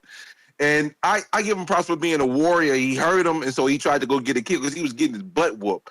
But man, Triple D, man, coming of age, bro. And I get tired of hearing people say, "Oh, he won against Usyk." Man, the call was the call. It's over with. But the way he has responded after that, championship medal. He deserves nothing but absolute props. If I was him, I would probably just wait to see what happens with Usyk and Fury. I hope Usyk knocks out Fury, which I think will happen, and get that rematch because that rematch now got even more value. They were sitting here wanting this AJ and Fury, but Dubois and Usyk got more value than it used to be. It's worth probably almost twice the amount it was worth a week ago because of what Dubois has done. So shout out to him, man. Good job, bro, because he starched them out, bro. There's no other way around it. I see they announced the card for the for Matchroom. It's good that Boots is staying at 147 because I think those fights eventually will happen. But we'll see what happens on in regards to that. When's the next Border Wars, bro? If all goes well, December 14th or the 21st, and I say or because we want to do it on the Tank fight date, and he has not announced. There's 2 rumors. Obviously, the latest rumor is the 21st. But he's fighting in Washington. We want to hold it in Vegas. You may feel like it's your turn. And I know that don't make sense at first, but it will make sense as I continue. So if they fight in Vegas, it's not like I don't want to hear. I want to hear, but it's more expensive for you guys to fly in because Vegas jacks the prices up on everything once there's big fights, right?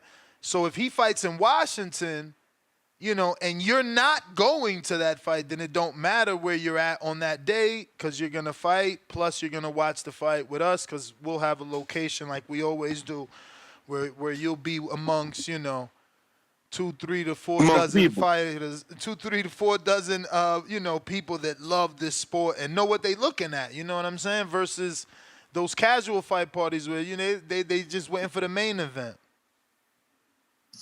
So basically, what you're talking about is maybe having it in Vegas because it'll be cheaper. It won't be expensive because it won't be a major fight there. Well, it was always going to be Vegas because that's where his Okay. first rumor was. And now that Washington, D.C. Lamont Roach rumor just popped up on the Dan Rayfield story. So Washington became a new location for Tank, not for us.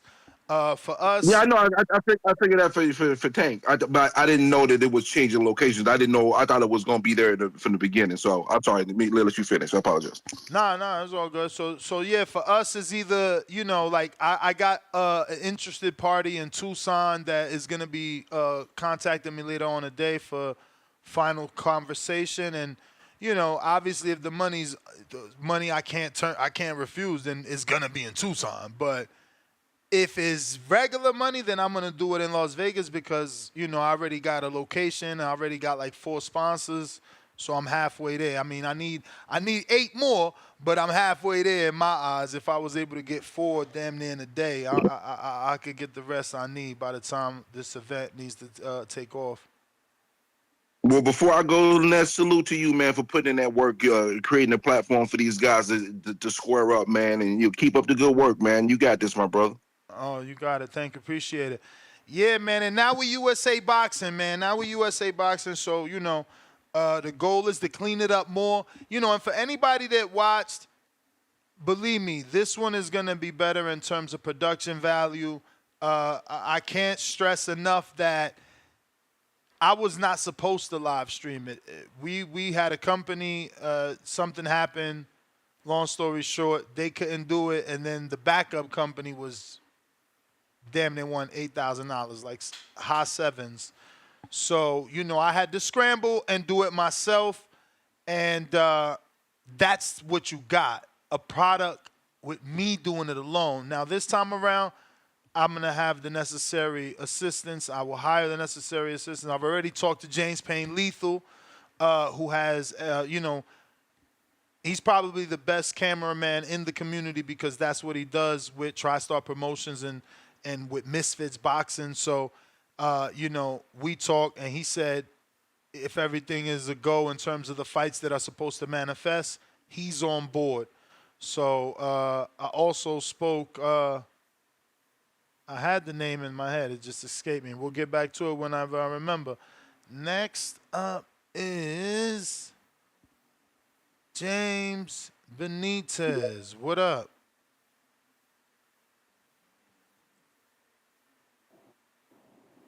Yo, what's up, Ness? What up, champ? Who on the panel with you? You got Hamza and you got Marco still? Yeah, Troy is back. It's Yeah, just me and Troy. Marcos is gone with the win. cool, man. What's up, man? What's up? Yo, man, shout out to you, man. I've been listening background. Today's been a good show, man. Also, reply back to that email to me, man, to let me know how you want to go forward, man, with that phone call or whatnot, because they already hit back, and they also said they loved the event because they watched it as well live that same day. So Yeah, you and text me, but I don't see that email. I seen the first email. you ain't see the response email. I just seen you telling me you didn't want anything. Mm-hmm. Okay. Nah, yeah, I don't see the response. I don't Okay, think I'm cool. CC'd in the response. Okay, bet. I'll forward it to you. I got you Uh, covered. I'll forward it to you and everything, and we'll go forward with that. But yeah, man. I Damn, hope. but I hold hope. up. They watched it live. That's crazy. That's dope. Yeah, they watched it live, and they definitely look forward to speaking to you again. And they're a fan of everything, man. So hopefully Yo, that can that's a come to big fruition. venue, man. I don't know if we ready for that. That's I big. mean, Yo, Buckhead, that, I that, did 2 shows there as a commentator. That's big, bro. You gotta sell a lot of tickets for that. bro, that's 2025, and this is a city that never loves to be bored, man. So there's an event, niggas gonna pop out. Oh, Niggas it's will in the pop out. A. They're going to be there. Niggas gonna pop out, and that's a whole different stage than Milwaukee. But we'll see, But that's 2025, something to look forward to. Hopefully, it can come to fruition, man. Because if so, that'll be something else you could break to the community. But man, salute to you, man, for just trying to be innovative with these efforts with border wars, because everybody's really trying to get back out there. You know, Yeah, I can't fuck with December, man. You know, because main reason is I can't lie to myself, and I got personal things going on, man. Can't lie to myself. I got to really get in the gym and get locked in for real, man. But I will return to the stage at least one more time, man, to give it I my don't know best if you effort. seen my message in the Border Wars chat. My one of my childhood friends is in the A now, and he about to sign up with Mustafa. When I asked him how far he from Decatur, he said about 30, because I thought that's where Mustafa gym is. So you should probably get with him, man. He could fight, and Yeah, you know it'll yeah, be yeah, it'll be yeah. somebody that you have a I think workout partner. You know what I'm saying? yeah, for sure. I'm cool with Lincoln, man. Mustafa Gym still is in Decatur, man. That shit off of South Harrison, if I ain't mistaken, because that shit ain't on Glenwood no more. So, but yeah, we'll find all that. I'll find all that out. But yeah, man, just send me the info, man. I'm up for it, man. I'm up for that as well. But next, man. So tonight we're gonna break the news because I thought everything was already finalized with that. Well, I don't want to talk because it's going. Yo, promoters don't lie, yo. If you start talking, shit could sound wrong. But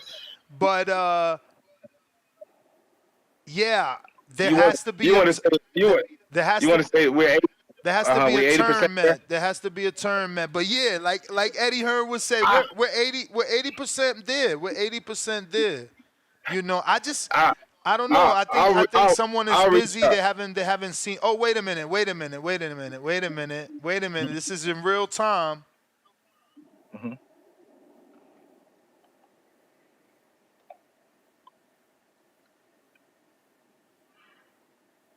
Okay. So again, we got to counter. I gotta show the other party the counter and see do they accept. I just hope they fucking accept already, bro. There, I've been wanting to Shit. announce this shit since like the weekend. I've been trying to do this shit on the weekend. I wasn't even gonna wait till now, but it's it's I it's it's thought you was gonna hard. I thought you was gonna announce it. I thought you were gonna announce it yesterday, man, because I this wanted news is bigger to. than AJ Dubois. It's bigger than AJ Dubois for the community purposes, man. I wanted But to, bro. I sent it to the interested party right now. Let's see if he can answer in real time. oh shit, man. Yeah, I think we If gonna get not, it though. I think we gonna get it. You know, I mean, right okay. now, But I don't know. Let me hmm see what but was the last thing. but How many pounds are but we the dealing with? but the undercard though. So we're gonna have the return of Big Bay. We're gonna have the return of Spider Rico. We're gonna have the return of Chino possibly with Yo, Rocky. if Rocky can make it, Rocky's got to find out can he get the time off, and if he can make it, we certainly That's a have big fight. Rocky Chino, bro. I want That's a that big. fight, and you know, I will say I've been talking to Pablo from Minnesota, the dude that I Hmm. was supposed to fight. He's got like 5 amateur fights, and he's willing to fight Sean Mission Impossible from Texas, Houston. So that's another Jesus. great Hey, fight because, you know, Pablo yo, beat Rel in the eyes of the public and in the eyes of the judges. bro, this shit gonna be bigger than Milwaukee. This shit gonna be bigger than the last one if you get those names at least for the community. Hopefully, man. Hopefully, man. I'm just trying to, you know, get everything ironed out now. And Yeah, man. yeah, nah, bro. I'm hoping. Yeah, man. But next, man, I'm gonna go ahead and get back to work. I'm gonna listen in the background. I'll forward you that email. But man, shout out to you, shout out to the community. Hey Troy, man. Hey, I appreciate you and shout out to you as well, man. I'll talk to y'all soon. All right, champ. I want this fight, bro. If I It's all get this good, main James. event, Appreciate you, bro. I just know how many, like, it's gonna excite a lot of people, and it'll also make people want to fight too. I think, you know. So I really want this main event. It's big for us in this community. DC3, what it do?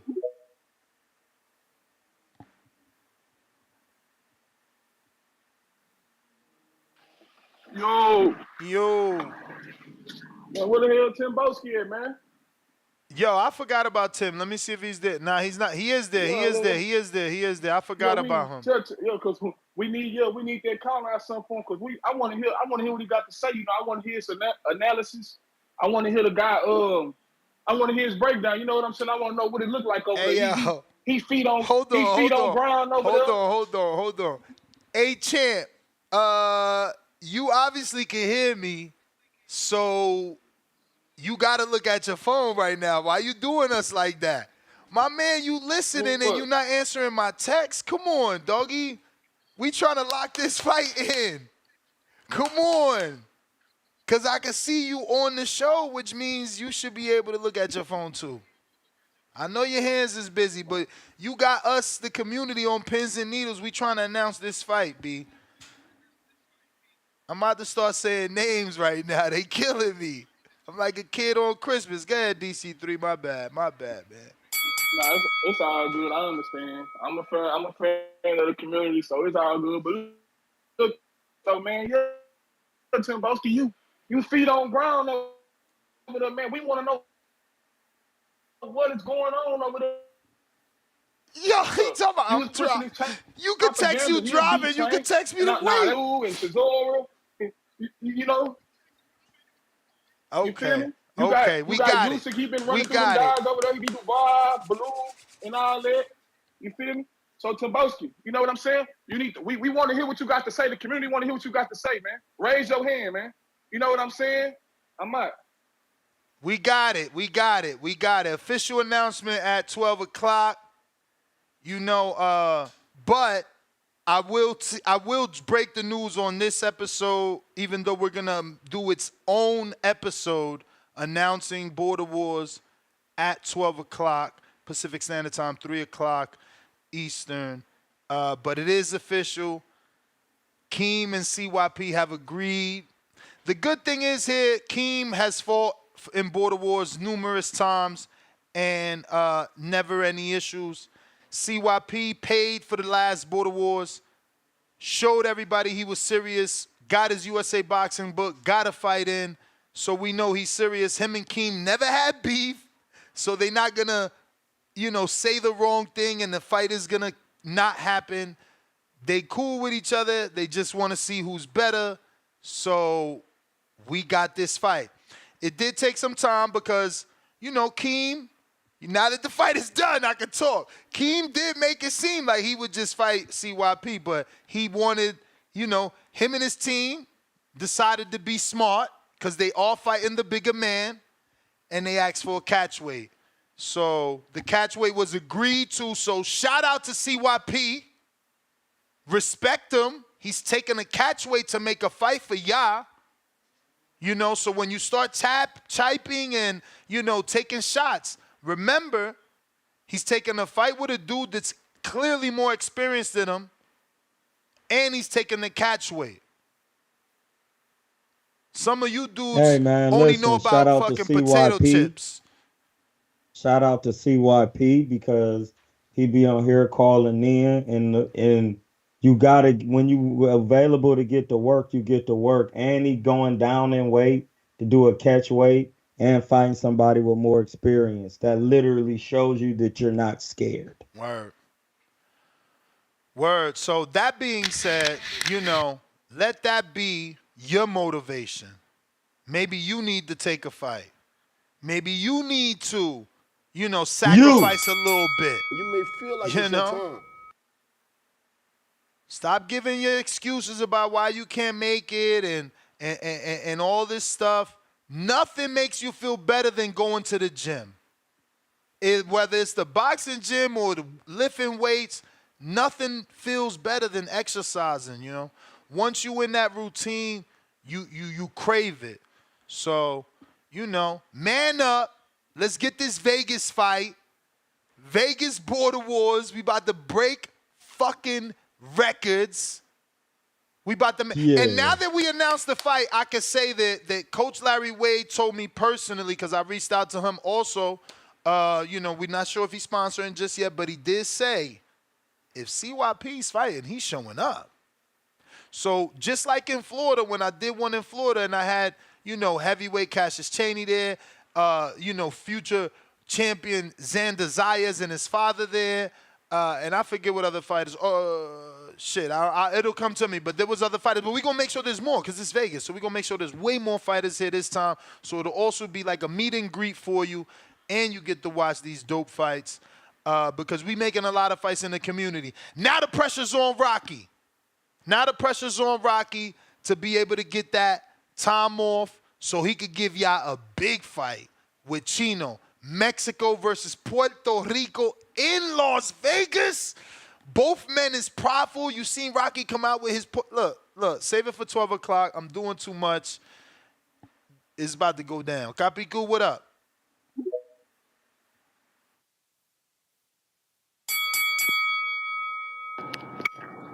What's good? What's good? What's going on, gentlemen? What's going on? What up? That's dope, though. I just clocked in right now and saw that you guys have just announced that fight over there in Vegas. That's a dope venue. All right, dope though. So as far as the Dubois and Fury and AJ, that's interesting. You think so? You don't think he's gonna take the fight? Fury take the fight with Dubois then? I You don't mean, think they'll make? You I don't just think they'll think make that the I just think that 100%? the Usyk trilogy will be worth more money. If he beats Well, Usyk, no, I feel like that has to happen, right? The trilogy or even the one take. yeah, but if I he just fights a trilogy with Usyk, I don't know that Tyson sticks around, bro. Dubois a younger generation. He's forcing himself into that. Like, remember when Dubois was a amateur, he sparred Fury, who was semi-retired, 400 pounds. Like, Fury had already been a world champion and unified. right, Like, Dubois not in his generation. He will get lucky if he gets that Fury fight. right. But he's still. I I think hear ain't what you're Dubois saying. like He's still. 26 though? Let me Google that. I just feel like that's. He's still active, so he's one of the he's one of the top notch dogs now. So they have to fight, or now more so that Usyk and Dubois too has to happen now. You know what I'm saying? You beat the king of the heavyweight division in this sense, or the guy that everybody was clamoring about. So now it's time to pay up. The question is, will Usyk retire after Fury, or will he fight on? Because that's another thing too. It almost feels like Usyk doesn't really want to fight no more. He's on that Lomachenko train, like he's in it to finish it off, make a little bit of money, and retire into the sunset. So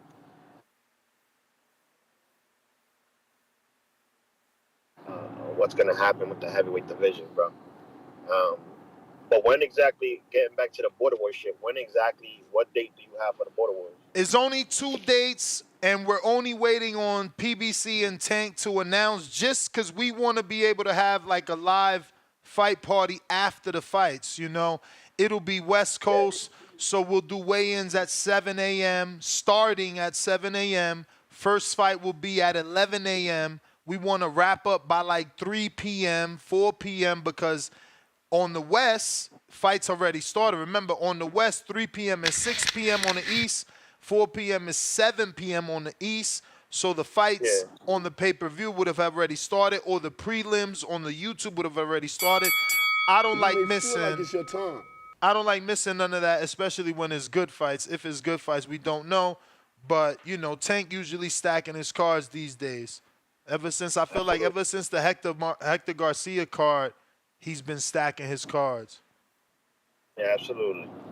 I just want to see if I could either show up, whether at least show face and show face out there to see. Hell Just yeah, give me the come time. through, man, come through. I am coming. I am coming out of I'm coming back from my birthday trip, early December. So you're saying it's gonna be what, late December or mid Yeah, I'm December? at the latest. It'll be the December 21st date, and at the earliest, it'll be the December 14th date. Both days are a Saturday. All right, dope. All right, that's doable. I could definitely get the time. So just let it. I mean, I guess I'll be listening to get the final details, and I'll be able to show face, For get out sure. there, whether it's in the ring or just to show some love. Bet. Nah. I look forward to having the show at 12 p.m. or at least 12:15. It all depends on what time we wrap this up. We still got plenty of callers here left on this episode, but I got Tech Mobile with the $10 counterpunch on X. Tech with the King counter. What it do?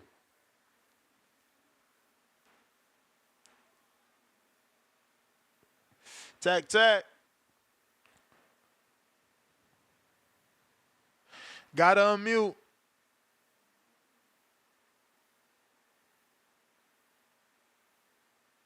Tech. Tech. Yo, Yo. what's up, bro? Can you hear me? Yep. I can't really hear you that well though. Check, check. You hear me?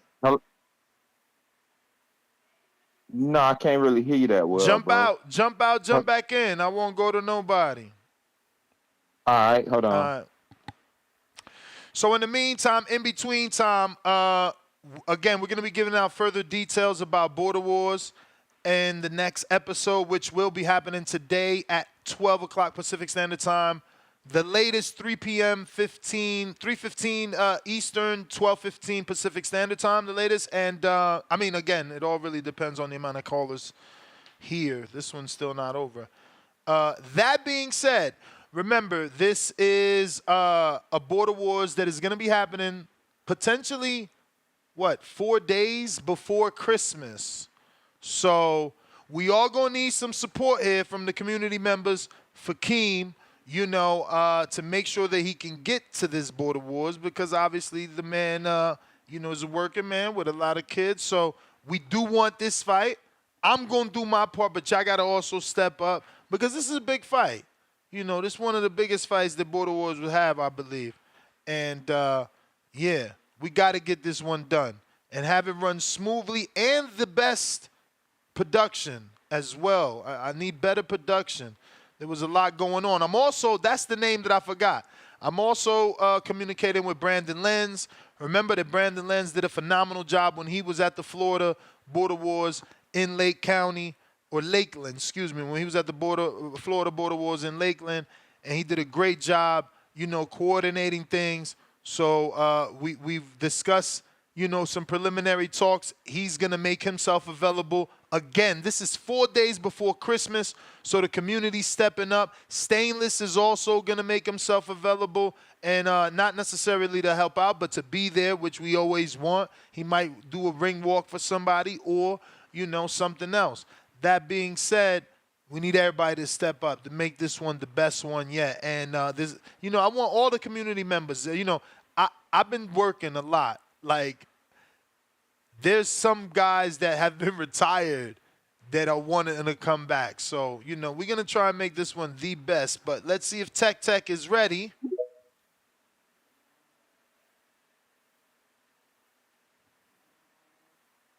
Gotta unmute. Gotta unmute, champ. Yo, can you hear me? We do. Yeah, Jonathan Sims, bro. You need to tighten up and stop acting like a bitch, bro. Is Troy still there? Yeah. Yeah. Hey, what's Give up? him a What's up, give bro? him a break, bro. Let me ask We you a all trying to question. be positive. Did you and JP, did y'all squash that shit and apologize No, I haven't to each talked to other? nobody, bro, because I don't really be even. I don't know why people really be mad, bro. Troy No, But but I apologized mean on just air. Troy apologized on yeah, air. I just online, apologize and y'all just say, squashed that shit, bro. So why bro keep bringing that shit up? If he bring that shit up again, I'm gonna pay the $50 that CYP was saying to how long do you keep a bitch off the air? Oh, man, those CYP If rules, we you got to pay ask $50, CYP. We got to ask CYP. That's his rules. it's like a week, right? hey, dog. Hey, No, bro. I think Jonathan did it so that Troy knew who it was. So it's like, yo, I'm not hiding from Troy. Yo, I'm the guy that was super chatting. I'm the guy that was insisting you apologize. I think that's the only reason he said it, not to just rehash it, just to be like, yo, and to say that he was proud that, and happy that Troy apologized, So I think he was I'm just gonna tell trying you to. like this. I'm gonna say this. Some of my best friends, the first thing we did when we met is we got in a fight. We squashed that shit. That shit is over and done with. We the best of friends. We don't bring that shit up. That shit is in the past, bro. Like, just leave that shit alone. They both said what they had to say. It's over with now. You feel me? Like, What it I really don't come is, on here bro, for, not to like, is yeah, this is like, the thing. The man J Mac, he he wants to challenge me mentally, and that's fair. So I'm not tripping off how they be feeling when I call. They don't feel like I could break fights down, but I'm not even. Me and J Mac is in two different books, and I really be saying I could fight better than people. I don't care about breaking down no fights. I actually can fight. See what I'm saying? So, and I'm coming Yeah, into a but when it space where a comes, lot of these guys be but blogging, look bro. though, So it ain't no thing. but hold on, What is let me natural tell you talent? this. When it come down to y'all like breaking down fights, I be listening, and I don't really see who got the edge at this point. I'm still on. I mean, I don't really be Yup. tripping on because I don't care about breaking down no fights because I can fight. That's my point. Now, hold, You hold could on, break hold down on, a hold fight on. all Let you me. want, but I can fight better than you. I mean, used to. Technically, you can't fight no more, champ. I mean, you know what I'm saying? Like my skill sets. Like I don't fight no more, but yeah, like no, like you could just go and look at the tape. Hold on, real quick. I gotta get my crow for Joshua getting mollywop, lollipop head all over the ring. Let me get my crow, bro. Shout out to you, man. Dudes don't even say they want their crow no more, They don't man. even do that shit no more, right? They That's try some to old duck. school throwback TBV. But they wanna celebrate when they do get it right though. They'll talk about what they did get right. Oh, they ain't gonna let you sleep. They ain't gonna give you no grace period. Like they gonna be calling in back to back saying, "Bitch, I tried to tell you. I tried to tell you." But that's cool. But let me ask you another question, Ness. And this is a serious question, bro. I'm just asking. Is this the voice of the people? Yup. Because when you hung up on me when I was having my call the other day, I thought it was the Ness voice. What So I what was a what little what confused was and the shit. I was debate? like, What was damn. the debate? Well, it stemmed it from the comments that Teofimo had. And I just said what I thought about it, and you hung up in my face, bro. But What did you I sent say? you a $50. You hung up in my face. I sent you a $50 super chat, and you ain't let me get my call off, dog. So I kind of felt disrespected by that shit. It's like, damn, my money What? ain't good over here. Like, Yeah, I'm just your voicing my money's good opinion. That's and your it. opinion's good. I'm like everybody else. I could lose it too. I'm trying to figure out what you said though, cause something obviously made me do that. Yeah, you had got hot with me, bro. I don't want to bring that shit back up. You had got hot with me. You hung up in my face, and you ended the show. Ended the show too? Oh man, I must have had an Yeah, you emergency ended the too show, then. bro. I must have had an emergency. Yeah, I think you said something about an emergency. So I don't think Yeah. you ended the show behind what I said, but you had some extra shit going on. But Oh yeah, I yeah, just yeah. want to That was the call other in day. and That was the other day. Yeah, that was Monday's show then. I think that had to be Monday's show. yeah. Let me ask you a question. What's the dude name that be calling in and he be like, TBV was happening, man? What's his name? Lids Low in Decatur, Georgia. Liz Liz Lowe and I think it's James Benitez. Yeah, they both in Atlanta. I'm right around the corner from them. Like I got a whole automotive company, so if y'all boys need tune-ups, brakes, anything like that, I've been in the game for 11 years, And it's mobile, right? doing well. Yeah, and it's mobile. You That's be dope. seeing the tech mobile automotive, so Yo, they can just hit because me up and that's useful, man. When they come to you, I swear to God, I needed that the other day. Well, not the other day. For me, it's like months ago. You may feel But like it's your time, you have that machine. but Like it's if not your someone put time. too much oil in their car to extract the oil. yep, Oh, yo, I needed that. The Oh yeah, dude bro. you came. My AAA The then. dude came right to my house and I put too let me much show you the oil in my difference. shit, and I wasn't about to get Let me underneath and take the screw out the because I don't. drain plug Yeah, out. because I don't even have an oil pan, let alone a jack or jack stands, bro. Listen, it's a whole headache out here. Let me show you the difference. My scan tool that I operate with was $16,000. Like this a professional tool. You feel me?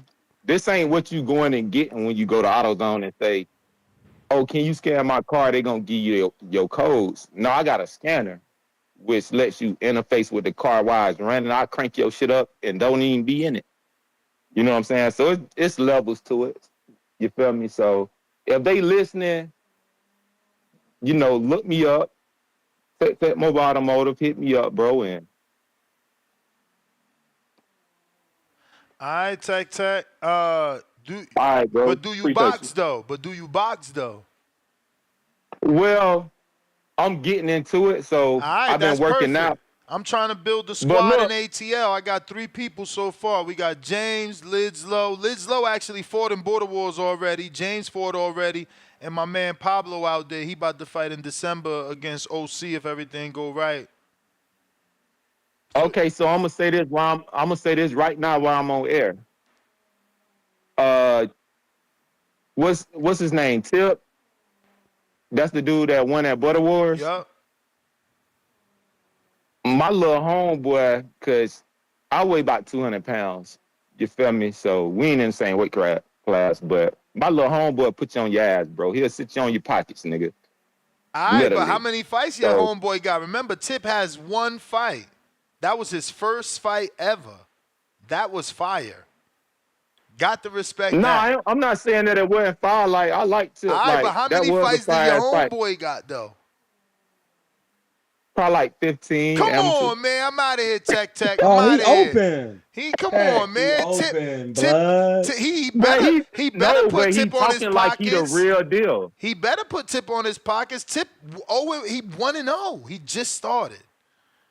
Tip got the He right talking like promoter. he the real deal though. Hey, because he's But he supposed can't to. really even fight him due to USA Yeah. rules because he open anyway. Mm-hmm.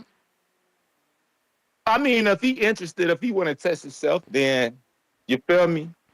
Nah, I got money behind my dog. Wait till about 5 fights. we He'll be ain't more testing comfortable. ourselves with no 15-0 fighter just yet. We good. We 1-0, and we got the public. Nobody don't know your fighter. We know Tip. Hey, guess You what, needed your fighter bro? need a Tip fight so we can know who he Let's is. hold on. You saying that, bro? Known in the A? Oh yeah. Okay. Oh no, because we trying to. Nah, you hear I'm me? communicating with Buckhead, so maybe we could do something. Buckhead, We'll find right up the somebody he street. could get work with. A 15 win fighter needs some real work. So Yeah. we'll try to match him up with somebody for real so we could really put on the show in the A with somebody Yeah. who really can give him some good. Not saying Tip Bayless won't, but due to the So look, experience hold level. on. I'm talking all this shit, but that's me. So I'm gonna call him this afternoon Hey, and that's lock hey in. Tech. We was talking about Border Wars the other day though, You're Okay. good. Yeah. on some G shit. So he with the shits. It ain't no situation like that, but I gotta make sure he's fully on board. Like we was just having a conversation, just listening to the boxing voice type shit. So, but no, I got you, bro. I'm gonna lock in with you. All right, champ. Let me know, and I'll All connect right, bro. you. I'll Bet. connect you with everybody in the ATL area, man. We got to build little fractions of TBVA. Where like look at what Keem do in Florida. You know, he sparred with Rocky. He sparred with Twin. He sparred with I don't think he's. I think he did. Did you spar with Jordan, Keem? I don't know. He sparred with Jordan, but he sparred with Alex Vega. You know, they got a little click, man. And listen, we might have to do Florida versus California. You know what I'm saying? We don't know. You know what I'm saying? We might have to do that because like Let's get that work. I'm Florida heavy in building up a Florida. little squad, and then we could do Texas versus Florida. You know what I'm saying? Or whatever other squad, because Milwaukee's out there, and obviously they got a little squad. You know, but we need to start doing some 5v5s too. You feel me? Mix things up. JT, what up?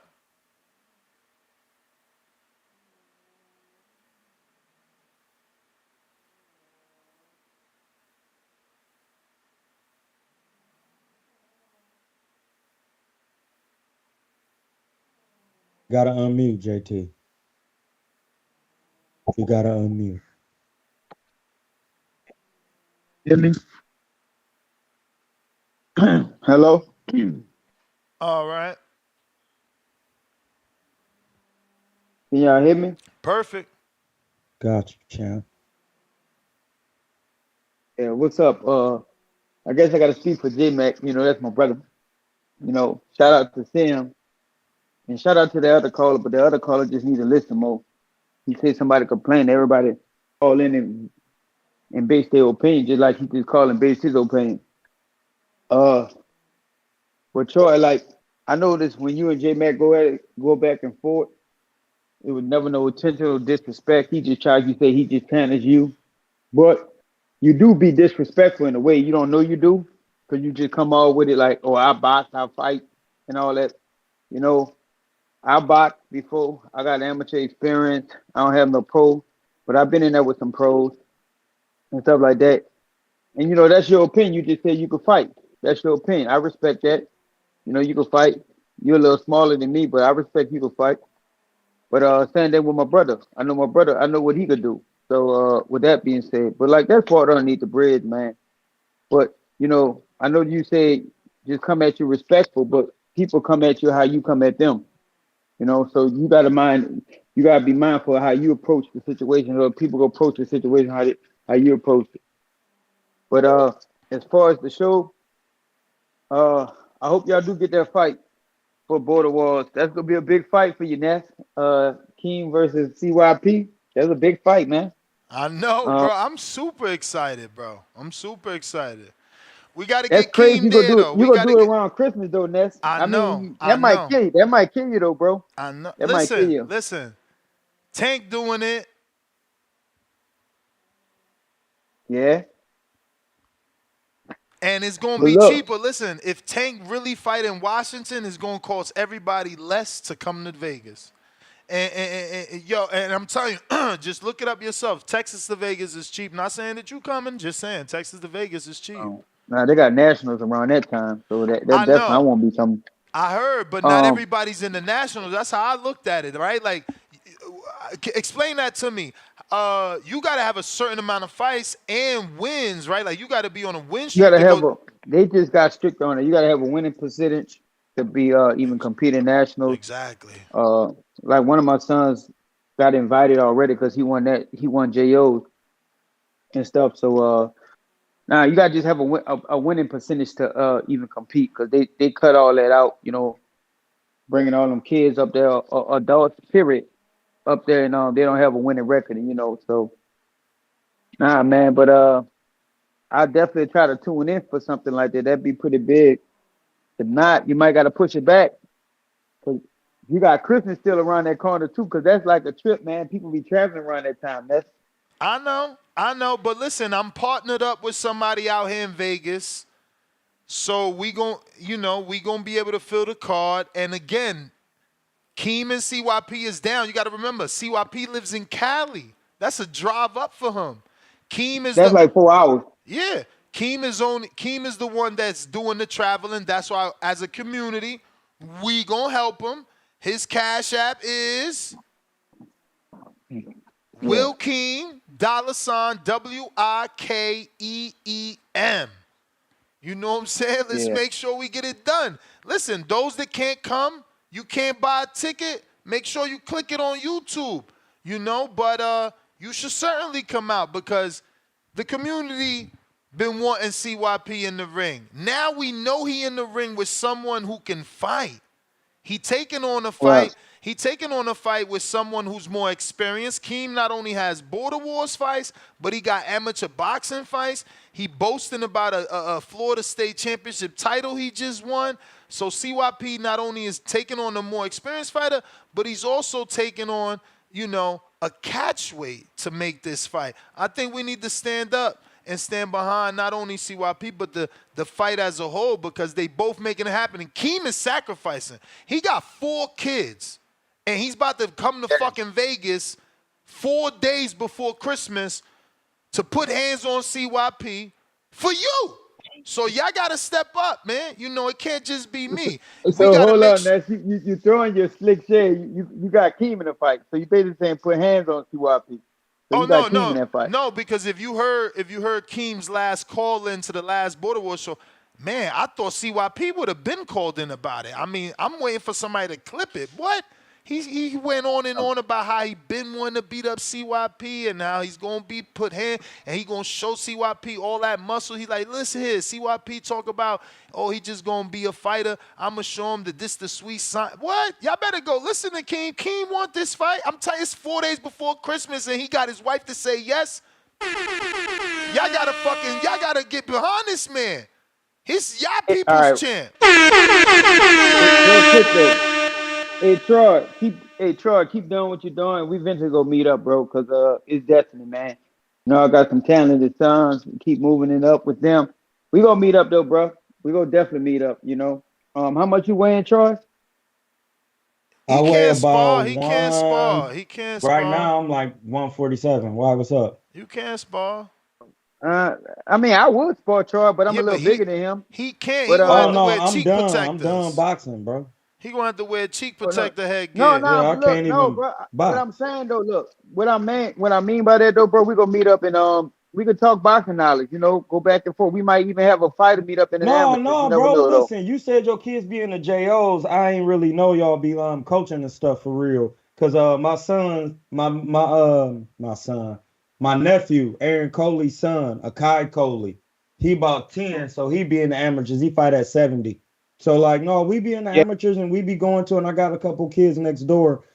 Kid named Tristan. He about 13. I think I forgot what weight Tristan fight Tristan at, but who? they be in the Tristan who? nationals every year. They be going to the national. So most definitely, I think we got to get I that think I work. know what Tristan you talking about though. Like I know some of the kids from Cal. It's my job to know, but yeah, all three of my sons won nationals before, and we just try to do it every time we get around and try to, get better with it every time. So I What weight mean, they we fight doing at? our What thing. weight And your sons fight at?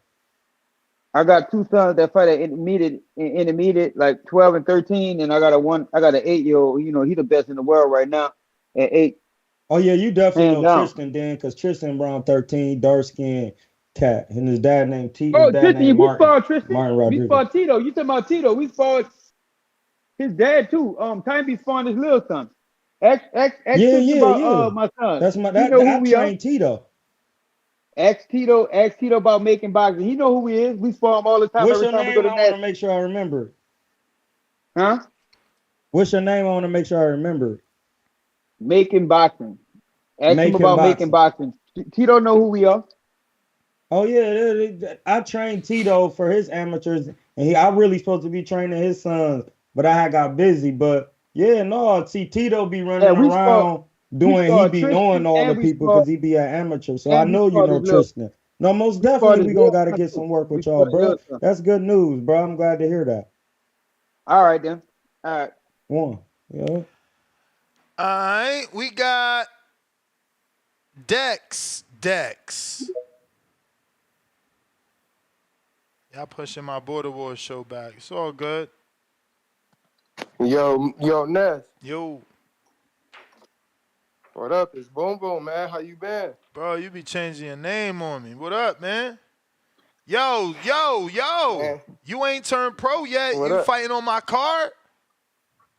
Yeah, that's what I was calling in about. So, Stop just stunting. hit me You ain't coming DMs to one on one. Vegas. No, we is. Just hit me DMs one on one. We're gonna get it set and figured out. That's what I called What in weight for. class? Let's meet at 54 or 56. But you open too, right? How many fights you got? Uh, yeah. We could do open, but they said USA only got 2, so whatever you want to do with that. You only got 2 But on I'll fight. USA Boxing? Yeah.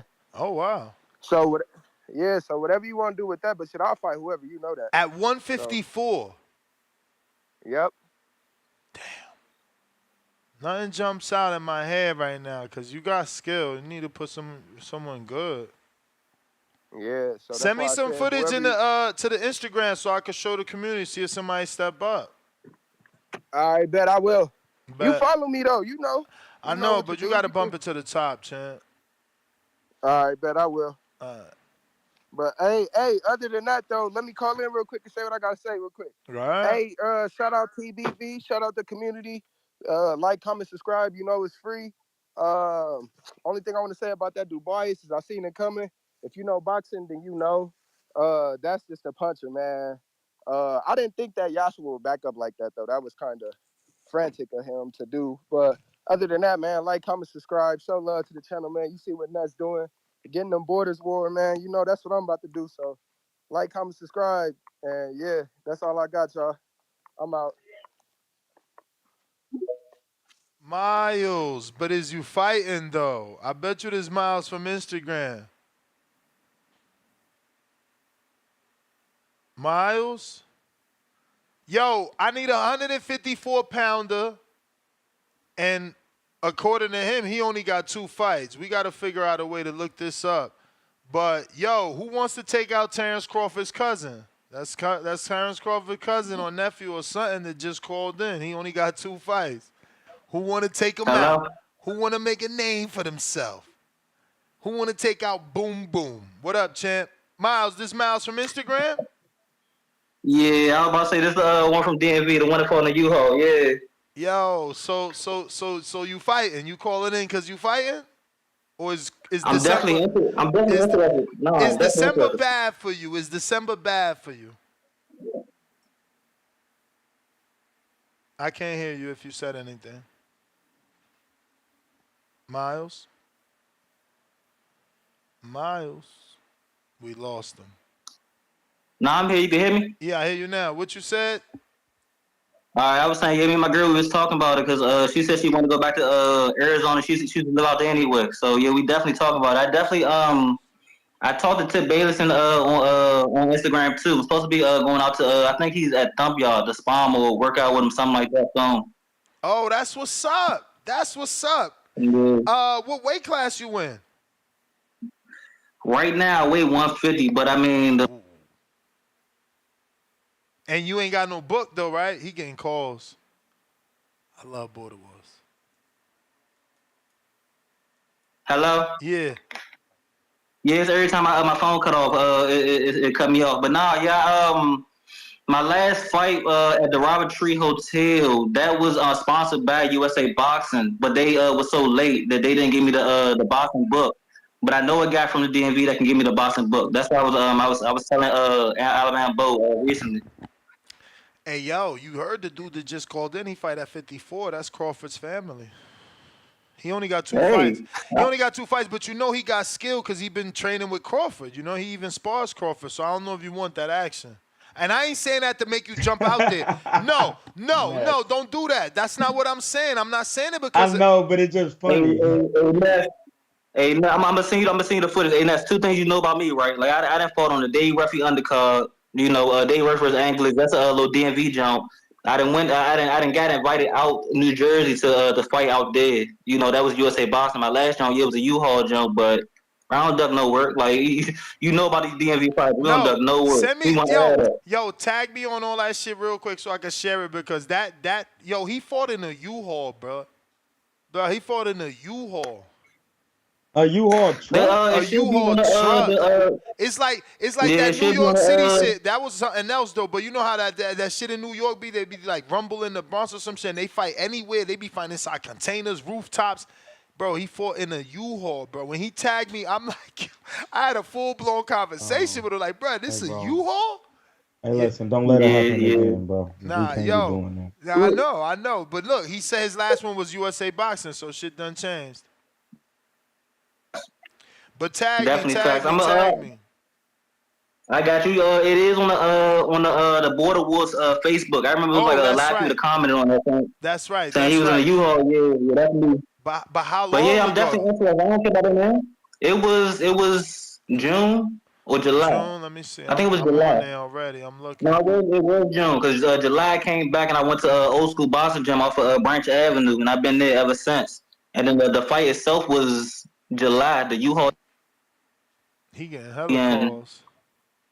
Nah, I ain't got called this every time my phone go black. It cut me off. But the baby was in August. That's why I couldn't make the most recent Border Wars y'all had. So I just had a baby. All that straight back. We good. I just got to talk to the wife and see what she make sure she cool and make sure my team cool. But other than that, we good. Yeah, and remember, you could take if you rent a car, if you fly into Vegas, and you wait like till you done with the fight and you ready to leave Vegas, you rent the car when you ready to leave to drive to Arizona to do what you got to do with your wife over there. This way, y'all both get which I want out the trip. Facts. That makes sense. Okay. All right, so y'all doing the Border Wars later? Because this is my also first time calling in. So y'all doing the Border Wars later tonight or today? Yeah, that's the goal. Gotta officially All right, so announce bet. it. All right, that's cool. I'm a tune in. I'm about to send you everything. I'm gonna send it to I'm gonna send it to your personal no to To the the Boxing TVV Voice. Yeah, to the Boxing Instagram. Voice. Yeah. Now what about the Facebook joint? You be sending there too or not?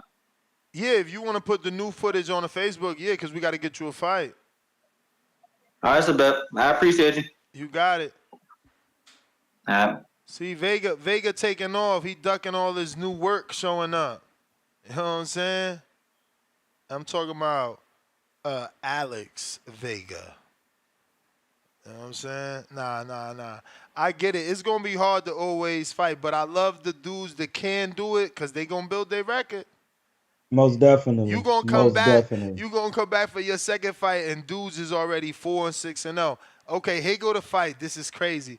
I wouldn't do this. He did it. Shout out to him. I wouldn't do this, but shit, if you could do this, you could do anything. Hey, that's crazy. JT's cousin, people, J Mac know my little bro for real too though. Damn, he got music. We're gonna cut that off. So I'm assuming he gotta be the one with the shorts. Oh, that's that U-Haul? Yeah, it's that U-Haul work, bro. Well, that ain't bad because you can't move. Yeah. And if you had to make a gym, it's like show you like where the ropes right here. Man, amateurs be right hand happy. Word.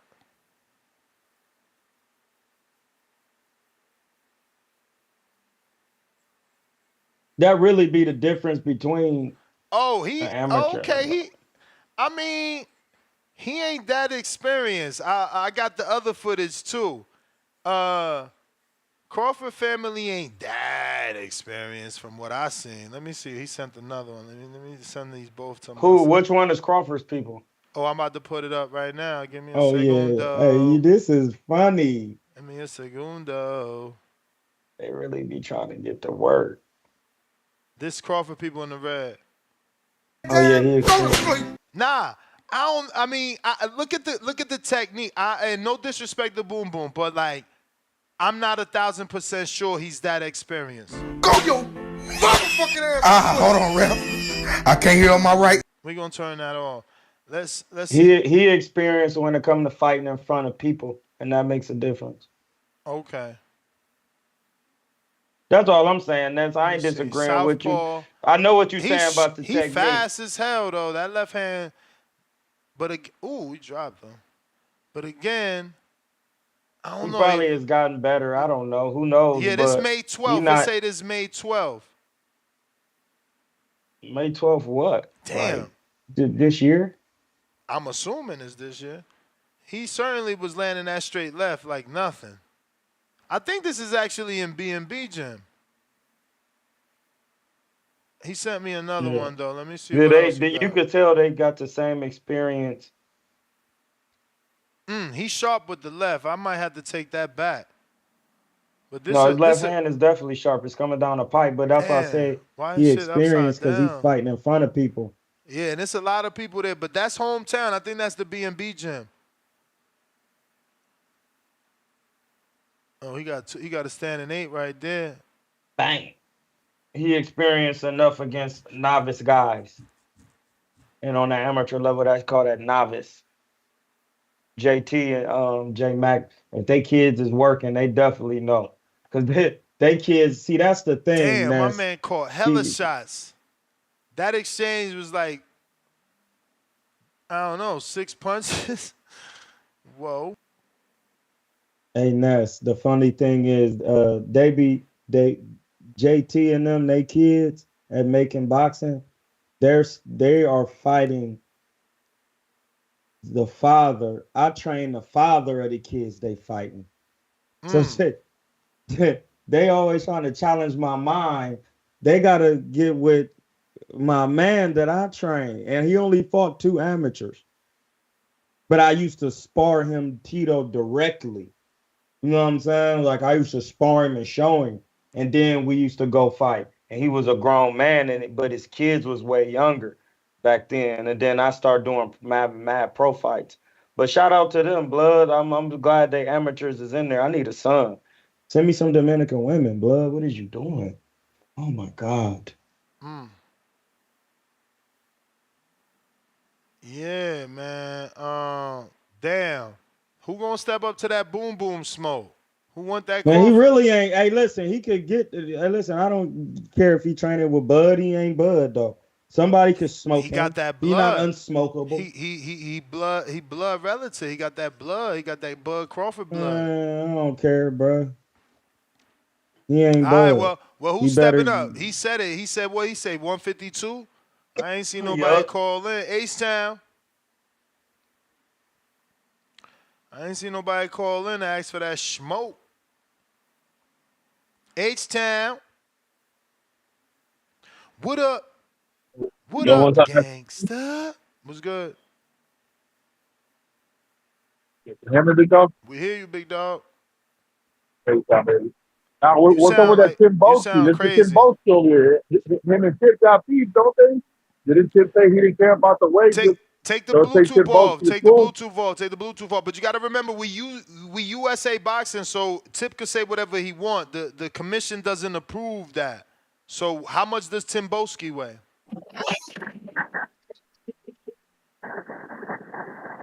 Do you know? Yo, can you hear me? We I hear, didn't hear you. What'd you say? I said that Tip could say whatever he want, but it's USA boxing, so they got rules and regulations and weight classes for a reason. So what does Tim Boski weigh? I don't know, mate. I think he weighed like 185. I think. So what we could do is he could fight. He could man, H Town, you got a bad background. Nah, yeah. I'm at work, bro. It's out at work. It's out at work. What we could do is we could set up Tim Boski could take on TBX member Jonathan Sims. He's in that weight division. He's the cruiserweight. But Yeah. Cause we got he can't my fight boy. Tip. He DC3, can't hey, fight my Tip. boy DC3 said he's down to throwing a little change for Tim Boski, and Devon said he throw a little change for Tim Boski. So hey, I guess we get with Tim Boski and see what's up. Yeah, I mean, he dropped off. He had a counter, so he probably feels disrespected. I completely forgot. He probably think that was personal, and it just wasn't. So I think he left because of that. I don't see him there. I Nah, forgot cause all if we about make that it if we're making DC3 fan counter. fights, shit. I want to see my boy Timbo in there. Nah, listen, Tim Boski, Jonathan Sims. Let's make it fucking happen. Yeah. All right, big dog, I'm out, man. It's loud over here, man. All right? All right. We need that. Tim Boski, Jonathan Sims, man. Tim Boski, Jonathan Sims. But don't forget, we got to make sure Keem gets here. You know, he is the main event. There will be no fight without that main event. And I don't think Keem hit me up to tell me anybody hit him on that Cash App. $ WIK. Actually, is Will Keem. I'm wildin'. WILKEEM. $ in front of that. Shout out to Jordan Baker that did already or will be sending Keem $100. Jordan Baker is a former Border Wars fighter as well. He's 2-0 with, I think, 2 KOs or 1 KO, 1 TKO. We got JT with the counter.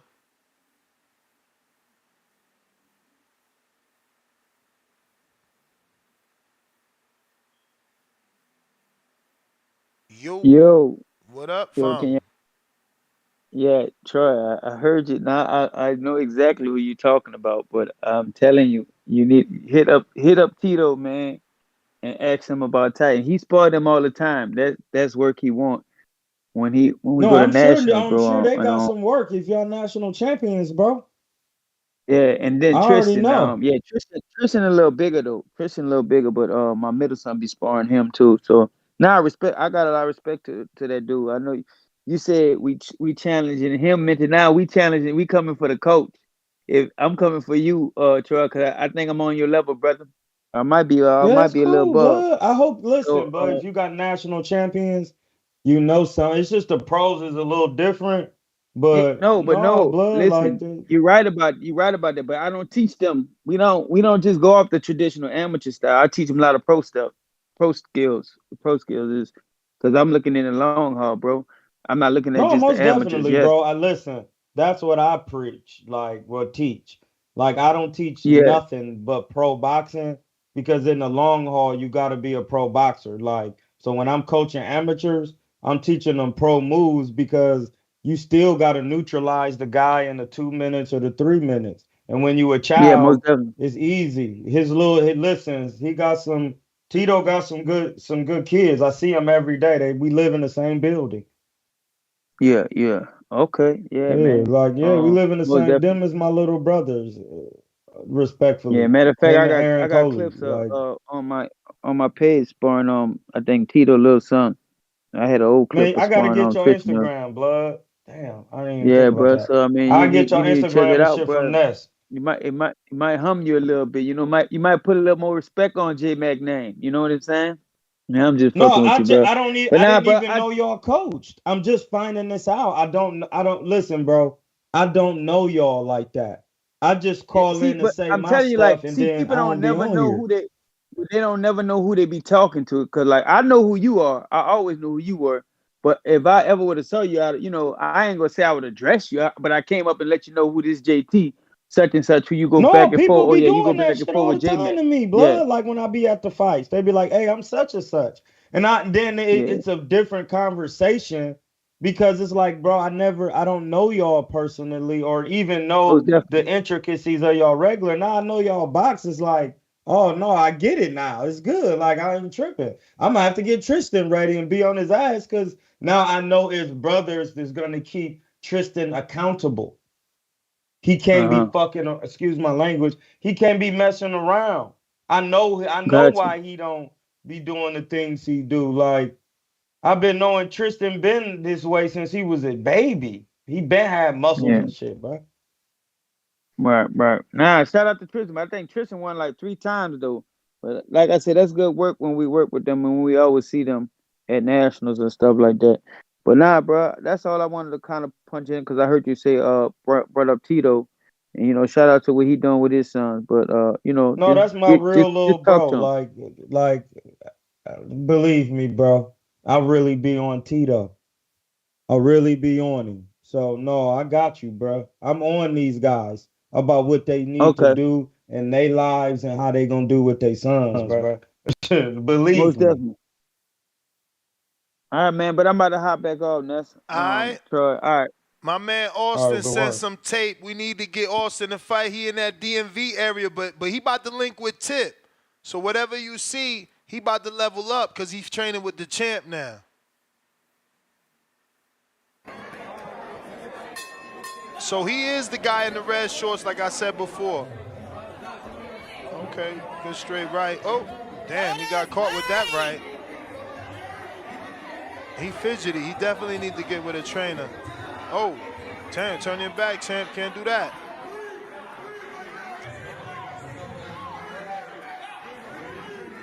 I hope they made weight, because why he look smaller than his opponent, right?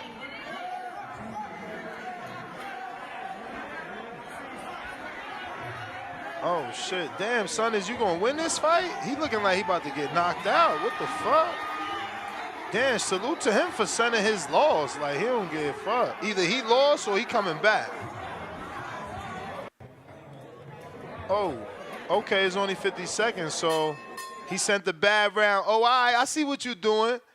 He said he ain't sent the whole fight. He sent the bad round so people could think he fooled. That's what you're doing. We ain't stupid. Where the rest of the fight? Kerry G, what it do? Hello. Hello. Yo, Ness. You think you're slick, man. What you mean? I saw what you did earlier. I gotta give you props on the direction level of the show. That interview was starting to go left.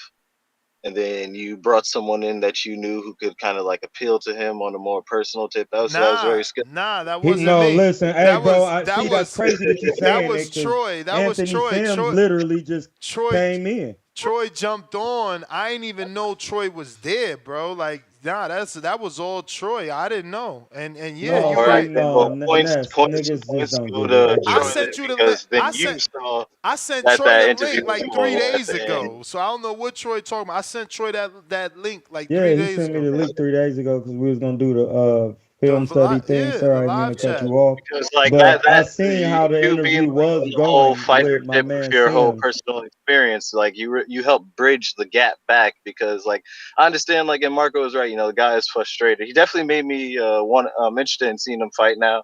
Definitely going to be rooting for him now. Going to go back and watch some of his fights, but you definitely helped bridge that gap for it to get through something, because he definitely had a wall of frustration that was hard to break through, especially as you're trying to like get him some opportunities. So, Yeah, he but kept little it's boy in me. really, He kept little boy in yeah, me like, it's really yo, you understand me because you the fighter, not this guy. I'm like, hey, yo, it's all good, dog. I don't want to fight, man. I don't want to fight with No, you. I to me listen. that's That's why, to like, me I that was shit's like watching the ridiculous, John because this that'll be morning like and going seen to that. going to Bob Arum and being like, Bob Arum, you don't know shit about boxing because you ain't never fight. Yeah, like, a lot of people, like, it's an industry. It has many different facets. So you can be experienced and have your knowledge and not be the actual fighter. Like, yeah, on the training tip, I understand. I understand all the arguments on like the whole training aspect, but as we see when we keep talking about the business, there's a whole lot of facets where people can have knowledge to chime in and it not be disregarded. Especially because, like, I work in a hard luck industry too, and it's like, you get knocked down, you got to rebuild constantly, restart constantly, but something shakes if you just keep persevering. So like, homeboy need just keep going. Like, that's all you can do, right? It's either that or don't fight. So got to fight. Definitely want to see it.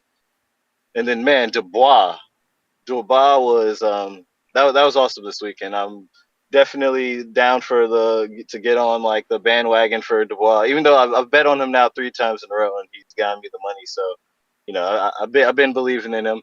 He's interesting, man. 'Cause I always thought that he was a little sluggish when he weighs more than 240, but he was moving he was moving nicely in that fight. AJ definitely looked a little strange, but it just could have been like the fact that you know what you're getting into. It's the same situation where it's like he took down Klitschko. It's like new generation coming up in here. You got the experience, the skill, and everything, but sometimes they just have that youth to help cut that edge, and it might have been in Dubois' favor on that one. So definitely think, and it's amazing that he's so young and doing this in heavyweight, because they like to age gatekeep the young guns in heavyweight. I feel like nowadays, and kind of keep them hovering around. So none of these dudes coming up, these Jared Anderson, Torreses, and any other heavyweight names coming up, because it's, I don't know, like, someone got to talk to me. But other than like Medina, who you talk about, I don't really know any other heavyweights that we rookies or anything like that we should be like really keeping an eye on. But they ain't gonna be able to age this guy out. He's gonna be entering like his third prime by the time they get up there to fight him. They might just keep him on the side, let the final storylines play out. Usyk and Fury. Hope Usyk takes it again, because I'm kind of done with Fury. But it'll be really interesting, because they're gonna have to fight him. Like, he's gonna be like, damn, what a wall to have to surmount, because he's got pretty good skill and he's very athletic. Like, even his training exercises, he'd be on like the gymnastic rings doing flips as a fucking heavyweight. That's kind of impressive on your balance. So I'm really excited to see more from him. I heard you mention about that Boots card too. That'll be really good. It'd be cool if they could add Andy Cruz on that card too. That'd be nice. I don't know what he's got going on, and probably gonna save him for more Turkey stuff since he was just on one. But I'm excited to see Tito Mercado. I hope it's not one of those things where he finally gets to the spotlight and then it's like a little bit of a duddish performance. So hopefully he's real on what you say and he can really go out there and start building that fan base and getting it known. Nice to see his dad has become more understanding. But I understand these boxing dads, man. Like the Brian Normans and people like that. Like, they go through, and like what Sims was talking about too on navigating your career, is like you definitely need these interesting father figures or people who have boxed and got it the tough way, so that they like, because that, like, Brian Norman's dad, like, in that older interview you did, he's just like, yeah, I'm kind of glad all that rough shit happened to my career, because now I know what to look out for my son. So like I definitely understand like Sims definitely needs someone like that. I guess hard to find. He said management is a little murky for him at the moment, so definitely needs to get that going. But yeah, overall the show's been awesome. Troy once again, good shit on saving that interview and pulling it into a positive light. Yeah, and I like Sims. Let's see more. All right, peace out. Yeah, All Ness, I right. wasn't even like I could see how he was frustrated and he was trying to explain, and then he starts sounding like how everybody say I sound. And I'm like, well, damn. See, Ness do know the business because he not a person who don't know it. Like he knows the business, so you can't just throw that away. What he's saying, he's saying this, but then he's saying like, well, bruh, I've done, and then he literally hit me in my inbox and was like, my brother, thanks for coming in and letting those brothers know my pedigree and where I come from. I don't think they knew, and it's not that. It's just saying, well, it's kind of part of that too. Cause that's why I was like, hold on, cause he got the fro now. I'm like, hold on, you Anthony Sims Jr. Oh, nigga, why are you complaining about not getting no fights? You know, ain't nobody gonna fight you, blood. You was crazy good in the amateurs and in the pros, blood. And you had a classical boxing style like Muhammad, but then you could sit down and knock, bro. No, nobody's gonna try to fight you right now. The boxing landscape has changed. They are, and that's what Ness is saying on your end. This is the thing, Ness. How I came in boxing, if I was talking like I was talking right now, it would have been over for me. I'd be fighting Ryan Garcia at 54 because I was talking. I was kind of train a following type of talking. I had you, yeah, Troy, get Troy in there. I'm telling you, we'd be off in the exhibition doing something. Anthony Sims is an old school type of dude. Like he gonna be working. You can't do that no more, bro. They want you to know if your father. They hit my dude who do music with that. What's your Instagram or Twitter looking like? He like, no, bro, I'm really good at music. We don't care. Who? And I keep telling people, if nobody's willing to invest in you for free, that's what Ness saying. I don't care if your mom subscribe, hit the subscribe button. I need what I need. So you gotta think on Twitter, if they're not doing it for free, nobody's gonna pay. This is why Ness is screaming about these fights in certain markets without the marketable people on there. Nobody knows who Chu Hak Zion in Florida is, or these names that you can't pronounce. It's not racist or none of that. It's just a market for those type of fights. Like y'all gotta really understand that. That's all. Like and I said, well, damn, I do got a link. Let me go in and be like, hey, no, Sims, I know who you is, but on the same end, you gotta do it like this.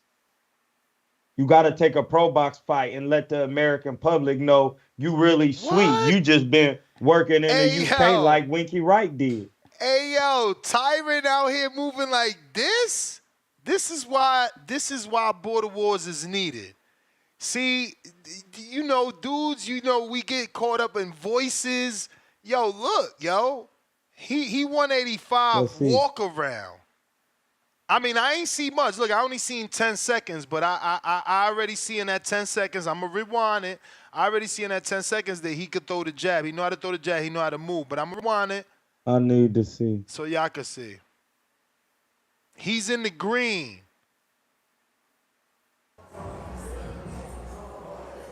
I thought he said 185. He looked tip height in that fucking video.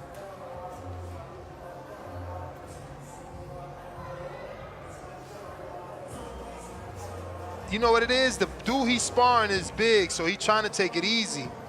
But he about to look. He almost got hooked for trying to be too cute, thinking he too big. Okay, Tyron. Look, good head movement. He got on the yellow gloves. Yeah. Oh yeah, no, he's a natural tendency to box and use his jab. That dude he's sparring way bigger though. Yeah, no, he working with him because he know he bigger. Good right But he hand got to the some decent body. technique. Good right hand to the body. He don't know what to do on the inside. You see that? Yeah. So and this is the thing. It's all cool like this, but when people are involved and they're watching, and you can see, I could take a lot from this clip. I could take a lot from it Like because what? all I Like need to what? see is how he when dude got in his range, the bigger dude, he didn't throw the jab and swim over to the left side as a right hander and dig to the guts. That's just fundamental, period. Like, what was the need to just cover up like this and then try to hold? Yeah, but that's Dude was just standing levels. there letting you work. That's levels. That's levels. No, but that's what I'm saying. Those are the things I see on the early stages to see, well, I see he do have some skills, but then I can see what there's some things that are missing. Just real I quick feel like when you're looking at it. defensive is always going to be the hard thing for the No, it novice. is. You know, It is, we Ness. we always going to be afraid to get hit. You know what I'm saying? Or anticipating the punch. You know, Ness, once you're a fighter, you get comfortable with the shots. That's why Canelo's like this. He just walks you down, puts his hands up. And dog, that's look how at I Tip. learned how to fight like a black fighter coming forward, watching Canelo. Look at Tip. Like, Tip did the same thing. High guard walked him down. It's because he had got so much sparring, he was comfortable. You know, that's the difference at this level. Border Wars pro debut. I mean, amateur debut. Being comfortable. If you're not comfortable, you know that it's gonna be bad for you. You're gonna shell up or do different mistakes. You're gonna get overexerted and be looking all tired and sloppy. But I would say my attribute when I coach guys is that I make them comfortable on a professional setting.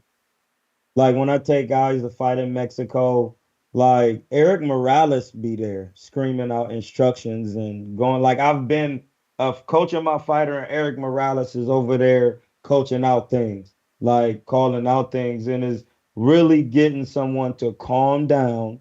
Nothing's going on. You're not losing because he landed or grazed you on your arm or with a couple of shots. Go back to your jab to the body, your feints, using the front hand. Them is the things that is hard to get fighters to do because they're not used to making real defensive moves, like you said. Like you said, the border wars, and I'm glad that you got the amateurs because now they see.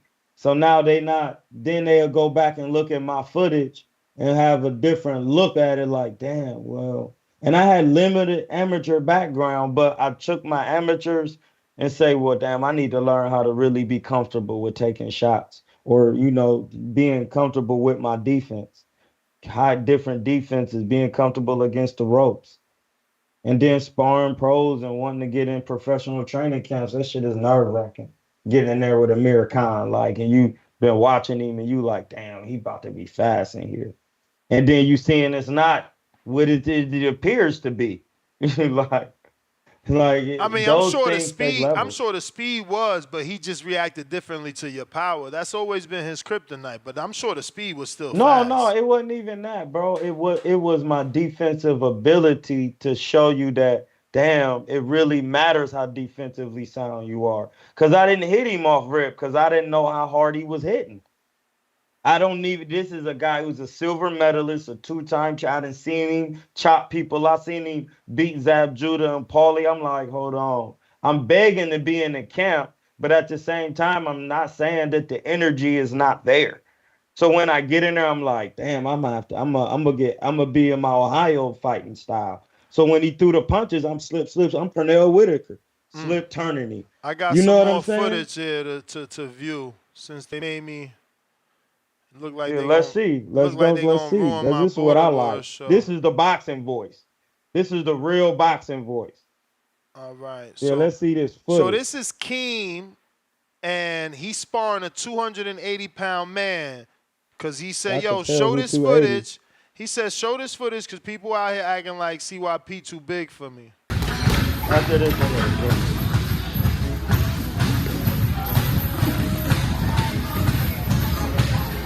Damn. Hold on, he did throw the shit out you, King. Oh shit.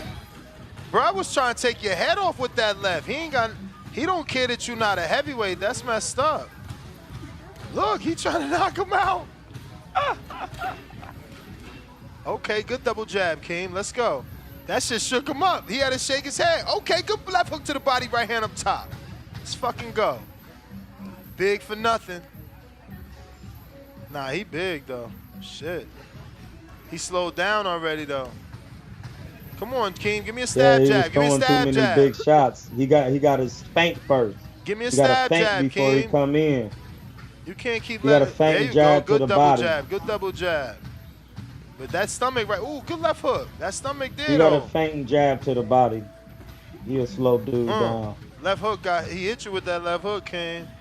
He tired though. He must. You must have been getting him at the end. That's why you got to keep feinting and then Damn. jabbing to the body. Oh, they did 4-minute rounds? Oh, y'all wildin'. Y'all think y'all Crawford? Oh, we tried to take your body off. Hey, yo, that's crazy. Why Good he going shot. There so you go, hard? jabbing to the body. He You must got to be make the big man inexperienced. use his feet. He must be inexperienced. That's why he going so hard on Keem. Like, he must be the novice and they getting Keem to work with him because he's swinging with Yeah, all his no offense. might. He's swinging with That's all his how might. inexperienced guys sparring are because they feel like this guy is fast and he moving. I gotta swing hard to touch him or I'm not gonna land Oh, good nothing. right hand. He got this big Like, buff. He got big fella walking back. Oh, what? You really winded up with that left hook from down there? Oh, he caught you, King. Oh, shit, King. He hit you with that left hook. Good body a shot, good though. body. You see how the body And the changed uppercut. things? Damn, he used that right hand. You seen that? Uppercut to the body, uppercut to the head, right hand over top. All Gotta three go to right the right gut. hands. You gotta go to the guts. That's why I said he gotta go to the body, slow Pick the that big left man hand up, down. though, Kim. You pulling out with your left hand down. Good stab jab. We need more of those. You You need to gotta feint. feint. I See, was he not saying we said the feinting. That's same why time. You gotta feint. Cause he you could gotta feint and get feint. that hook to come out and then counter with the right. And then another thing a lot of amateurs don't know, Oh. like when you starting out, if you don't have nothing to jab, you Oh, jab the glove. good fucking Like, slip and pivot. I love that. Damn. See? That's the type of shit you was talking about. We gonna rewind that. See, that's right yeah, there. you That's gotta, the skill right those are the there, things man. you have to really be practicing. Look at this. Ooh. Oh, man. Levels. You Caught gotta that put hook. that right hand, tuck it. You gotta keep that right hand keep flailing out. See, Don't but the throw difference uppercuts in is that phone. CYP is going to how do I do this now? CYP is gonna bring a different type of pressure. This dude isn't damn, that ain't it either. This dude ain't fighting with pressure, you know what I'm saying? Oh wait, maybe I could do that. Oh, there it goes. He ain't fighting with pressure. CYP's game plan is to bring the pressure, so we'll see how Keem fights. Here, this was And Keem's listen, pace. that changes everything. Yeah, this was That Keem changes the pace. style. Yeah, like you ain't got time to be boxing. You got to know how to check hook and do different.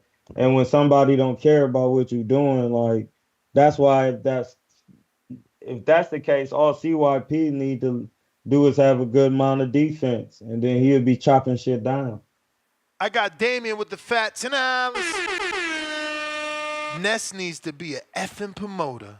Handshaking emoji. Appreciate you, champ. Time to drop a bomb for my man Jonathan Sims. Coming through with the $20. Give me $20. Give me $20. Looks like I got Tip Bellis. Hey Ness, I'm about to get up out of here. I You got a got it, client, champ. but I'll be back if you on by the time I get my client from 1 to 2. And I All said right. you're gonna do it. You said you're gonna do another Border War show so we could break down this footage, give these guys some pointers and some things they could take to the gym. That's what I'm here for. Shout out to my man JT, J Mac with the kids, my man Tito. Can't forget about my bros in the boxing. Shout out to you, Ness, for the Border Wars. It's taking off. This is what I like when we really get into work. Tip Bayless and everybody. Um, Thank y'all. Y'all have a good one. I'll be back. Win yourselves. I'm in Hotep. All right. Shout out Troy. Tip, you Yo, there? yeah, can you hear me? Word. Yeah, man. Oh no, we gonna have a good Border Wars, man. I like some came across my mind when Boom Boom called in because he said he weighed 152, and my boy Quan, man, he used to train together at Kenilworth. I thought about it. he said he got 7 to 8 fights, and he'd be willing to get in the ring with him. I told him to I send me mean, the I don't footage or know. whatever he 7 got. to 8. My man only got 2. I don't know. We Yeah, gotta see but he what ain't open yet. Yeah, but we gotta see is he gonna want to accept. You know how it go. They gotta accept. Look, that's the whole point of we sharing footage. I think it'll be a good fight for him. You know what I'm saying? I think they'll take it. Where the footage at? That'd be some good words. No, he's supposed to be. He said he's driving right now. He on the CYP. He driving right now. So he said he's gonna send it to me. But I'm gonna send him the link. You know what I'm saying? If anybody else willing to do it, you know what I'm saying? You know, we gonna have a good show, man. You know what I'm saying? I gotta bring my city out this time. You know what I'm saying? We bringing the DMV to Vegas. That's what I'm trying to do. You know what I'm saying? Trying to get some hometown people out there too. So yeah. Nah, we definitely gonna have a good Yo, y'all card from seeing this how time the around, internet man. doing me? I leaked the sparring of Ryan and Devin. Everybody taking my shit and just posting it all over. Zero credit. Come on, That's why you got man. to watermark it. It got a watermark. It's showing up on people's video with my watermark and everything. Some people cut it out. They terrible. I should have put this shit in the middle. Oh look, at least this dude gave me credit. This dude put original video boxing voice, but he still cut my shit out.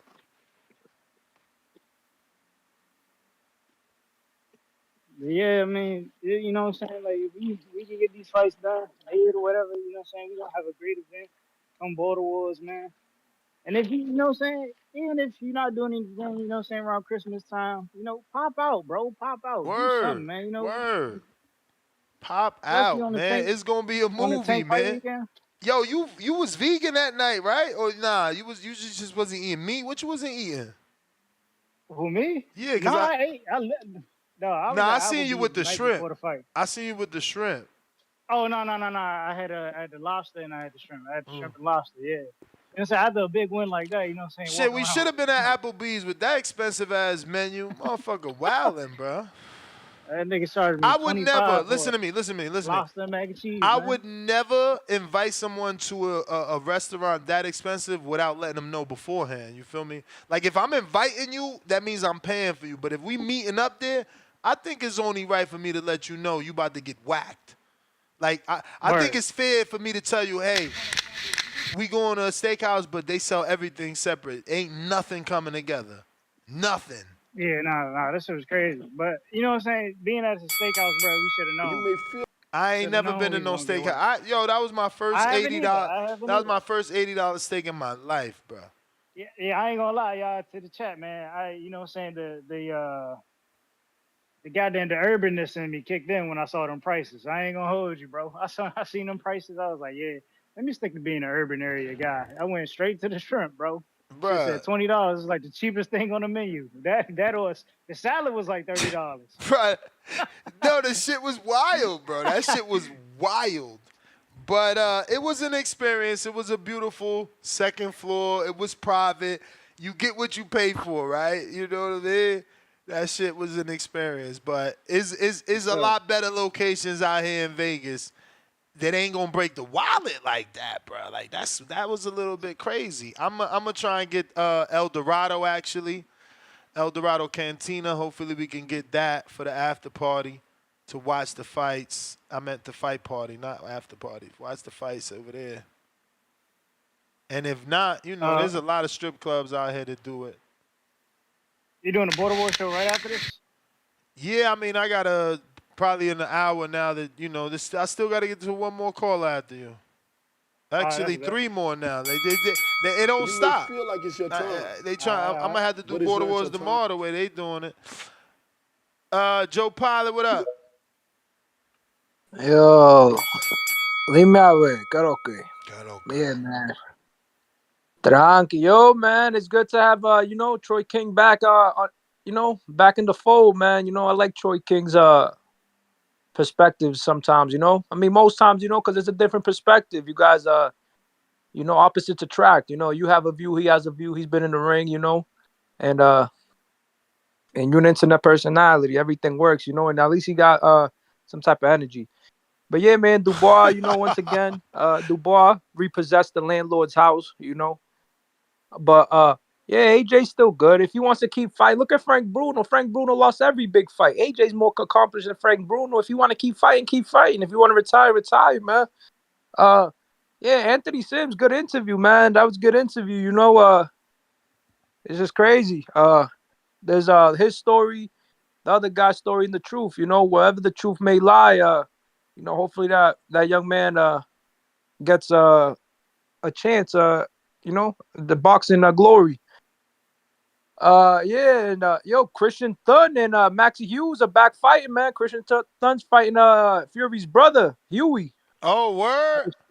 Yeah, this Friday, in front of a show, man. And Maxie Hughes Hey getting yo, back and in. nobody sent the $10 for his fucking glove. When he knocks out Huey Fury, you said Huey or is it the pretty one? Nah, Huey. When he knocks out the cousin, then everybody gonna want this glove, and I ain't giving it to nobody now. Y'all haters. Y'all hated on my man Kristen Thun. Hopefully he don't get knocked out, because he did get knocked out by what, Harper? Yeah, man, Harper and thing. Huey's on a little hot streak. He knocked out Christian Ham, I think, and he's been on a little hot streak. So Huey can definitely take him.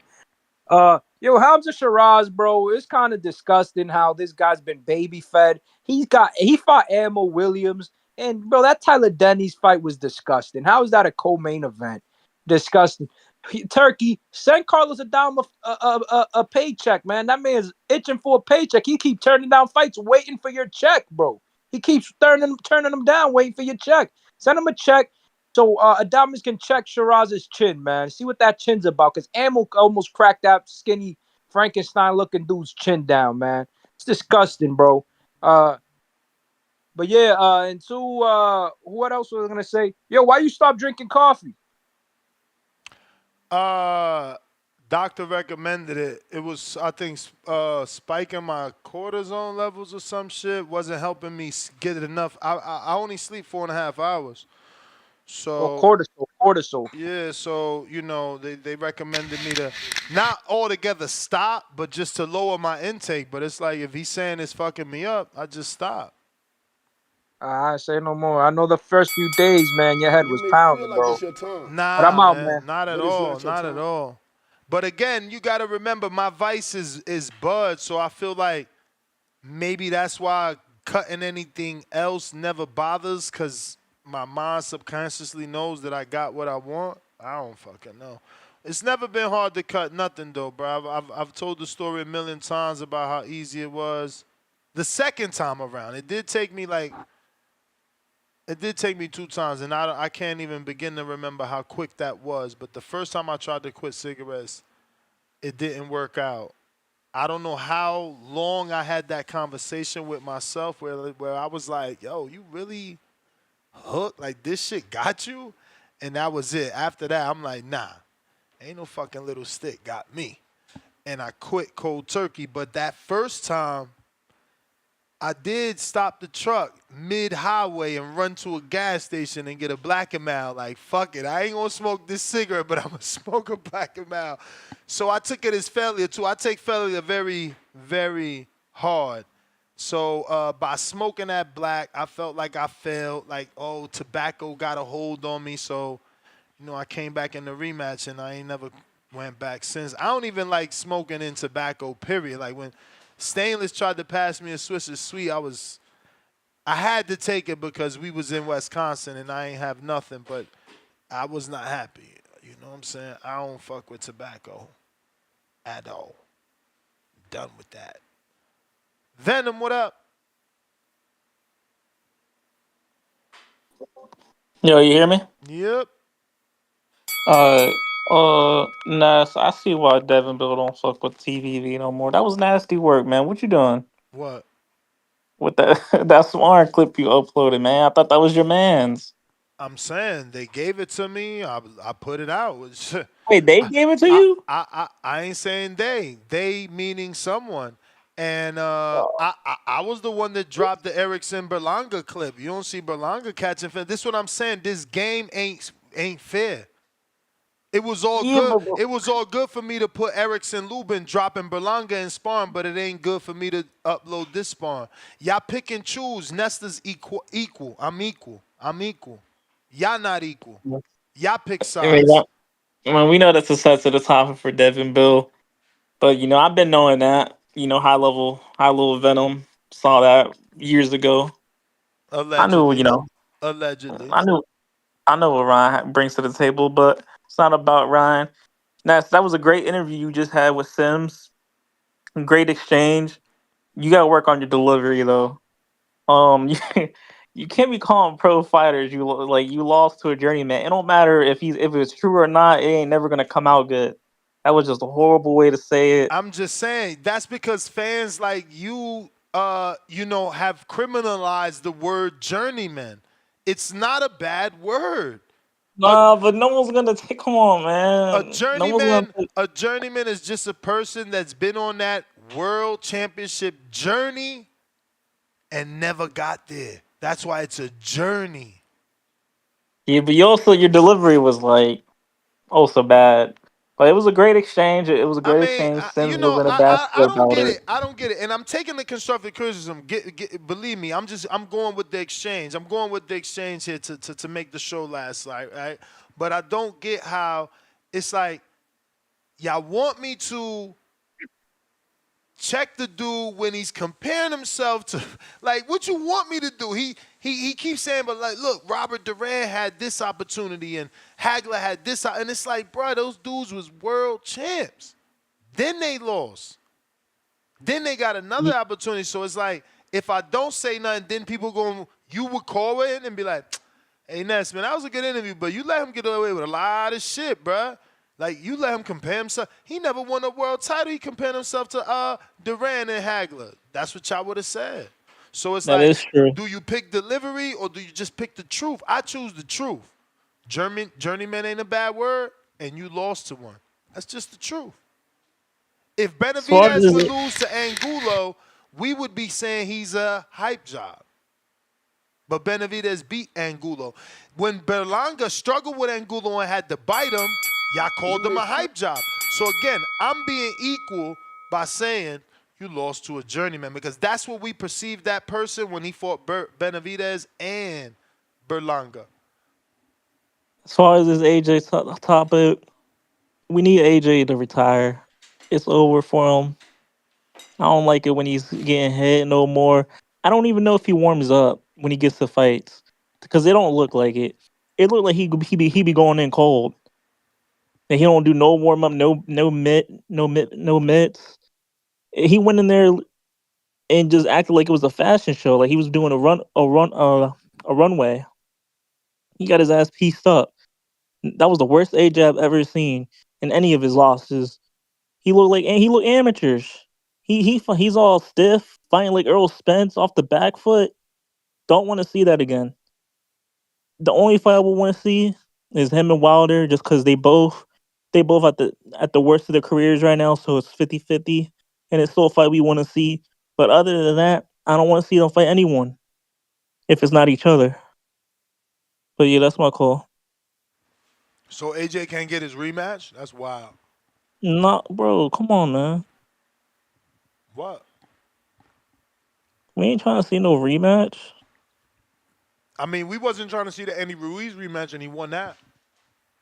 But that was different though. That was his first defeat. Well, And and it was from like a lucky punch. Let's not act like AJ wasn't winning every round and every second up to that punch. we watched the Usyk rematch. Bro, that's good promoting. Bad for us as fans, but Eddie's a beast. Somehow he got that in there. I mean Usyk. I mean he lost to a little man. So yeah, I don't know. But we ain't trying to see AJ again. It's over for him. He made a lot of money in the business. Let me get to my He- man's here. Fuck. Ahmed, so I can finish up. Yes, that's man. How's it good? What up, champ? Long show. Yo, I was just listening to what you're talking about, AJ and Dubois. I was watching in like a sports bar, and I don't think many people would pick him in a rematch. Here's why I disagree on the rematch thing. When he fought Ruiz, he was a champion, and that was a big upset. And I agree. I thought AJ was winning that until they exchanged knockdowns. And I thought AJ could beat him in a rematch because I thought if that was Lennox or Vlad in there, they would never have lost to someone like Ruiz. I think AJ just over underestimated him and overrated his ability and power because he thought he was he could just go in there and walk through him after what Wilder did to Brazil. That's one way of saying it because Dubois, I think, dominated this fight from the first round, and AJ didn't win any rounds. I think he landed one maybe very good shot, which was the right hand, just before he got knocked out because he buzzed Dubois, and then Dubois just finished the fight. He landed a couple of big right hands, but the Usyk rematch, here's why I think you can maybe debate about if that was okay as well, because Fury and Usyk, the fight didn't happen that time because I think Fury wanted was it a tune-up or something, and they couldn't come to agreement. And I think Matchroom wanted extra. I don't know, was it extra couple of million to step aside, so they couldn't be an agreement. And I didn't mind it at that much because Usyk agreed to the rematch clause, even though he was a Mando, and I don't like that, but he did agree, and that's like his own choice. So this I think is a bit different. Dubois was the champion. Dubois dominated the fight. He's given him the most one-sided beating, and I personally think Dubois deserves to fight the winner of Usyk and Fury. But it looks like because AJ's got a rematch clause, they do have the last word. I think AJ and Wilder should maybe just try and fight. Do you reckon people still want to see that, or do you still want to see that? Because they're both essentially damaged goods, but at least it's a bit intriguing because we don't know who's more washed. I thought Wilder didn't take as much punishment against Zhang as AJ did because AJ lost every round and got dominated. I thought every round. Totally want that Apart fight. from the knocker. Yeah, apart from the knocker, Wilder, I don't think took that much punishment. I still want that Against fight. I Fury, don't care what punishment, especially if it's next. But yeah. if one of them get a win, it's not going to be fair. It's going to put us back in the same situation. But why can't they both have a tune-up? AJ could fight Because someone, I don't know, someone. we can't guarantee these motherfuckers going to win. No, but Wilder Nagano, don't you think he could beat Nagano? Like, an AJ could just fight someone top Honestly, I don't 15. even know anymore, bro. Come on. If he can't beat Nagano, then Wilder needs to You may retire. feel like it's But your thanks for My time, taking my bro, call, but man. that's the That's all I got. thing. Eh? but I it's don't your know that actual I time. want to sit through a fight to see can he beat Nagano, but he ain't been delivering that right hand the way he needs to beat a Nagano in a long time. Counter, H-Town. What up, Ness? Can you hear me? Yep. Hey, town baby. Just got off of work, plant wide emergency, send everybody home. Damn, what But happened? shit, I don't know what's happening. Nobody knows what's happening, but it said everybody get out of here. So hopefully nothing blows up and hopefully everybody goes home safe. But hey man, props to you, Ness. Props to you for letting out that sparring, man. Anyone against it is being biased because we all know how much respect you got for the Haney's. And you're doing your job. You're putting your friendship aside, your respect aside, and you're doing your job. What you're supposed to do. Just people mad because it shows that hey, Ryan does have a shot at beating Devin. You know, but hey, sparring is sparring. Take it how you want. It could be that, or it could be it means nothing. But man, why are people still ignoring Joseph Parker? Beating AJ is not equivalent to beating Wilder and Big Bang. AJ beat an MMA fighter. Not only that, an MMA fighter says he thinks he was drugged before the fight because he felt sluggish. He felt like he couldn't move. He don't know what was wrong with him. And you know, far be it that be a lie, the truth, who knows? But he beat an MMA fighter. Like he's not worth two guys, high level boxers. So yeah, the Dubois needs to fight Parker, or Parker deserves the next shot. After the trilogy, because it's probably gonna be a trilogy. Cause I got Fury winning the next fight, man. He's gonna lay on him and use his size and beat on him. He's not gonna try to outbox the boxer. He's gonna go in there with them dirty tactics and take him out. He's gonna put him. I think he's gonna put him to sleep, Ness. You know. But yeah, man. Hey, shout out to you, Ness, man. I like that. I like seeing that. I give you a lot of shit for being biased for the Haney's. You know. But it is what it is, man. Do your job, big dog. I'm out. All right. I mean, again, that's only one clip, bro. The whole clip is not out. This is leaked on purpose, whoever sent it to me wanted it to be out. You only got 1 minute of a sparring session. You know it's some funny shit. But next GTO, Instagram, and Twitter. Make sure you click that notification. I'm trying to come back for my Border Wars show, probably at 1:30, which would be 4:30 Pacific Standard Time. Let's rock out.